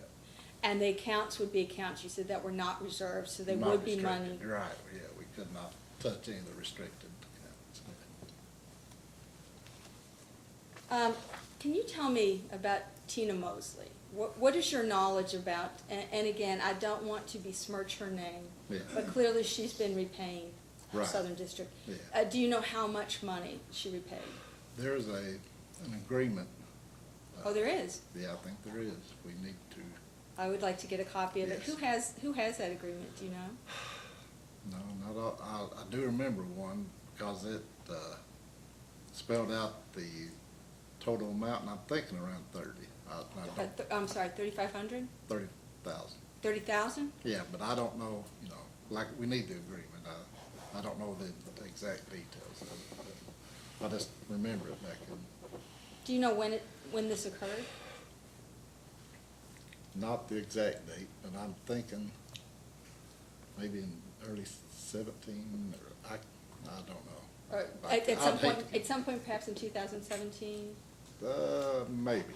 2016 maybe? Yeah, somewhere in there, yeah. But, I don't know the exact date. I can even find it. We'll go ahead and make the request, Mr. Okay, Bailey, with the that'd be understanding that, But every year it. Mr. Reed's office, you likely don't have this agreement, do you? No. And we'll double check in the general ledger too Yeah. and see if we See when- can detect when payments started. And, so about $30,000. I'm And thinking, yeah, don't. can you tell me where the money came from or that you know I of? don't, You don't have any I no details? idea. No, I don't have any of the details of the, And would you know, this agreement, who authorized it on the southern side? I really can't remember. And to the best of your knowledge, do you know if Tina Mosley is related to anyone who currently works at Southern or formerly worked at Southern? No, it's not that I know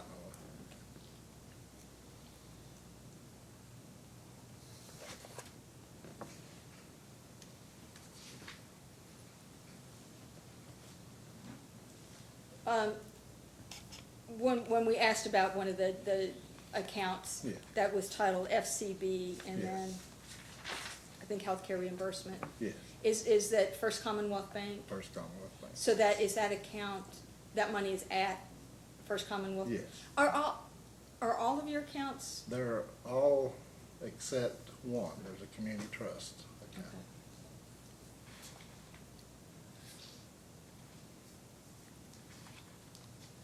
And then, and you've explained about the solid waste Right, transfer. right.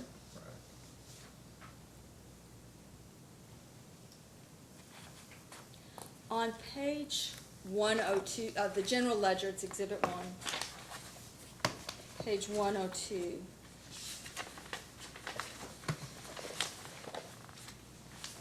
Okay, I'm there. And this is that accounts, it's, yeah, the accounts payable, PCUC Okay. sewer repairs. Yes. Can you tell me what that account is about, given that the sewer transfer closed in June 28th of 2018? Right. Is this, it looks like the bulk of the transactions were prior to that. Correct, yeah. After the settlement for the sewer assets, they stopped those requirements for the $3,000 a month. That was a payment to Prestonsburg to pay for repairing, working on the sewer. So prior to the completion of the transfer, Southern District reimbursed Oh. Prestonsburg for Well. repairs that Prestonsburg made. Yes. And when I say Prestonsburg, I mean PCUC. Yeah, yeah. It's just so hard to get that whole Prestonsburg City Utilities Yeah. Commission out, Yeah, isn't it's it? And this account, does Southern still owe money to PCUC? Yes, they do. And what is that for? That is, well, they owe the repairs there, the one you were just talking about. Then they owe them for the sewer collections that the district collects, Right. minus their 3%. And that's what the account right before the one you just asked me about, the PCUC sewer revenue, Yes, that's the balance of that as of December 31st. the 42,000? 122,000. I'm sorry? Oh, I'm sorry, I looked right in 122,959, 89. Okay, so roughly, my math should be kind of $165,000.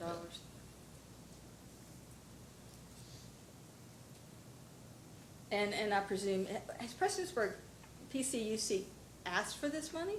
Not that I know of. I mean, we keep track of it obviously because we didn't realize we were gonna have to pay it. But, Sure. I mean, they haven't told me that we wanted payments on it yet.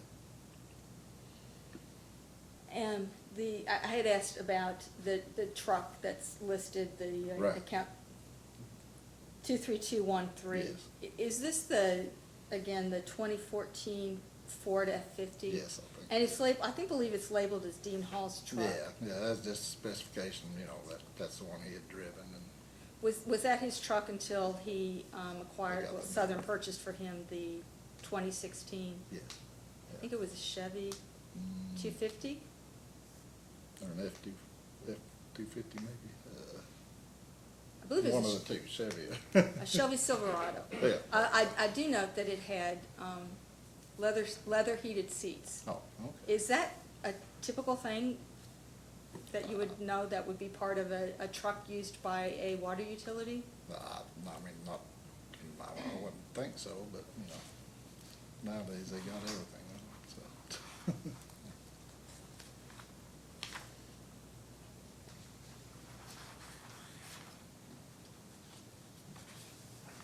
I want to make sure, I think I've got some duplicate questions fine. that you've already answered here.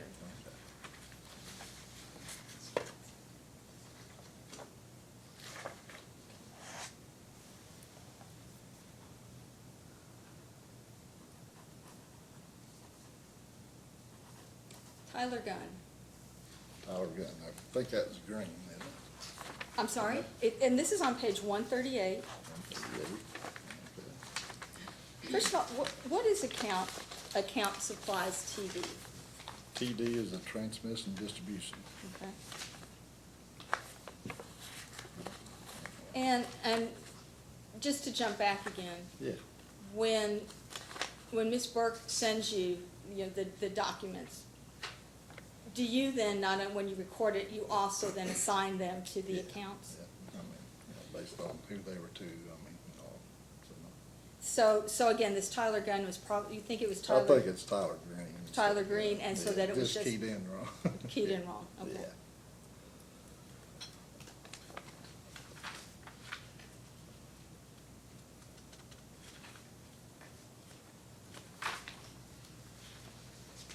This is the one that's supposedly asking for a copy of the invoice. Yes, yes, we're gonna get those In other words, invoices, it should or be any, inter- Should be interesting if Tyler Green doesn't submit invoices, whether you're actually gonna get one or not.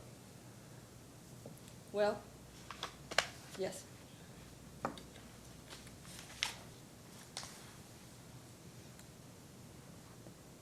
Maybe, Mr. Reed, can I have you turn to page 153 of the general ledger? And these are those bank charges. Yes. It was, I want to make sure I don't misstate this, not quite $17,000 in various bank Right. charges, service fees. Right. Again, I'm trying to think of where to begin exactly. This seems like a heck of a lot of overdraft fees, of insufficient It fund is. fees. Would you say that that is unusually high number?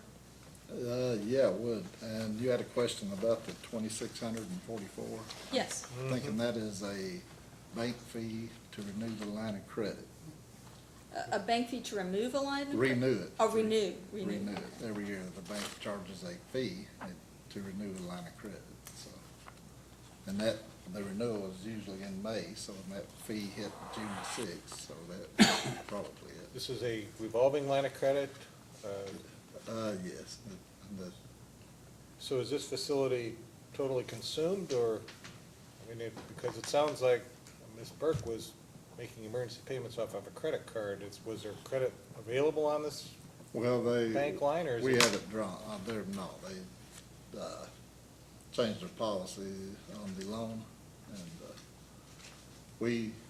the district held off on getting drawdowns just because we didn't want to increase the balance on that loan. I mean, you know, unless we had something major that we had to pay for, and we hadn't taken a drawdown in a while. Can we, do you have a copy of this agreement with this line of credit? Do you have any information on it? We can do a quick check here.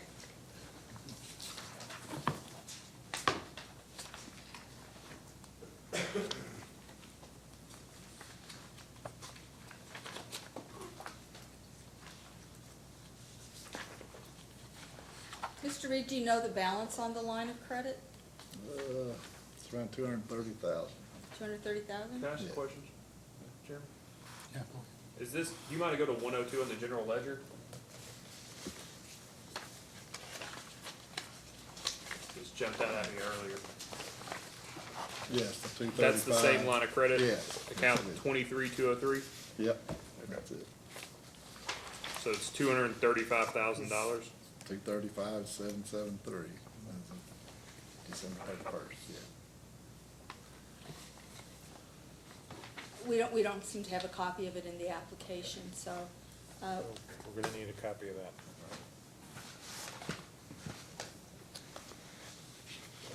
even so, along those lines, questioning, and if you reduce the 2,600 out of there, that still leaves Yeah, it's still a lot. $14,000 in overdraft, NSF. Yeah. That's a lot of wasted money.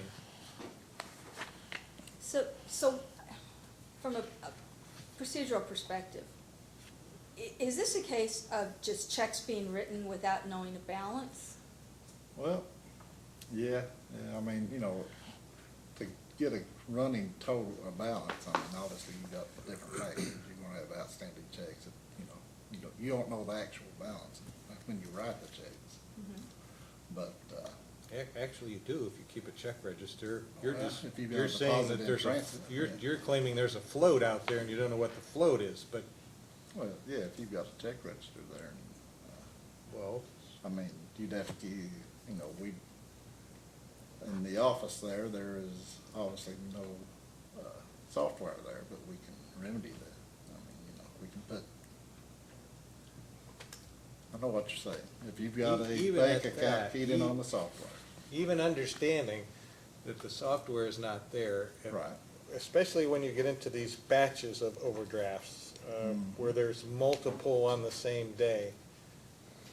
There can always be a call made to the bank and say, What's my balance?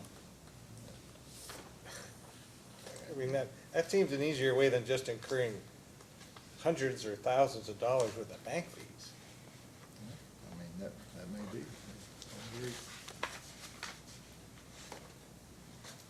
That's a business judgment made by the manager, is that correct? Exactly.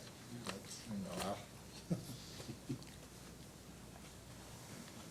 Mr. Reed, I know that you performed the bank reconciliation. yes.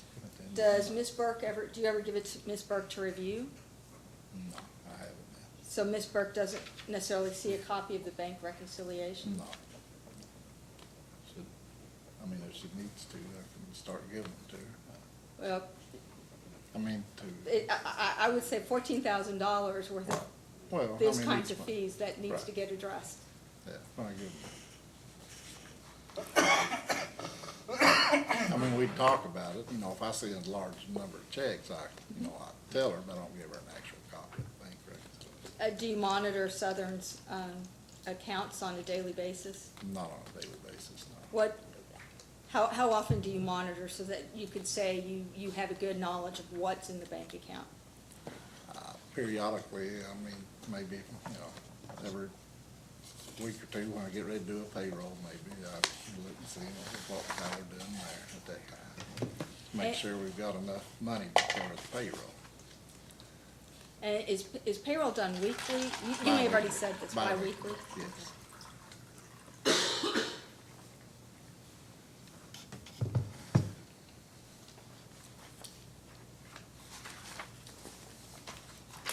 Okay, can I have you, Mr. Reed, turn to the general ledger, page 101.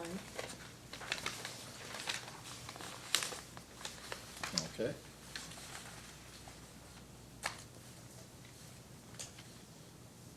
I'm there.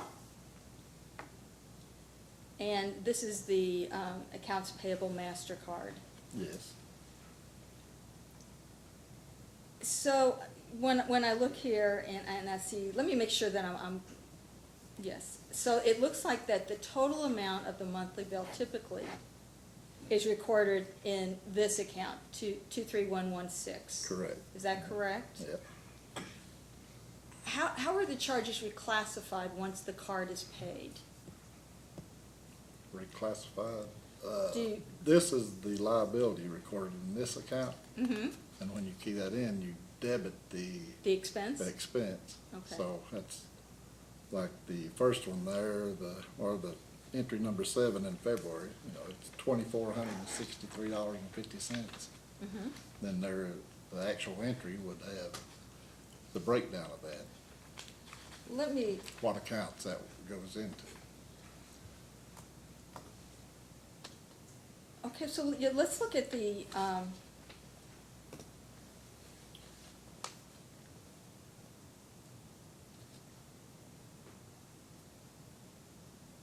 let me have you turn to page 163 Okay, in there, on 228. 228. Okay.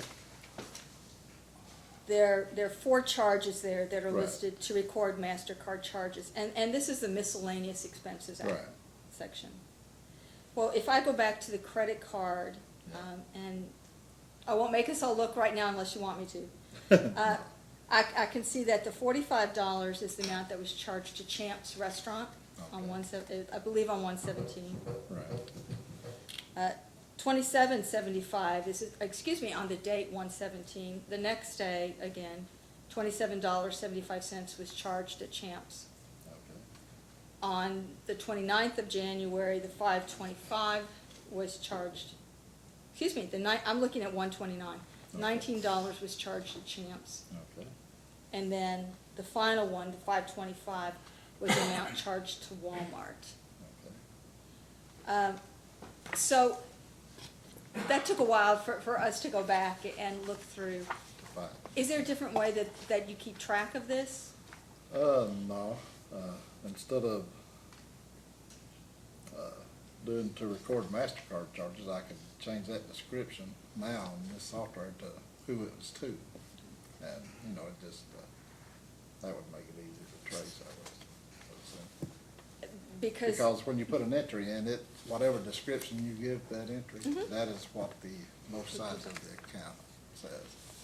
Now, I can fix that. Okay. That would be good. Okay, I will do that.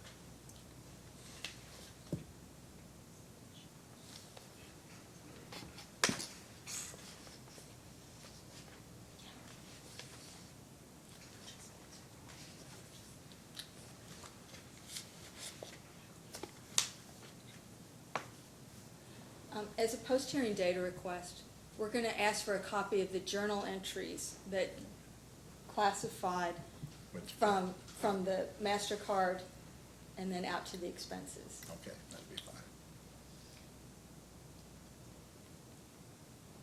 And again, I'm just going to have to write this down to make sure I don't forget.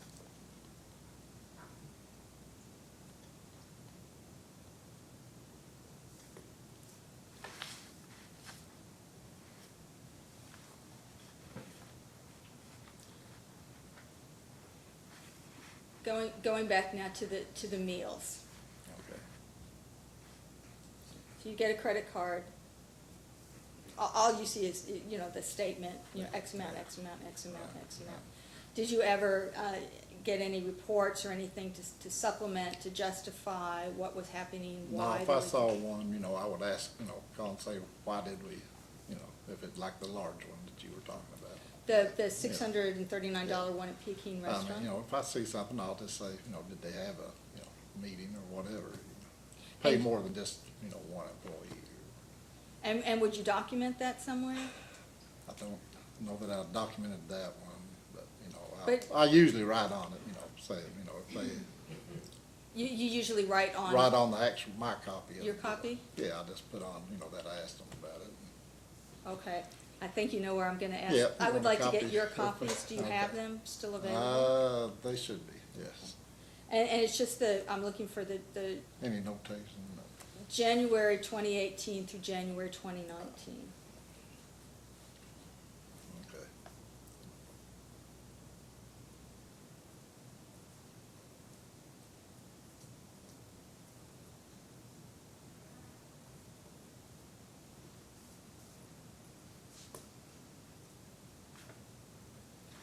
So, Ms. Reed, are you able to provide us a report? We've got the credit card statements for purchases at restaurants, at grocery stores, things that are clearly meal and drink beverage related. Right. In the general ledger, there are also additional purchases that do not seem to be tied to the credit card. Are you Okay. able to go through, I can even just look at the names and see, Right. McDonald's, Right. Champs, Yeah. Peking Chinese. I get a sense of some of the favorites. Yeah. Is there a way for you to pull that out of the 2018 general ledger and give us the totals for just those type of entities?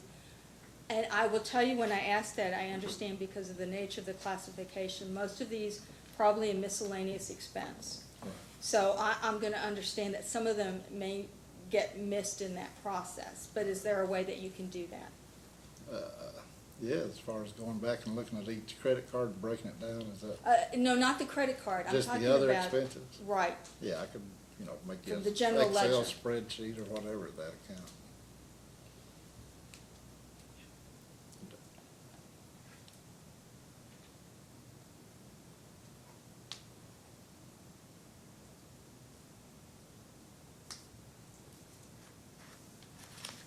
Let me make sure here, I believe that's everything that I've got. Is being passed. Oh, I'm sorry, no. No, I'm right, yes. Yeah. Yes, I'm good. I apologize. That's okay. Repeat myself. Mr. Cicero, I don't have any plans. do you know, Mr. Reed, Yeah. how much debt, long-term debt, the water district has right now? The total, Yes, uh, approximately. the last, $6 million is what I'm thinking, total. Is I it, mean, I does don't it have it. currently carrying debt to vendors that it hasn't paid or can't pay? There's a few, yes, there is. Electric bills, the main, you know, they pay as they can on the electric bills, and But as you have said, they're running what, or somebody has $40,000 to $50,000 a month, Right. negative cash Right. flow. well, yeah, Did the, it's- I guess somehow we saw, maybe, or in the newspaper, heard or something, that the district, I guess, that Floyd County Fiscal Court co-signed a note or helped the water district borrow $100,000 or $150,000. Yes. Can you tell us, I don't know, do we have a copy of that? That happened just No, not too or long what? ago. No, Yeah, it's No. not a note, it's just the county, I don't know. Came out I of don't know county, the just out of details. county funds, is that what you're saying? I guess, yeah, I haven't, it just happened recently in the last, Yeah. Well, I didn't know what the status of that, judge, yeah. how much money have they burned through right. of that amount, do you know? I don't know. So there's no supporting documentation of the 150,000?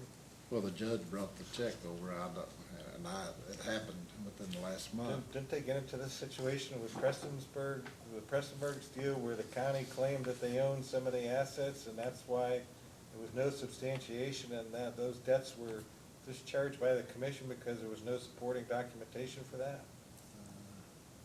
Yes, I can tell you that there was. So Okay. now we have the same situation again where there's nothing to support it? Well, I mean, I haven't seen it yet. I mean, that happened in April, and I haven't done anything.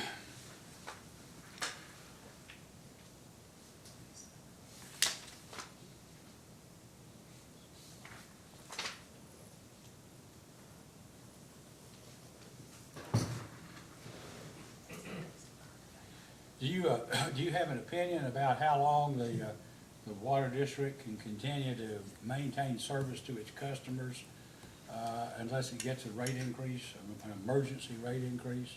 It won't be long, I mean, because if we don't get any increase in revenue, I mean, we're gonna, like, you can tell, you will be able to tell in the,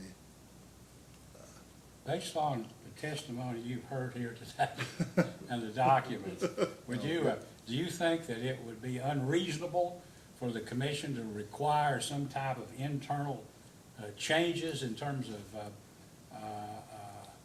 operational procedures at the level of handling money and expenses? I think some changes have been implemented, with UMG that may, if we give it time, it may be okay, but, you know,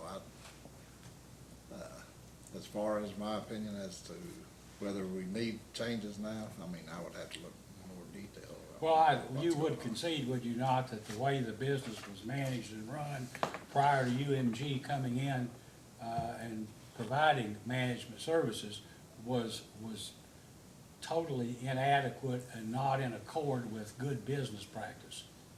I would say it was in good business, you know, I have no further questions, Mr. Chandler. I do have a couple. Sorry, Chairman. Mr. Reed, you get the benefit of questions for myself and I think my colleague, Mr. McNeil. Just a if you turn to page 100 of the ledger, I just want to ask about the liabilities for a minute. Okay. So can you explain to me just real quickly on page 100 to 101 what's going on in the accounts payable account every month? The regular accounts payable, is that? Yeah, account 23101. Oh, okay. Those are entries. Each month I make an entry to record the accounts payable at the end of that month. And the next month I have to reverse that entry out and record a new payable. The listing. But it would appear then, if you're reporting them and then recording them out, that balance has actually gone down in the year 2018? Yes. Yeah. So they made some payments on it. So in terms of where cash is going, at least some of it is being used to pay down accounts payable. Right, as we Okay. can, yes.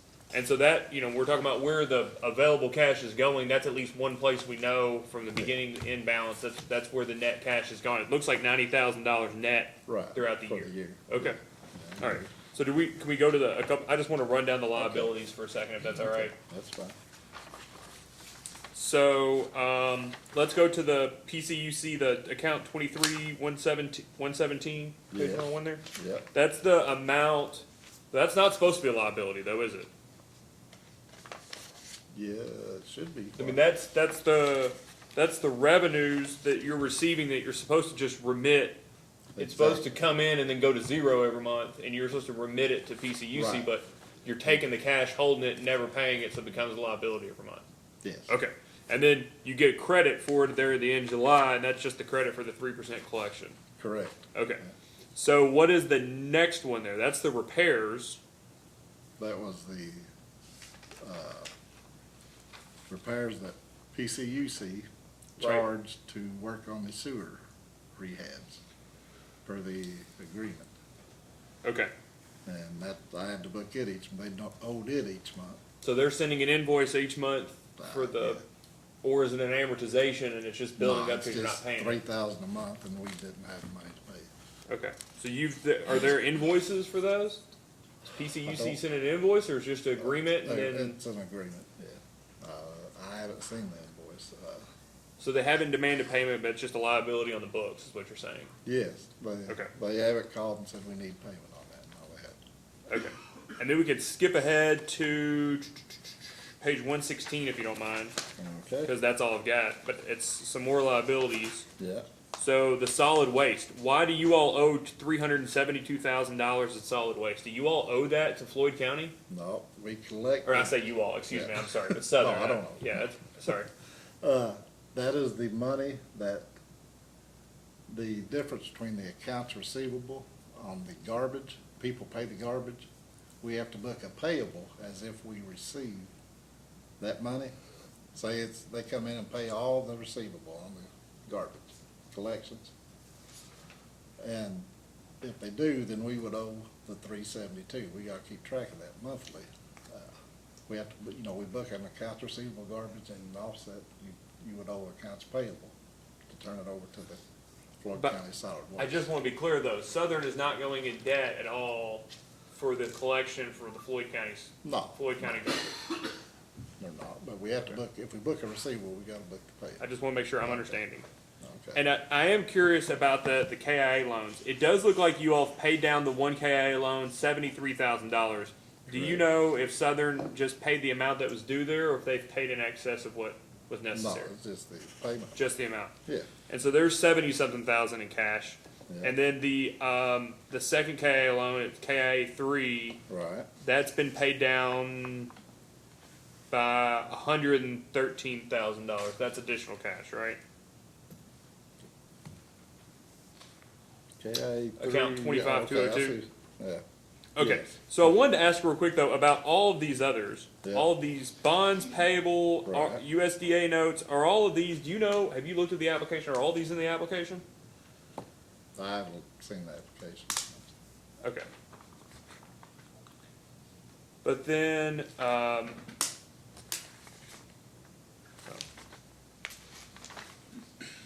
that's all I have, Chairman. I just want to make sure. Thanks. Mr. Dyer? any of those KIA loans that Mr. Chandler mentioned, was payment made by Prestonsburg? on those? Prestonsburg, not the ones on this balance, but there were two others that Prestonsburg did. Would they pay them off? They got the bills. I don't know if they paid them off. They got the bills sent to them. Okay, anything further? May this witness, I think we just have one question. We're wanting to understand, going back to the sewer repairs. On page 102, the transfer was closed at, near the end of June in 2018. We know particularly the September is another to record the payment. So if it closed, why is there continuing Well, to that, record? I don't know. I'd have to look back and see why we did, September, but I don't think everything is final with that transfer. I mean, with the sewer assets are, but, I'd have to check and see on that one.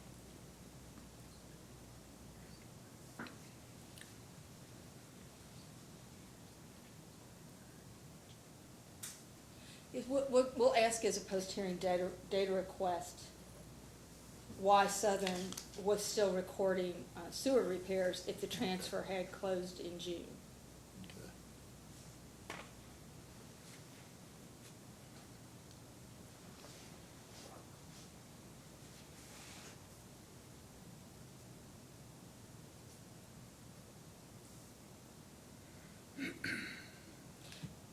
Staff has no Yeah. further questions. anything else? You may step down, Mr. Reed, unless you have something. No, Your Honor, may they be excused or they need to stick around? We have no further questions. Anything? May. Oh, no, Chairman. Okay, you may be excused. Mr. Spears thank is going to leave with him, Your Honor. Sure. I mean, Mr. Spears may be excused too. Okay. Thank you all for being here. Thank you. Next, witness. Do you Ms. want Mansell, the who Board of would you like? Development or Mr. Compton, or? Mr. Compton? Okay, we call Mr. Compton. Thank you.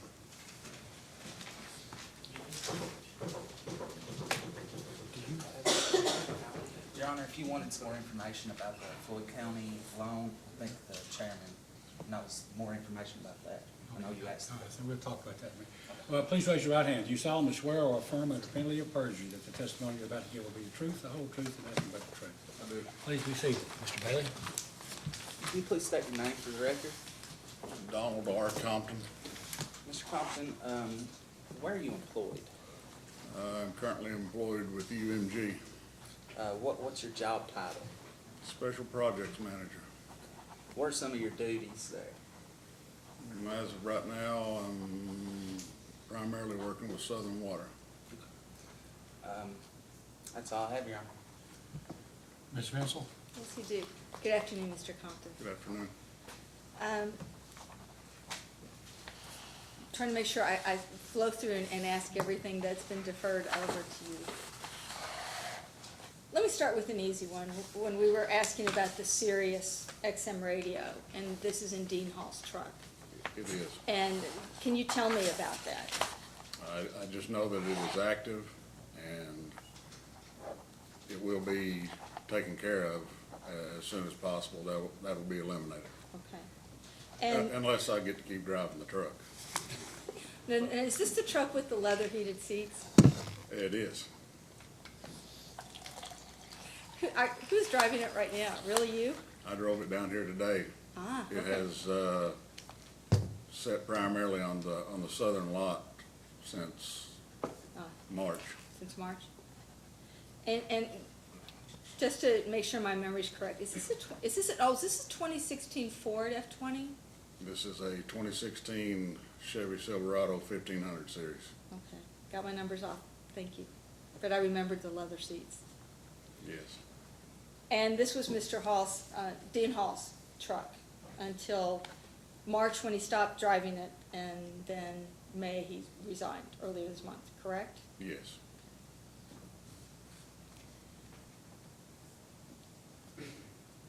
How many trucks does Southern currently have in its fleet? 11, 11? memory serves me correct. And again, I know that UMG has only been here for 5 weeks at the most. Have you been able to identify any vehicles or specific assets on Southern's depreciation schedule that are no longer in service but are still on the schedule? I have not studied that intensively though. I did clear up a issue with Mr. Reed on the 2014 Ford F-150.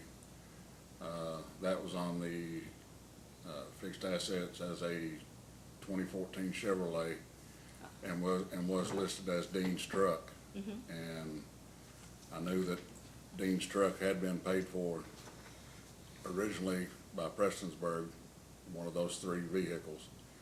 So I couldn't figure out why that truck was being paid for in payments. So I investigated that, and it turns out it was just mislabeled.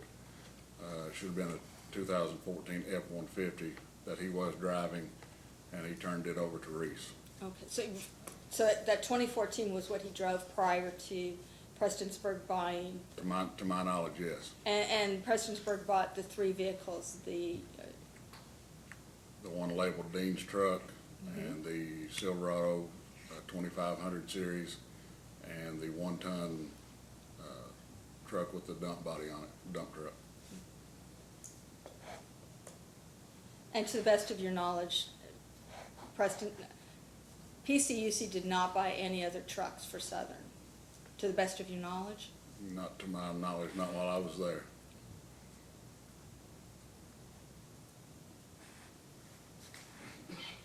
Has there been any policy change regarding the use of Southern's vehicles since UMG has taken over in March? Yes, we have parked a certain amount of vehicles that were going home. We now just allow the 2, what I call my crew supervisors. They take their trucks home and they're on call, so that justifies them having their truck. And so how many of the vehicles then are parked, as you say, and not going home? Should be 9. 9?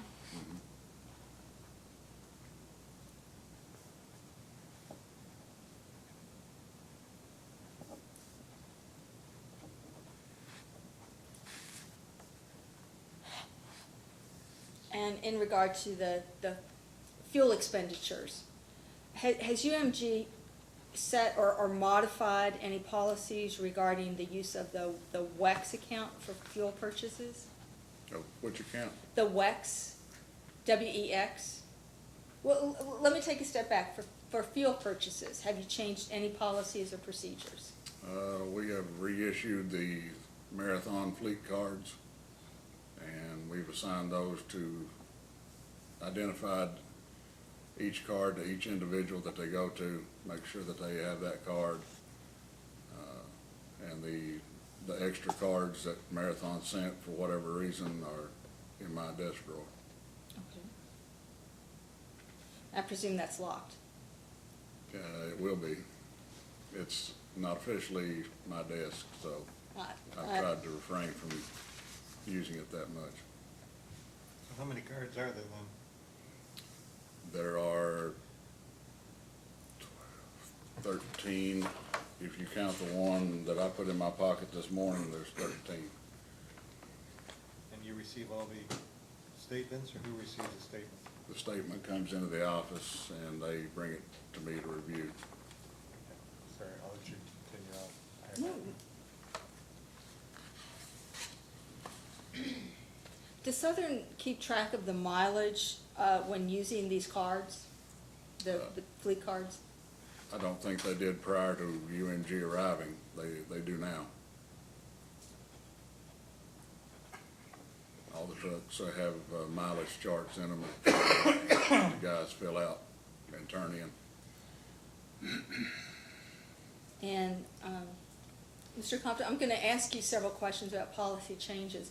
If there are other things that you think is important for us to know, please feel free to go ahead and expand upon it.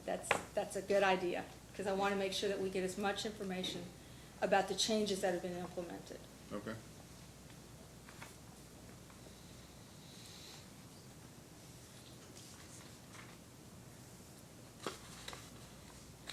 As a post-hearing data request, let me get some clarification here for a minute.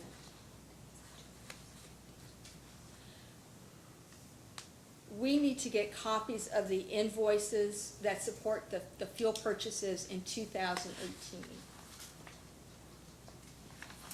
Okay, and that's prior to Yes. UMG arriving, but Yes, and we acknowledge that, so I presume that Ms. Burke should be able to assist with that.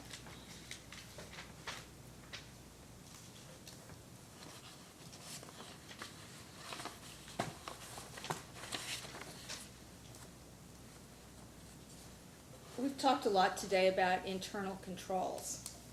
Has UMG developed or implemented any policies or procedures that deal with internal controls of these finances? they are currently going over all those. And the target completion date, As soon as possible. which is when? I would hope within a month.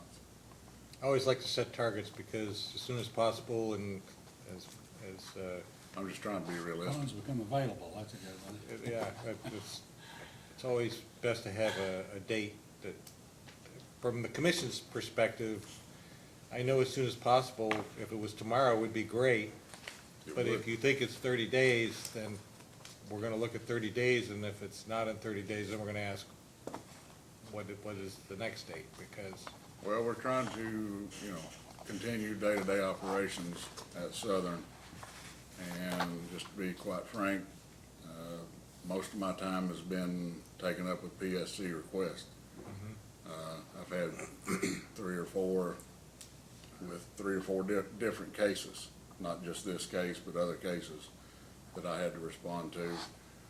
Division of Water response I had to take care of. We've had to take care of FEMA issues that are ongoing. And it's just. Unfortunately, I've got when to get to that as I can. when they deteriorate to the point of where we are now, then it becomes worse before it gets better, but. I can tell you that, there won't be anything ordered that won't be approved. Well, they were approved prior. The only issue that we have is only one person was approving everything, including the credit card that he was using. So there was, that's, just having an approval isn't okay. Having a structure that shows how it flows is good. The previous one is prior to us. I understand that, and I think the record's been established that the situation hasn't been very good. The question is, going forward, is there the foundation that is being laid in order for it to pull itself out of where it is right now? That's what we're working on. Okay, well, working at it with some kind of I guess a plan. I don't know what your intentions are in terms of looking at the internal controls, and I'm not picking on Ms. Burke, but she's been given instructions, and in her defense, it sounds like she's doing what she was told to do, and I'm interested in knowing whether what she was told to do before is not how it's going to be going forward, because telling somebody to cut a check for a person without an invoice and not really having a real reason for cutting it is not a good reason to cut a check. I agree. And so UMG intends on doing what in terms of improving those internal policies? Well, myself and Mr. Potter and Mr. May, we're working on that to present a plan to the board that will hopefully take care of that. And we would hope to do that within 60 to 90 days. So there's no, rough type of plan that can go into place to immediately look at some of these to address it? I understand you're busy, but there's some generally accepted accounting principles in terms of how payments are processed and who does what that could be implemented on an ad hoc basis and then refined as you go forward, rather than letting the situation stay stagnant, which you know is inadequate, but trying to address it at some future point. The only thing I can tell you is it will be addressed as we can get to it. Well, I'm not sure that's the answer I'm looking for, but that's all you have. I can just tell you that, you know, it's a work in progress. I feel like in the short time that we've been there, we have made progress. So you've done something with the gas cards and the vehicles staying in place without being driven home. We've tried our best to work on the overtime, but some overtime is required. And to my knowledge, there has not been any overtime worked from March 26th on that I haven't approved. Which means it could be the same amount of overtime it was before, but you're just aware of what's going on. Yes. Has there been any significant savings that have been identified and reduced the 40 to 50,000 down to something else? I don't know that I could answer that. I mean, I don't think, if memory serves me right, and Mr. Reed and Mr. Spears are gone, but I don't think the financial statement at the last board meeting, I don't think it was as high as $40,000 to the negative. I don't remember the exact number, but I don't think it was in the 40s. So from UMG's perspective, is operating the Southern Water District something going forward that it foresees as being salvageable? Yes. And If I didn't think it was, I wouldn't be involved. what's I'm asking you? You're involved now, but it sounds like it's a very difficult. It's going to be a struggle, but I think it can be done. I know I kind of stepped on your toes again. No, I think we've got a good tag team going, because you're asking a lot of the questions I was gonna ask, so it's working well. I turn it back to you. The vice chair asked you about cost savings, and I know that Mr. Prater had spoke about them. Can you speak about some other steps that you've taken in the 4 to 5 weeks that UMG has been there to identify items to save expenses?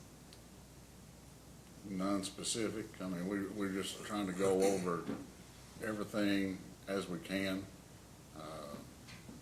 You know, just trying to do the day-to-day stuff, and then, you know, we're trying to identify the meter situation as those evolve, and just kind of take them as they come, and until we get together and finish the plan that we're working on. In your opinion, and they're clearly both a dire situation financially. There's also a dire situation in terms of financial controls and processes. There are also operating deficiencies in the terms of water loss, these meters, zero reading. Can you talk about on the meter side? We've talked about the roughly 700 meters that were zero reads. Now, these are meters that UMG has identified, is that correct? That was the first report given to me on, it was a zero read printout, but I mean, it's just basically, some of the meters were all of them were being read, but, you know, showing no usage, which creates a minimum bill. And that report that you mentioned, is that one was it created just for UMG, or is it a report that's always been available to Southern management? With the software, I'm pretty sure it's always been available.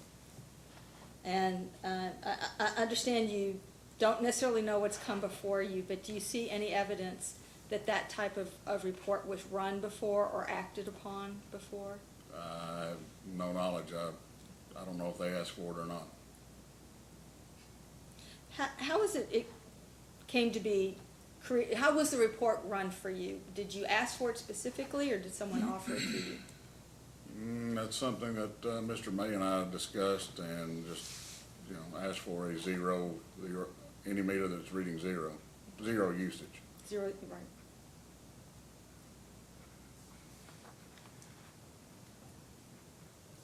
And I want to clarify one point, if you can.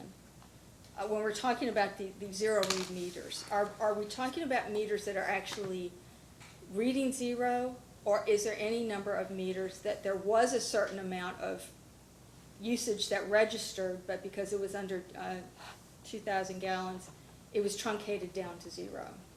Or do you know? The report that I requested and received was just any meter that's showing zero. Okay. It's just the reading stayed the same month to month, which creates a minimum bill.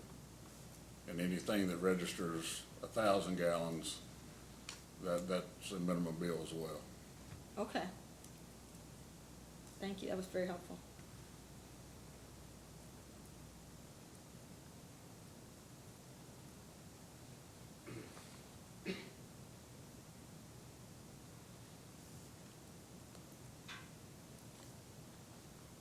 We had talked earlier about the banking and the bank fees, and to the degree that there's something that UMG can do about that, has UMG looked at the number of bank accounts, or these overdraft fees and policies, procedures to put in place to avoid overdraft fees? To my knowledge, Mr. May has looked at that. Okay. I have not got into that. Okay. To your knowledge, is Ms. Burke being provided with copies of any check register or a check balance so that she could be aware of balances when she writes checks? To my knowledge, the register is with the checkbook. Okay.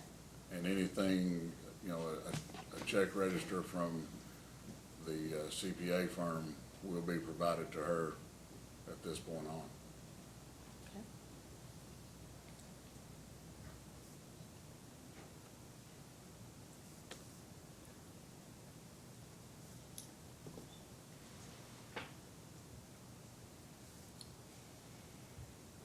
Okay. May we have just one moment?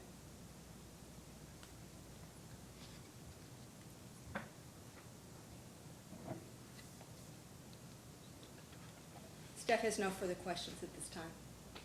Commissioner Cicero? How many members do you have of the UMG team that are helping out on the Southern project right now? Currently, there's 4, including myself. What would their functional responsibilities be? Mr. May is the owner, and he's going over more of the financial side. Myself, I'm trying to work day-to-day operations, I think. And Mr. Potter is helping with leak detection, trying to identify where any major spots are that need to be addressed. And Dwayne Hamilton is the 4th member, and he's doing the same thing. He's helping the crews with leak detection. So the owner is looking at the financial aspects of it. I presume that he's looking at the internal organizational structure and policies, procedures, whatever. That's really what he's handling. So when I ask you questions about it and you say as soon as possible, I presume you're just saying that because that's really not in your functional responsibility at this point. Is that a correct statement, or is it? That would be correct. So would he have a better idea of, what would, did you say Mr. May? Yes. Would Mr. May have a better idea of establishing what his plans are and what he foresees as improvements that could be made? Yes. So I was going to ask you questions about organizational structure and how it's going to be planned out. Can we, maybe as a post-hearing data request, find out when Mr. May's timelines and what he foresees in terms of whether to bring accounting in-house, what he foresees as a structure? I mean, generally speaking, the internal reorganization that needs to occur in order to make this happen. Because really that's, when we look at a rate increase, we have to be certain that everything is flowing together, and obviously, we've heard all of the things that didn't go right. Now we're interested in making certain that we're moving in the right direction for that to happen, and Mr. May's piece of it as a big part of it. I understand the operational side to improve that, but it also has to occur within the structure of the organization itself, or it still won't be successful. You get partway there, but you won't get all the way. I agree. I don't have anything else. Mr. Compton, is there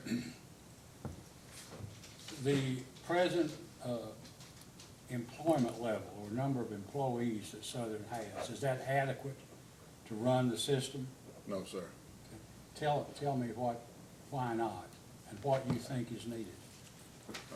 Well, the water treatment plant right now is shorthanded.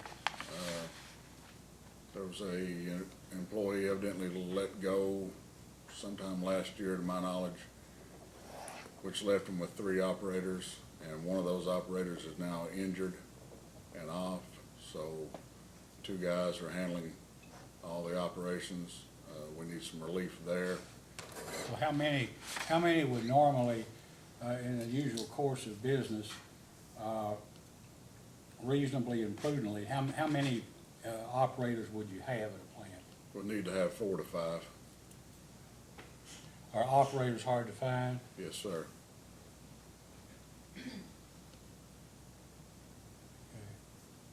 Is there any attempt right now, as far as you know, to find operators?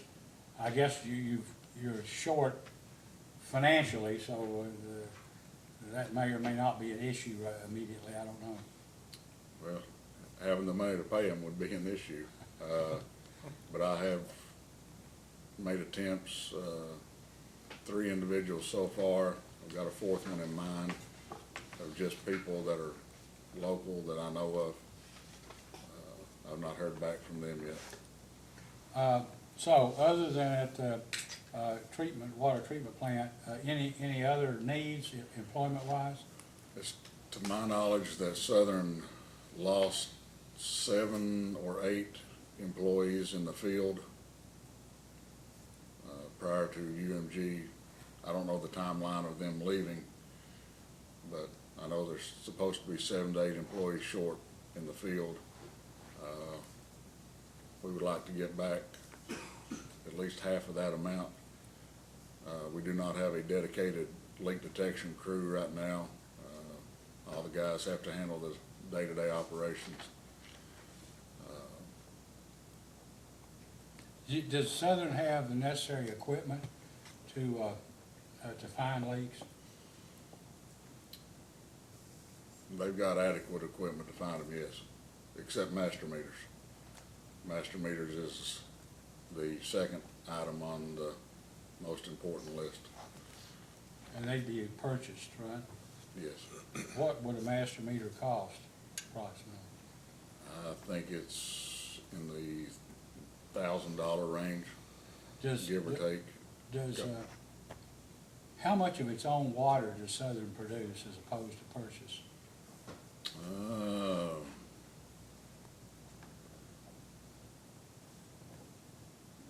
Quite a bit. I think the biggest purchase is from Pikeville. That'll average about 12 million gallons a month, and they produce on average about 45 million gallons a month on average. And then Southern sells water? They You sell do. water to Knott County? To Knott County and to the city of Hyman.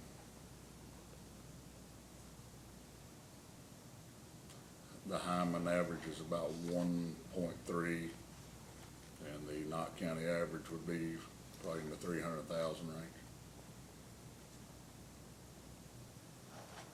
Now, equipment-wise, how does what's the status of the Southern Water District in terms of equipment?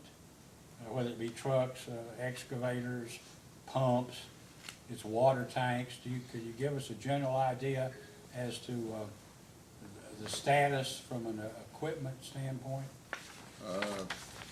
Vehicle-wise, I mean, the trucks are all in pretty good shape.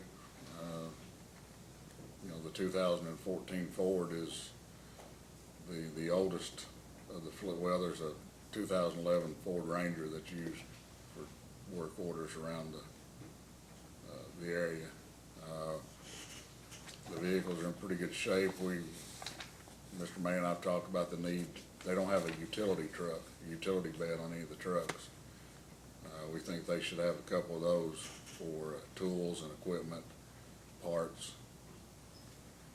Equipment-wise, they've got 2 excavators. One is in pretty good shape. The other one is operable, but stays on the lot most of the time. To my knowledge, most of the water tanks are in pretty decent shape. We've got plans to replace one called Mink Branch. That project is ongoing. That tank is leaking in 2 to 3 different areas and needs replaced pretty quick. Are you gonna get a loan or a grant for that, or do you know? That is going to be grant money, I believe. It's in process. It's been approved. I was thinking that was Kentucky Infrastructure or something, because I think they think so. contacted us about the status or if we had an issue with it, and we did not. We understood it was not in good condition.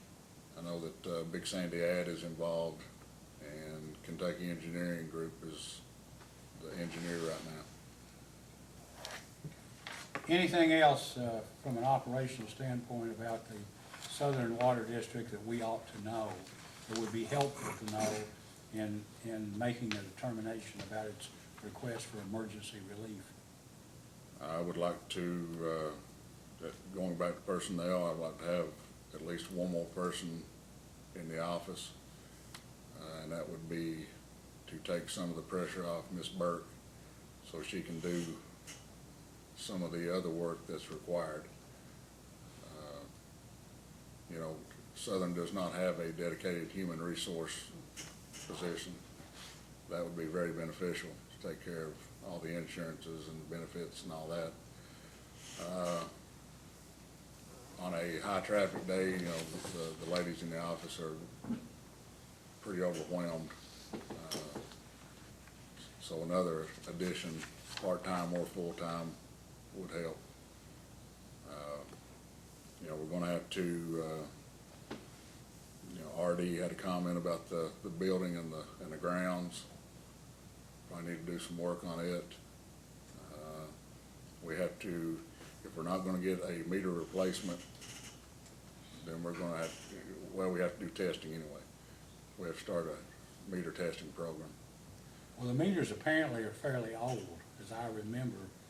I mean, assuming you can rely upon what Mr. Hall said. So, I mean, wouldn't it be, you'd buy, if you were replacing the meters, you'd get so-called smart meters or something, right? Where you wouldn't actually have somebody have to go look and read the meter manually? That would be my preference, would be to get a radio read meter.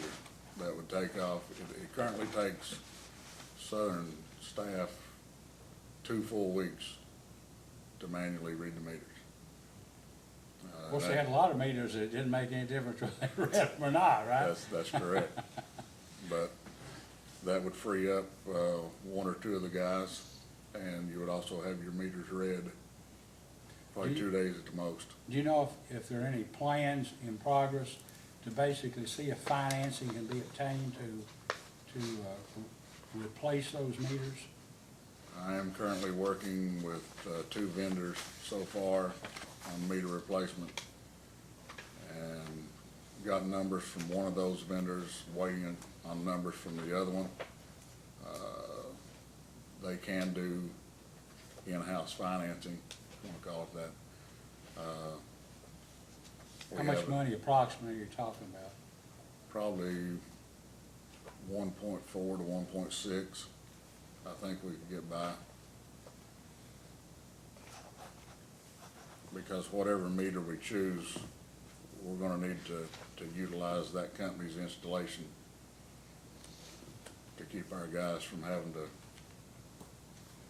go do that as well. There was, I guess, I don't know what the exhibit number is now, The RG3. 11 or something, the one for this RG3, you've seen that estimate, correct? Yes. was That had like my request. $850,000, was that an unrealistically low estimate? To my knowledge, it's a little low. So how would, obviously, if financing were obtained, it'd have to be paid back through rates or through some sort of a rider or a surcharge or something. Yes, sir. Because would you expect a substantial savings in water loss, at least water that was being conveyed to customers but wasn't being accurately read, so it wasn't being paid for, and savings in employee cost and fuel and vehicle wear and tear and going around and reading the meters? Yes, sir. So in the process of discussing the purchase of meters or possible purchase of these so-called smart readers, would you be in a position at some point to provide information to the commission on, like RG3 did, about what the costs were, what the savings were, and how much time it would take to pay back for just the cost of the meters to pay for themselves, and then the savings generated going forward by having those meters in place? I think each of the vendors that I'm currently talking to would provide that. Well, I think you should, because Yes. the issue here might be, if you could get a payback in 3, 4, 5 years, then maybe the way to handle that would be on a surcharge or a rider that would be dedicated to paying that loan off or that money back. Yes, sir. I mean, since right now, we have no basis for understanding what the cost would be or the benefits which might be required in order to put that into a rate. to I a know present. that Southern has a ARC grant that was applied for, and I don't think it was denied, I just don't think it went anywhere, to replace 1,300 meters. And at the last board meeting, Judge Williams said that had been reapplied for. I know the paperwork has come in. Ms. Powers with the ad board said there was a typo on it. She was gonna have to redo something, a couple of pages, and then resubmit it back to us. So, I mean, if we could get 1,300 replaced with an ARC grant, that knocks the number down Cost down. significantly. Okay, thank you, Mr. Compton. I have nothing else, Mr. Chairman. Just a couple. I just want to follow up, I think with some of the notes I have from Mr. Prater, but I just want to understand. So, I think I'm so confused. How many meters were not reading at all?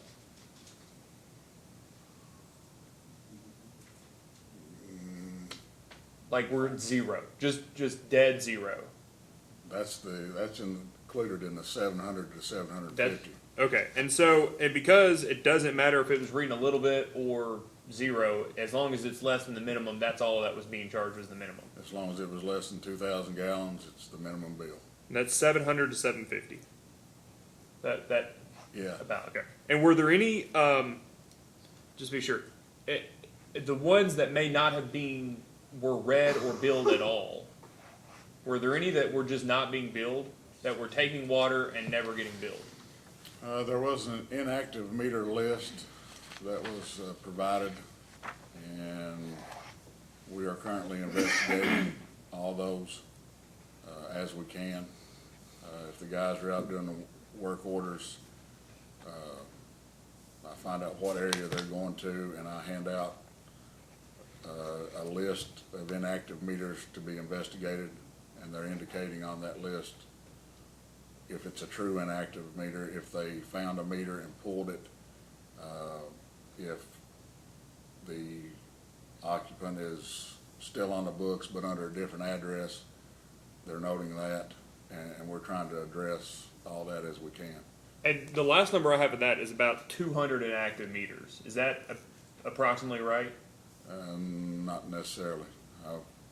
Can you give me a better number? Well, Can you the give me a guy- start number or where we are now? I can tell you that the guys from April 4th to April 22nd investigated over 320 of them.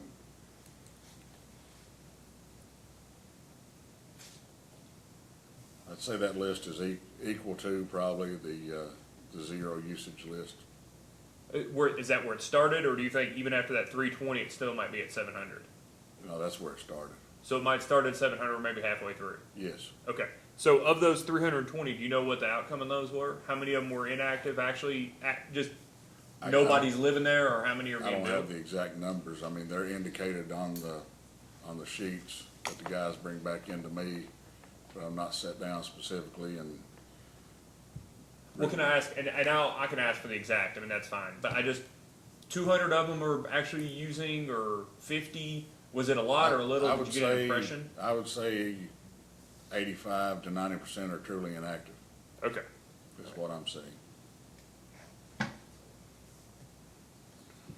So we're maybe talking about, in addition to that 700 to 750, we may be looking at maybe another 100 that are not actually inactive and are showing up inactive. True. That's maybe, okay. So maybe we're talking about 800 to 850 that are either not being billed or being billed at minimum, but may not be a true minimum bill per their usage, actual usage. That's correct. Okay, and so for the application, did you work at all or provide the billing analysis that was used in the application in this case? I did not. You did not, okay.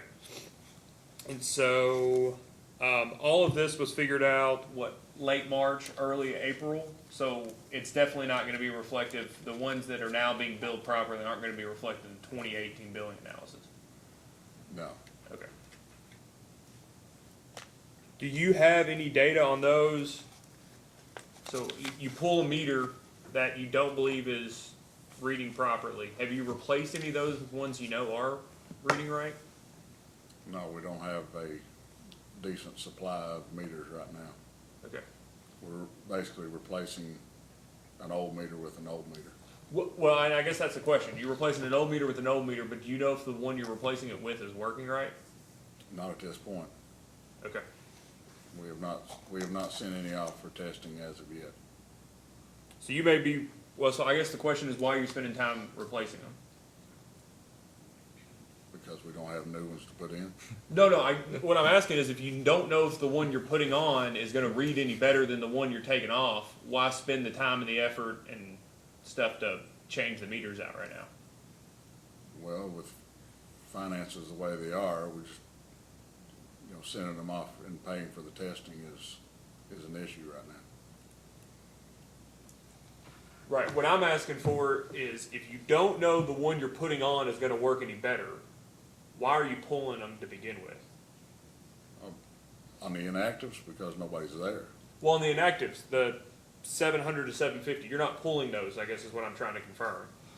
You're not changing those out? No. Okay.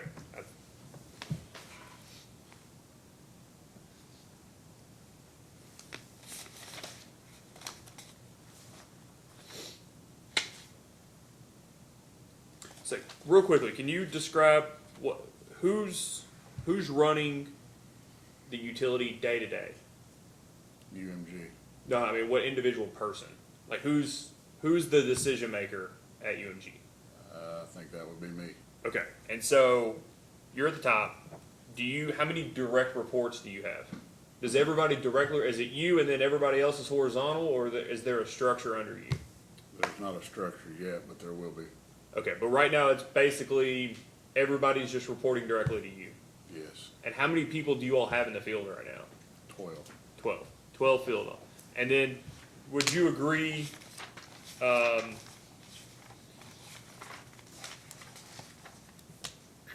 Ms. Burke was discussing earlier what the office personnel would look like right now, and it was Ms. Burke, a clerk, person for billing, and then a part-time person brought in by UMG that kind of does a little bit of everything and miscellaneous. Is that the office staff? Yes, And that's the extent? yes. How many of the, you said 12 people in the field, how many of those are Southern employees and how many of them are with UMG? All are Southern employees. All are Southern employees.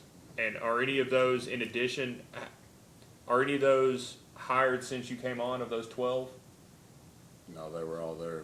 So it's the 12 you showed up with and you and the 1, 2, 3.5 people in the office, and that's the only people that Southern is paying for labor, And effectively. the water plant operators, And the water plant operators. How many water plant operators?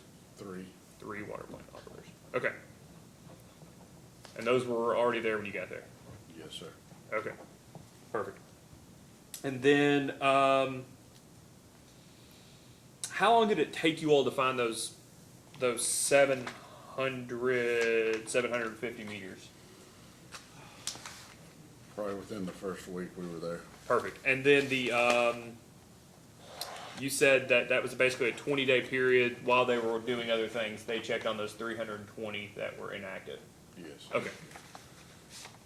And I just want to be clear, about 5,400 customers, is that right? About 5,400 bills sent a 54, month? 55. Okay. I've heard as high as 5,500. As high as 54 to 5,500. Okay. And that does not count the customers that are involved with the Prestonsburg.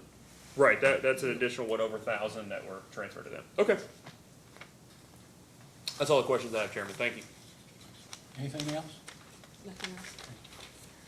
You may step down, sir. Thank you. Thank you. Anyone else you got?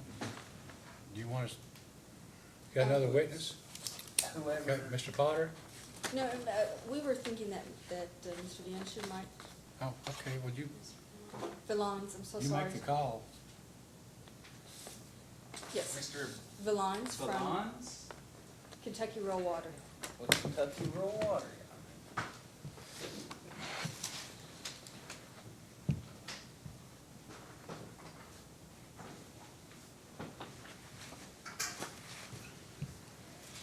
Please raise your right hand. You solemnly swear or affirm under penalty of perjury that the testimony you're about to give will be the truth, the whole truth, and nothing but the truth? I do. Please be seated. Mr. Bailey? Thank you, Alan. Can you please state your name for the record? Alan Valines. Mr. Valons, where are you employed? I'm a consultant with Kentucky Rural Water Association. All right. And that's about all I have. Okay. I Ms. have a- Missel? I do have a few questions. Good afternoon, Mr. Villans. Good afternoon. Did you prepare the application that was filed in this case for Southern? Yes, ma'am.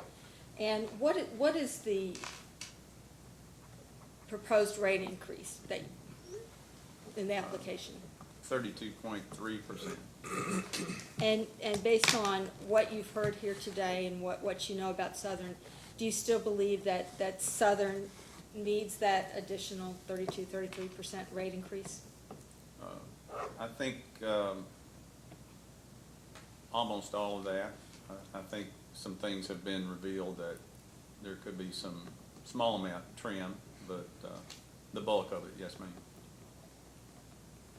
And in your opinion, how soon does Southern need an increase in order to get on more stable financial footing? Immediate. Immediate? Yes.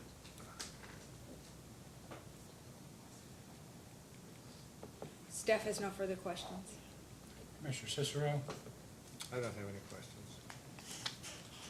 Well, what types of things did you hear today which would indicate to you that small amounts could be trimmed?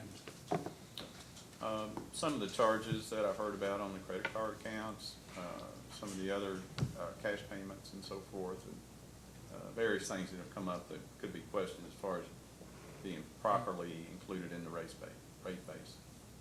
Bills to from McDonald's, Peking Restaurant, in Pikeville, that kind of thing? Could be. I think just have to get into what the purposes of those charges were. I think some of those may be legitimate, maybe others aren't. Have you, do your proposed rates include any infrastructure replacements or improvements? No, sir. Not other than the depreciation expense that's included, which could be used for that purpose if it were to be collected, and also the debt service coverage could be necessary. I have no further questions. Just a couple, Chair. Thanks. Ms. Stencil, can I borrow that application, that tab application? You've been here all day, Mr. Lyons, correct? That's right. I hate to remind you of that, but, may I approach, Chair? Yes, you may. Thank you. You were in it earlier when I asked Mr., I don't remember who it was now, it wasn't Mr. Reed, but when I was discussing earlier the notes that were included in the application, Yes. do you remember that question? Yes.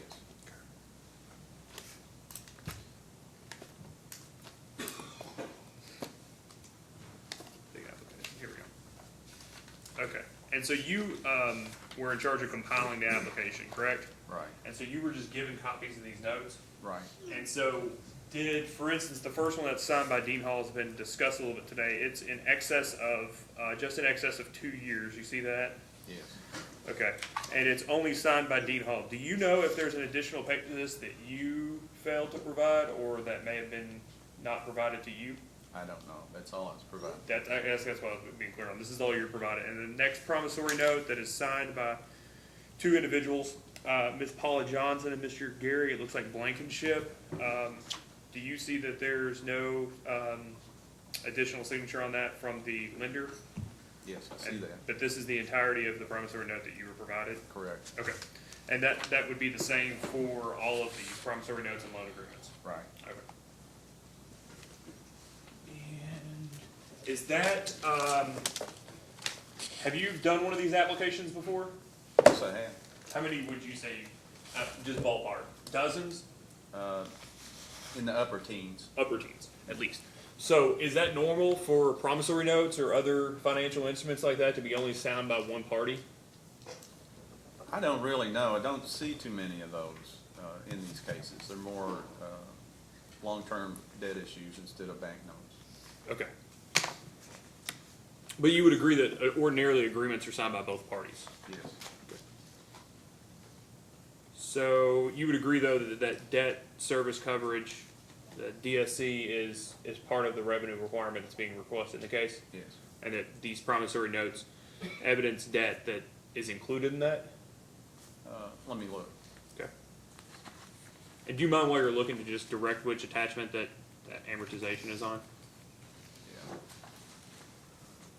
Yeah. Okay. I'm not sure which attachment in the application is. I don't have mine labeled that way. It's Table B, which is an attachment to the schedule of adjusted operations. 1 second, I apologize. And it does look like coverage is included for the bank notes. What is that table titled? Table B, debt service schedule. Okay. And so it does look like that's included, Yes. along with bonds, and then 2 Citizens Bank loans, and then the First Guarantee Bank. Right. Okay, and it's the principal and the interest for those loans. Yes. Okay. And so that would be included in the revenue requirement that's being asked both on an emergency basis and a permanent basis? Yeah, but I might point out the 2019 is the last year that payments are due on the First Guarantee Bank and the 2015 Citizens Bank. So it's a very small percentage of the overall debt service. Right, but I believe it's that 2017 loan that I was discussing earlier that was only signed by Mr. Hall. Yeah, and that's the larger one. And that's the largest of them. And that principal amount is somewhere around, in and around $20,000 a year? That's correct. Okay. And so, The other part of the application I'd like to ask you about is the billing analysis. How did you receive, from whom did you receive the billing analysis? Ms. Burke ran some reports through their billing software, provided me with the individual reports for each month in the test year, and then I compiled those reports into the billing analysis as presented here. Okay, and so those billing analysis would inherently include those, we'll say 700 to 800, we'll call them troubled meters, that people have been discussing today, correct? Correct. And so that may not necessarily be representative of what's actually being sold, but that's effectively what Southern's getting money for, or billing for. Right, it would be show up as a minimum bill for those 750 meters. Okay. And then, one last question I wanted to ask you about. Do you know on the basis of what level of, number of employees or type of employees in which the 2018, sorry, I'm trying to get to the schedule of adjusted operations, in which the 2018 test year salaries and wages and employee pension and benefits are based on? No, it was just whatever salaries and wages they incurred during that test period. So somebody at Southern would have to say, this is how many average employees we had in 2018. Right. And you've heard today they don't have a dedicated HR person, so whether or not they have that information is, okay.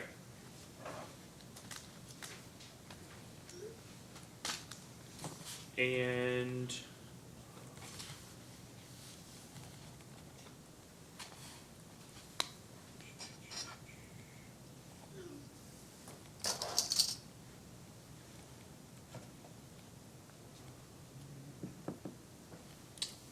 that is all the questions I have for Mr. Valines, Chairman. Thank you. Anything else before I ask Mr. Bailey? We have one question. Mr. Valance, in the application, the depreciation expense is $894,000 per little, and the calculated revenue increase is over $900,000. Right. Can you make a statement about Southern's cash flow situation based on this information? I think you need to consider more than just those two items that you mentioned. The district is incurring $460,000 some odd dollars that's not really allowed in the rate base, and because of the high water loss. But they still have those expenses that they're having to pay day to day or monthly, and that has a big impact on their actual cash flow. So if they're asking for whatever it was, $942,000 in additional revenue, and as you pointed out, the depreciation expense is almost $900,000, but the money that they need on a cash flow basis is $460,000 more than that. So it has a big impact on their continuing operations without additional revenue. And I think it's obvious from the figures we provided in the application that the bulk of the requirement is needed, and I think it's easy for the staff and the commission to arrive at a conclusion that the emergency rate that's requested is a safe bet. I mean, there may be some that can be trimmed, but the figures are pretty obvious that we need the bulk of that money immediately. Staff has nothing, no further questions. Commissioner Cicero? I have nothing, Mr. Chairman. No, Chairman. No, Your Honor. Okay, you may step down. Yes, you may be excused. May be excused. I want to take Mr. Potter, or? Yes. Mr. Potter. I know you'd be disappointed, Mr. Potter, if you had to sit here all day and didn't get to say anything. Well, please raise your right hand. Do you solemnly swear or affirm under penalty of perjury that the testimony you're about to give will be the truth, the whole truth, and nothing but the truth? Yes, sir. Mr. Bailey? Could you please state your name for the record? Grondel Gene Potter II. And where are you employed? Employed with Utility Management Group as a Special Projects Coordinator. I manage a wastewater system that we have contractually in Hayside, Virginia. Also, other small projects, assist project managers. We have at other locations with items they may need, City of Pikeville. We do consulting, leak detection, various things, What's your- consumption analysis. What's your main duties with Southern Water? To really help back up Dawn, do consumption analysis, help review, and work with Greg to see the policies we're wanting to put in place can be implemented with the staff on hand. I know we have discussed recently, and Chairman Cicero, you asked about controls, internal controls. And that was the next thing we were actually going to meet with Dawn on. I'm not at Southern every day. I will come in and out, get information. Hopefully within 2 weeks, we try to have some sort of internal controls on purchases, invoice filing, counting of the cash drawers, let an employee counts out, here's my total, verified by another employee. And this is all a struggle with. That's why we brought in a temporary lady to help internally. It's hard to do that when you have 2 or 3 people in an office. But if there's a discrepancy between the cash drawers during the day, then they can sit down with Paula and let her review it, and then we'll see what the discrepancy is. But if one gets a number, the other gets the same number, it's balanced out, that moves on. They do need better controls on POs.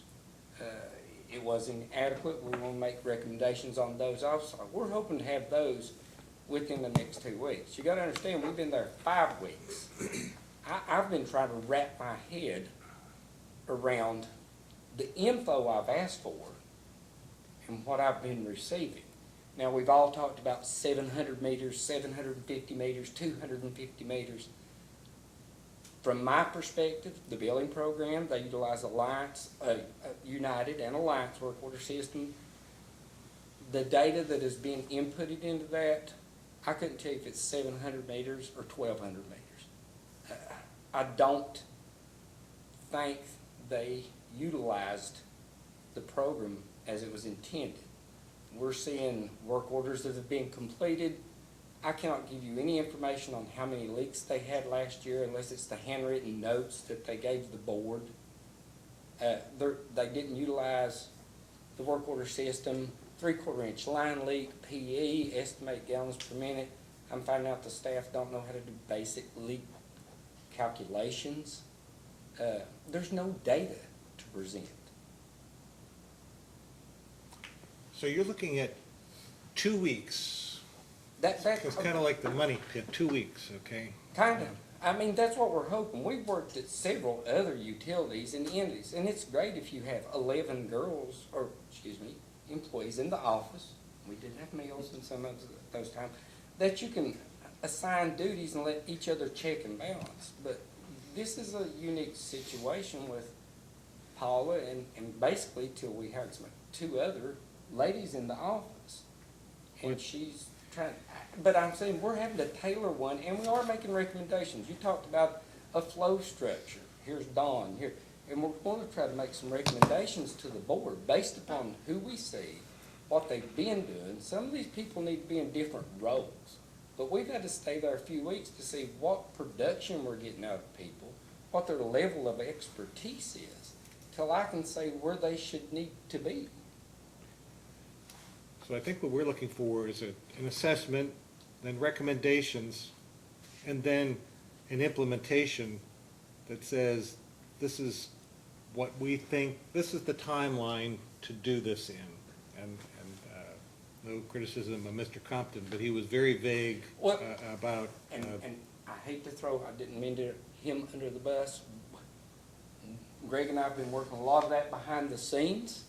At this point, trying to let Dawn manage the guys at this point while and it's true, we'll come in 1-2 days a week, spend an hour or two, request information, observe, then go back and say, would this work? And work on these things in the office.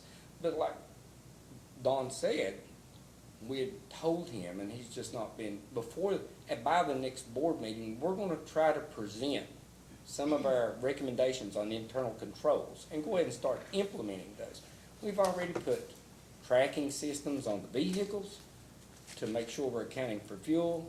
Each one of the trucks now has a fuel accounting record. Who drove the truck, what was your starting odometer mileage, what was your ending for the day.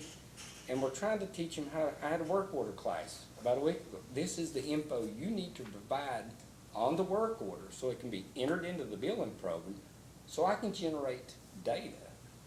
When's So, the next board meeting? It's the third, 28th. Yeah. 28th of May? Yes. So by May 28th, you'll make a preliminary recommendation On several items. of several Yes. items. So we'd like to get a copy of that. And we can provide a copy of our recommendations.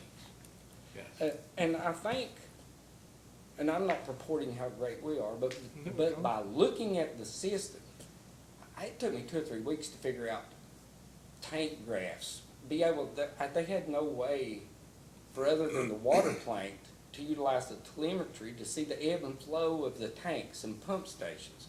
We've now put that on a remote utilities. I can link in, Dawn can link in.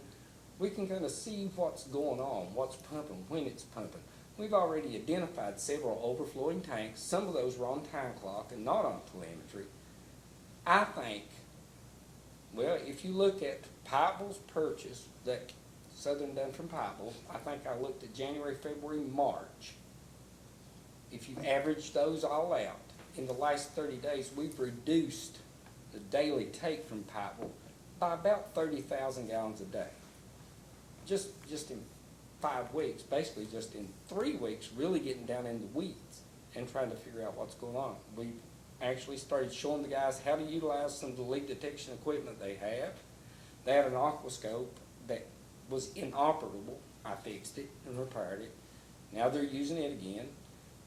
I've been trying to teach them how to identify leak sounds. They do have an ultrasonic flow meter and it works, but we've got to at least get time to have a dedicated team. Right now it's been Dwayne Hamilton, another UMG employee, and myself trying to go out and identify areas by drop rates, getting tank volumes. I have no way to tell you customer counts either between routes. So I can't make a good prediction of what my flows should be. The instantaneous flows with ultrasonic flow meters.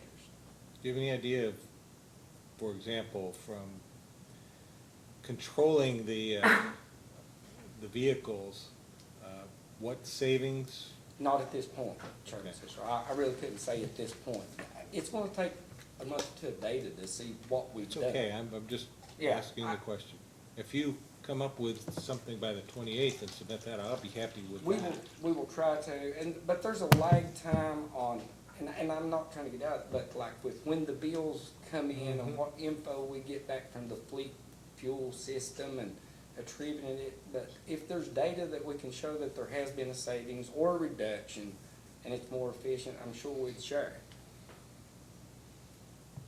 Well, that was a much more upbeat Well, assessment than, Well, and like I said, I'm not putting Dawn under the bus. I guess I do with Mr. May and Dwayne. We look at a lot of different aspects and we're relying on him to sort of watch what's going on right now. And they do.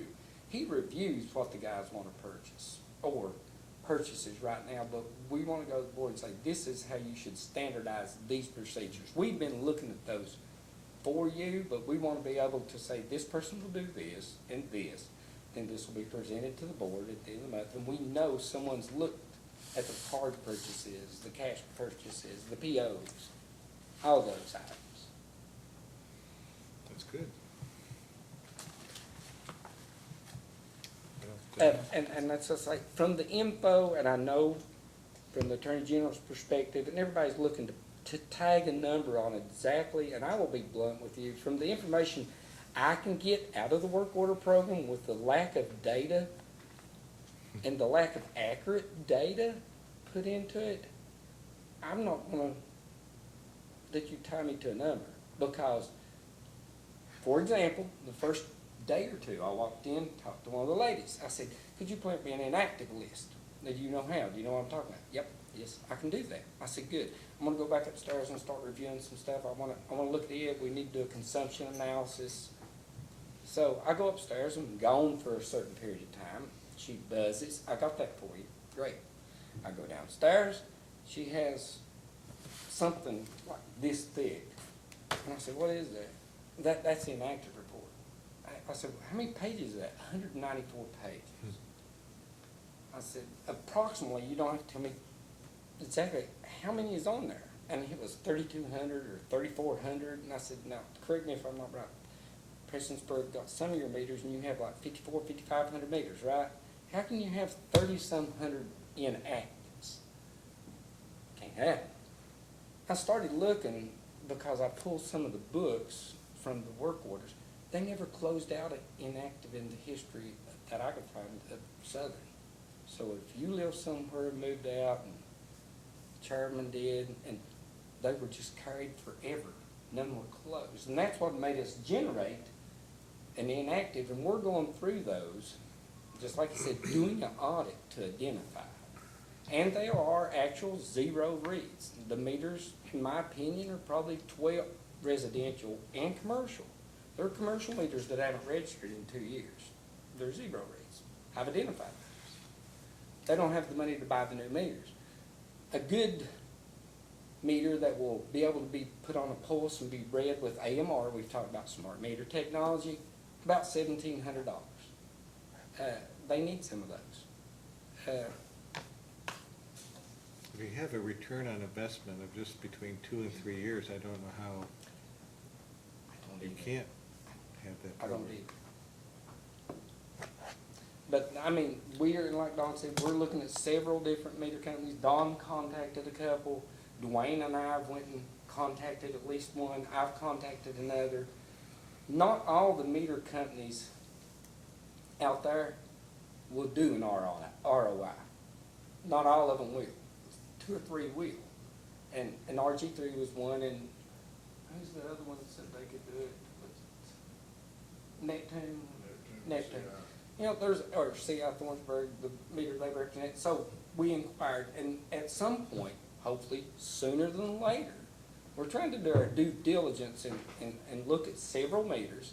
We'll help the board write specifications for their area.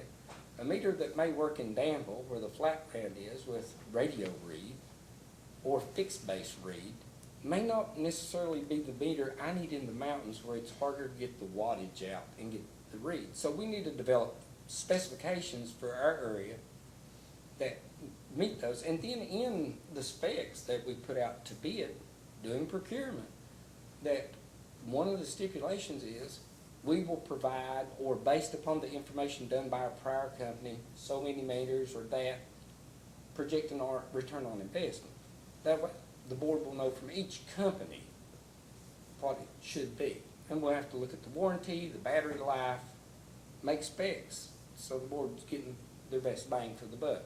And like they talked about, there's not many companies that also sell the meters and provide installation services. A lot of them will sell you the meters, subcontract to another entity for meter installation. From UNG's perspective, that's not really good. I would rather one entity have the liability for the whole, the meter and the installation. That way I know whoever done it, tag that with Mr. Stephen Bailey's house. This is the meter number. This is, so my information is correct. And then a year down the road when it comes out, well, that was misread or misdone or mislabeled. Then you'll have the meter company and somebody else doing, well, that was the install guys. And I would like to see one person or one entity do it. There's a couple that do that, but I think that would be prudent to put in the specs. And it's true, we do not have the staff, or Southern does not have the staff for us to change 5,500 meters. They just not keep up with the daily grind, as they're down about 7, what we've been told, employees. 1 or 2 in the office, they need at least 1 more, they don't have a lead crew, you need at least, If you're gonna do that at night, that's the best time.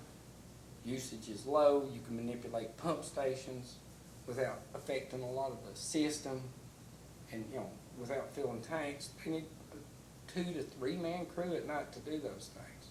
Go out, flow, read meters, have a plan, make sure the pump stations that's not on telemetry can be turned off at the station. Make sure the pump station, when you turn it off or it goes off, the check valve's not hung, it's not pack feeding.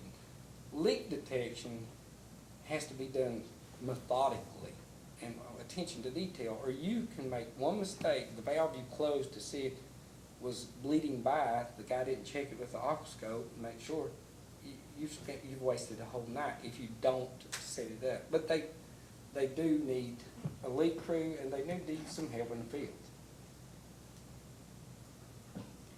Well, I don't have any other questions. I know we heard something, I guess, in the press about a new vocational school that was in the Floyd County school system that was built in Martin, but apparently it's elevated and they couldn't open or haven't been able to open because they can't get water to it. Can you address that? Is that in your area? Renaissance Learning Center, In Martin, Renaissance Learning Center.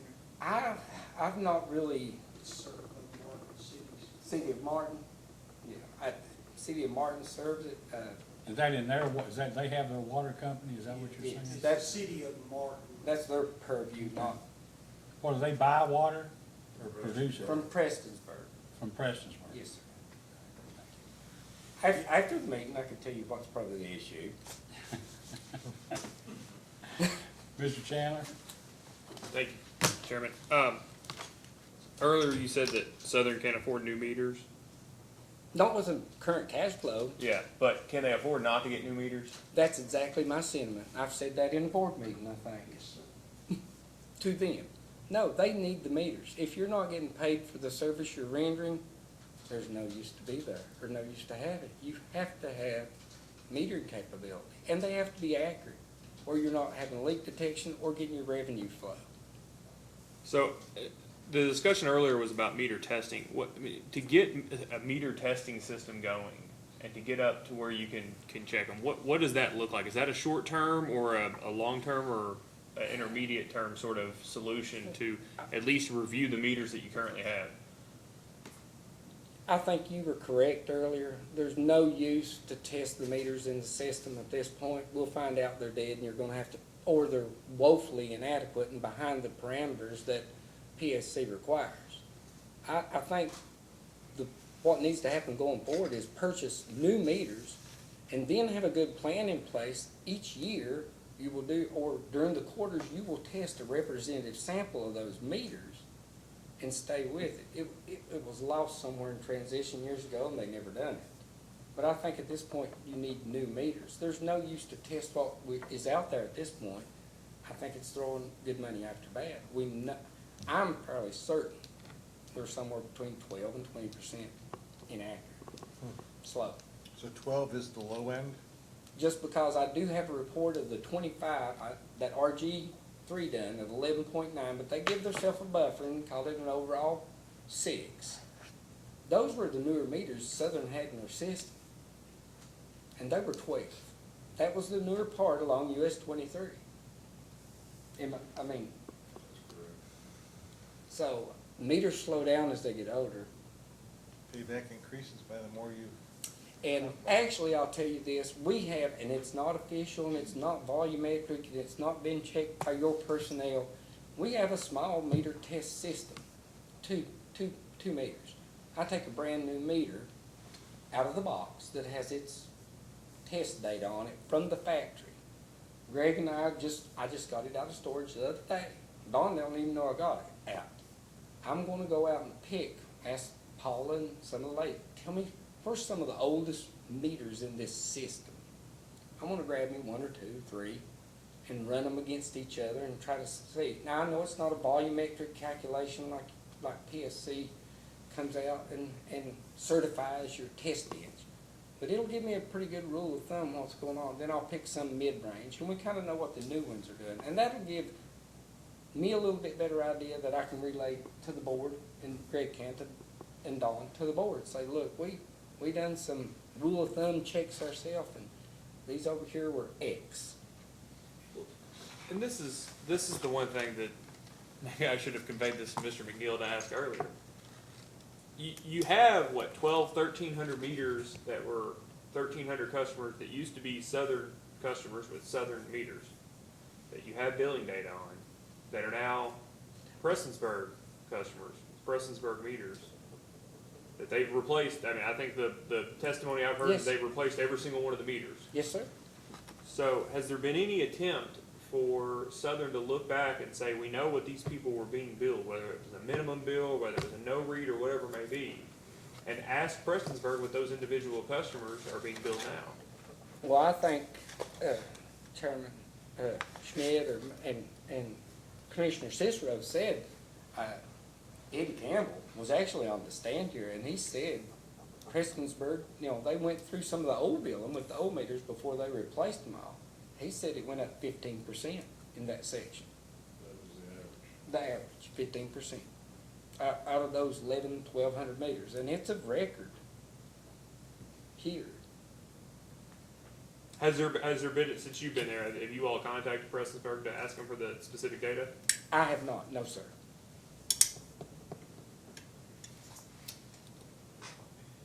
I do have one question for you about Fraser Electric. Do you know anything about Fraser Electric? No, sir. Okay. I know there is such an entity. I've never met Mr. Frazier or used his service. But you've been here all day today, right? Yes. And may I approach you? Yes, you may. I wanted to ask you this, whether this is a document that the Public Service Commission created using invoices that are in the record. And I have, just so that you get it, here's a copy of all the invoices from Fraser Electric in 2018. So going to the second page of that two-page document I handed you with the Yes. charts, that shows, that's just the pertinent data from each one of those invoices. It's got the date, the invoice number, and the amount for each invoice. Yes. Do you see there the invoice numbers start at the very top? It starts Yes. with like a 82 or 86. What is that? 7086. And it runs through the end of the year. What's the last invoice? 12. Say again. 7212. So that was approximately, I figured up at quick math, about 126 invoices difference. I'll agree with you, but I won't count. That's fine. So I figured up there were 38 invoices there. So 38 of 126 invoices during that time period were to Southern. Does that seem high to you for an individual vendor that does something unique like Fraser Electric? Let me qualify that just a little bit. Go ahead.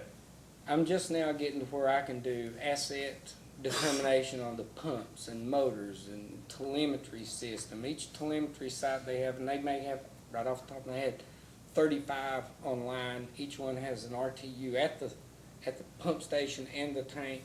Each one of those costs $10, $12, $15,000 depending on when it was got. Parts to rebuild them are not cheap. I'm not sure. I do know they have telemetry issues right now. We're going to have to buy some parts. I do know a pump, a motor has an incurred cost. I've not got to evaluate, and it could be that these were legitimate. And I will be clear, I'm not asking whether they're legitimate or not. Okay. Does it seem odd that they need this Fraser Electric so often?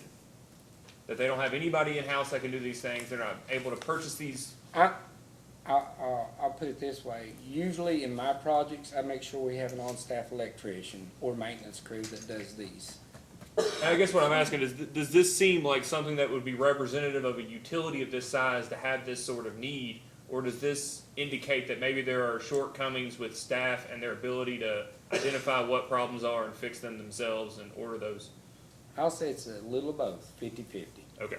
I'm not saying this is not inherently high or low for the need, but then again, it does tell you instead of paying somebody to take care of the issues you have, it's about time to look to get somebody on staff, an electrician, that can do the maintenance. That's all I have, Chairman. You gotta find the break point.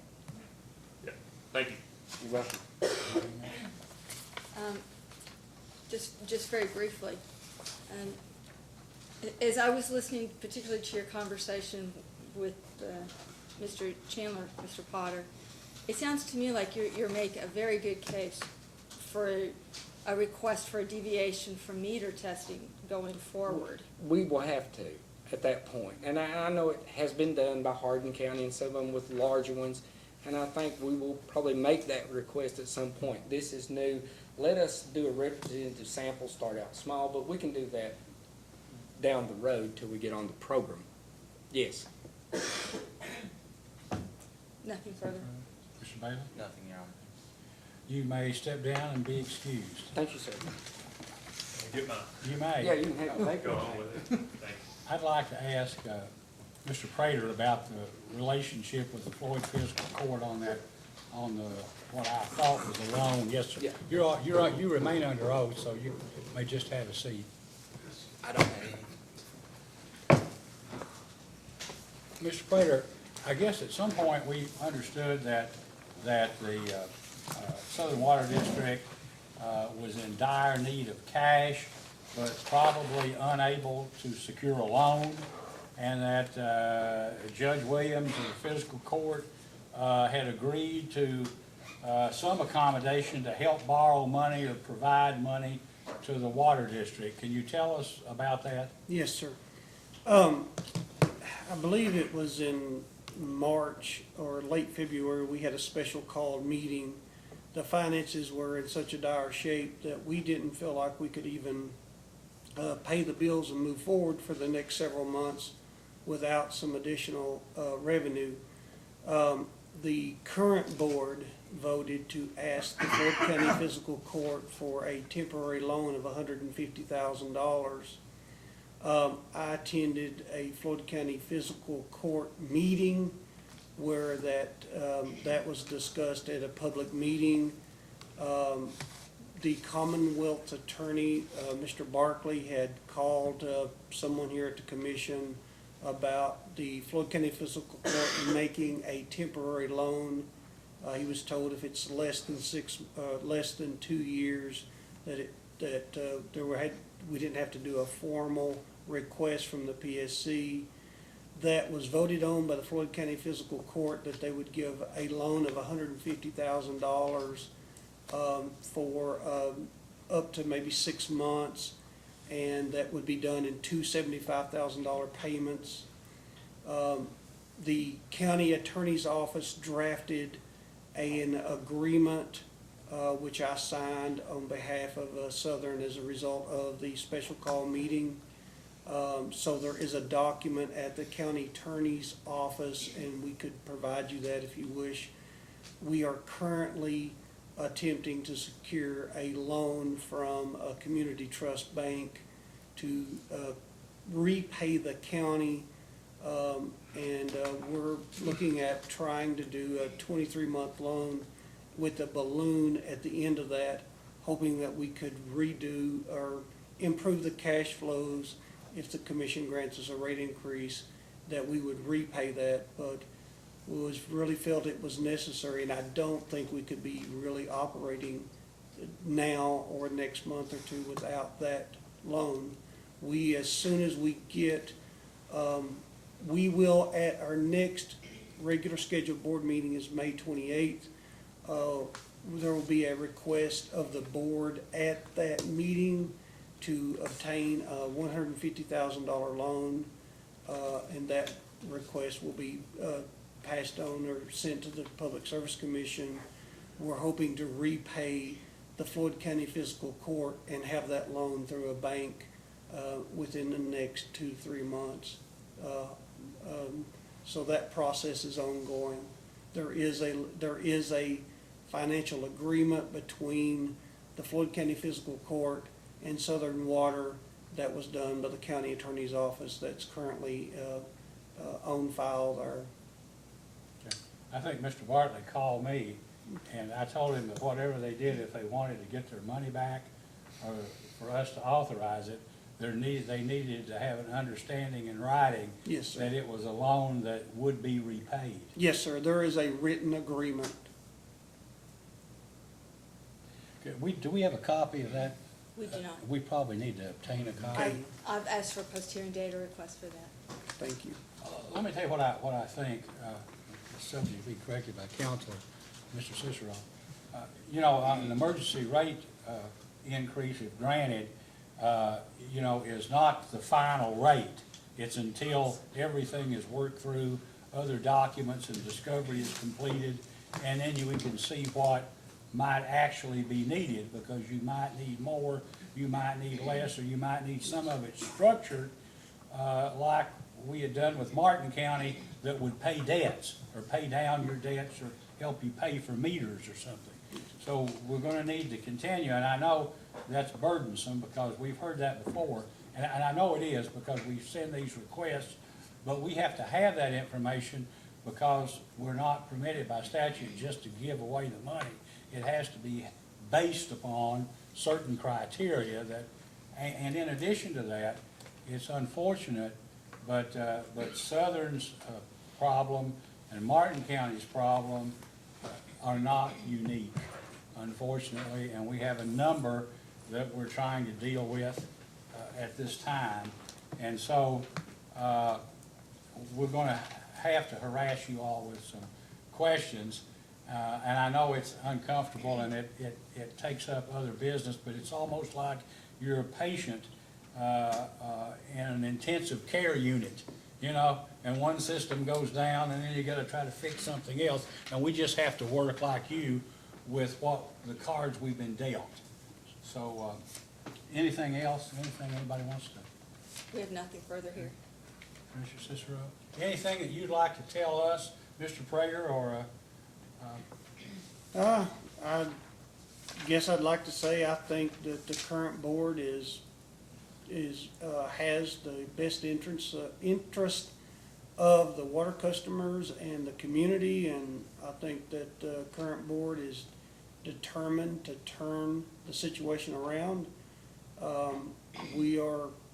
We have spent a lot of time looking at the situations, and we believe that we have a group now that can turn the system around. We just need time and some funding to do that. I do believe that at 12 months down the road, Southern Water will be a completely different water district. I will say that, I guess during the lunch break, Mr. Melnikovich, who was responsible for assisting in giving the sort of emergency or immediate shortcut training to 3 of your commissioners, told us that he was impressed with the caliber of people who at least came here, the 3 that were on your commission, and obviously was hopeful that that would make a difference. And I think it will. I would say one thing. When you get into a place where you need some help or not sure about an answer, and I'm sure UMG would know this, is have somebody call us, okay? And we can try to work out whatever the problem is. But if you ignore it, or like some do sometimes, we enter an order and you just don't comply with it, that causes a problem. So anyway, thank you very much for being here, and you may be, you step down and excused. Mr. Bailey, I guess we need to talk about these data requests, and there are going to be several. And I think, Ms. Fensel, you're involved in the case next week, is that right or wrong? Yes, I am, Chairman. Yeah. Well, you don't have any time. How much time do you need to draft the data requests? Well, I will confess that I started drafting them this morning before the hearing. I can have them completed by the 15th, so we can work to get them issued by May 15th. I thought you were going to say by 9 o'clock tonight. Give me a little bit, yes. Okay, Mr. Bailey, if they get these filed into you by May 15th, end of the day, May 15th, how much time will you and your client need? I mean, it's up to you. We're willing to give you whatever you need.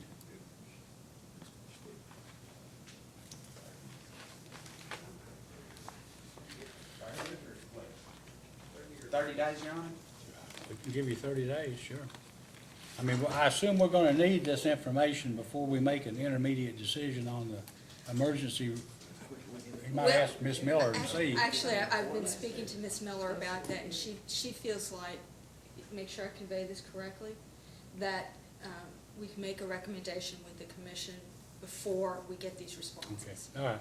Well, then, they'll be due then on, well, June 15th is a Saturday. Let's make it June 18th, which is a Monday. All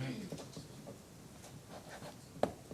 Okay, is there now, Mr. Chandler, is there anything else? Is there, I mean, sometimes you guys want to write a brief.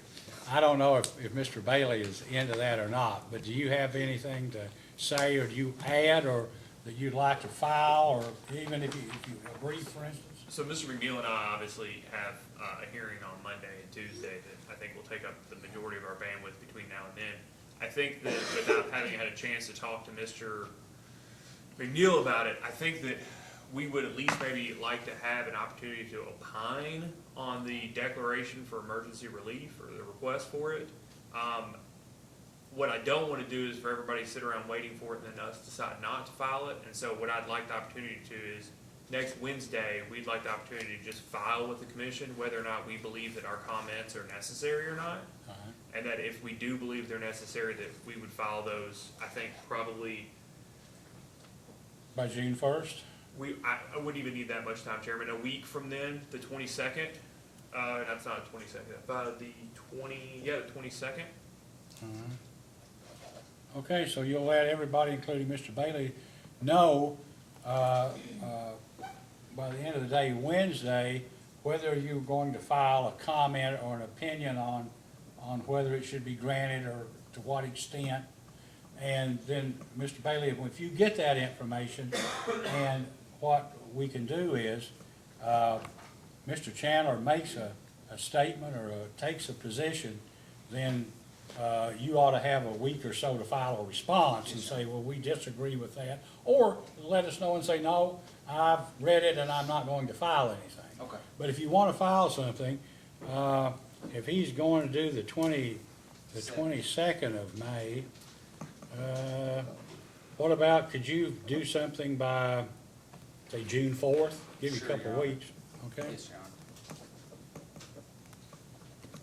All right, is there anything else, Mr. Bailey, that you'd like to bring to our attention, or that you'd like to say, or, we don't have closing arguments or anything No, here, Your but any comments you might have would certainly not be unwelcome. No, Your Honor. Okay, thank you. Anything else, Mr. Chandler? Nothing, Chairman.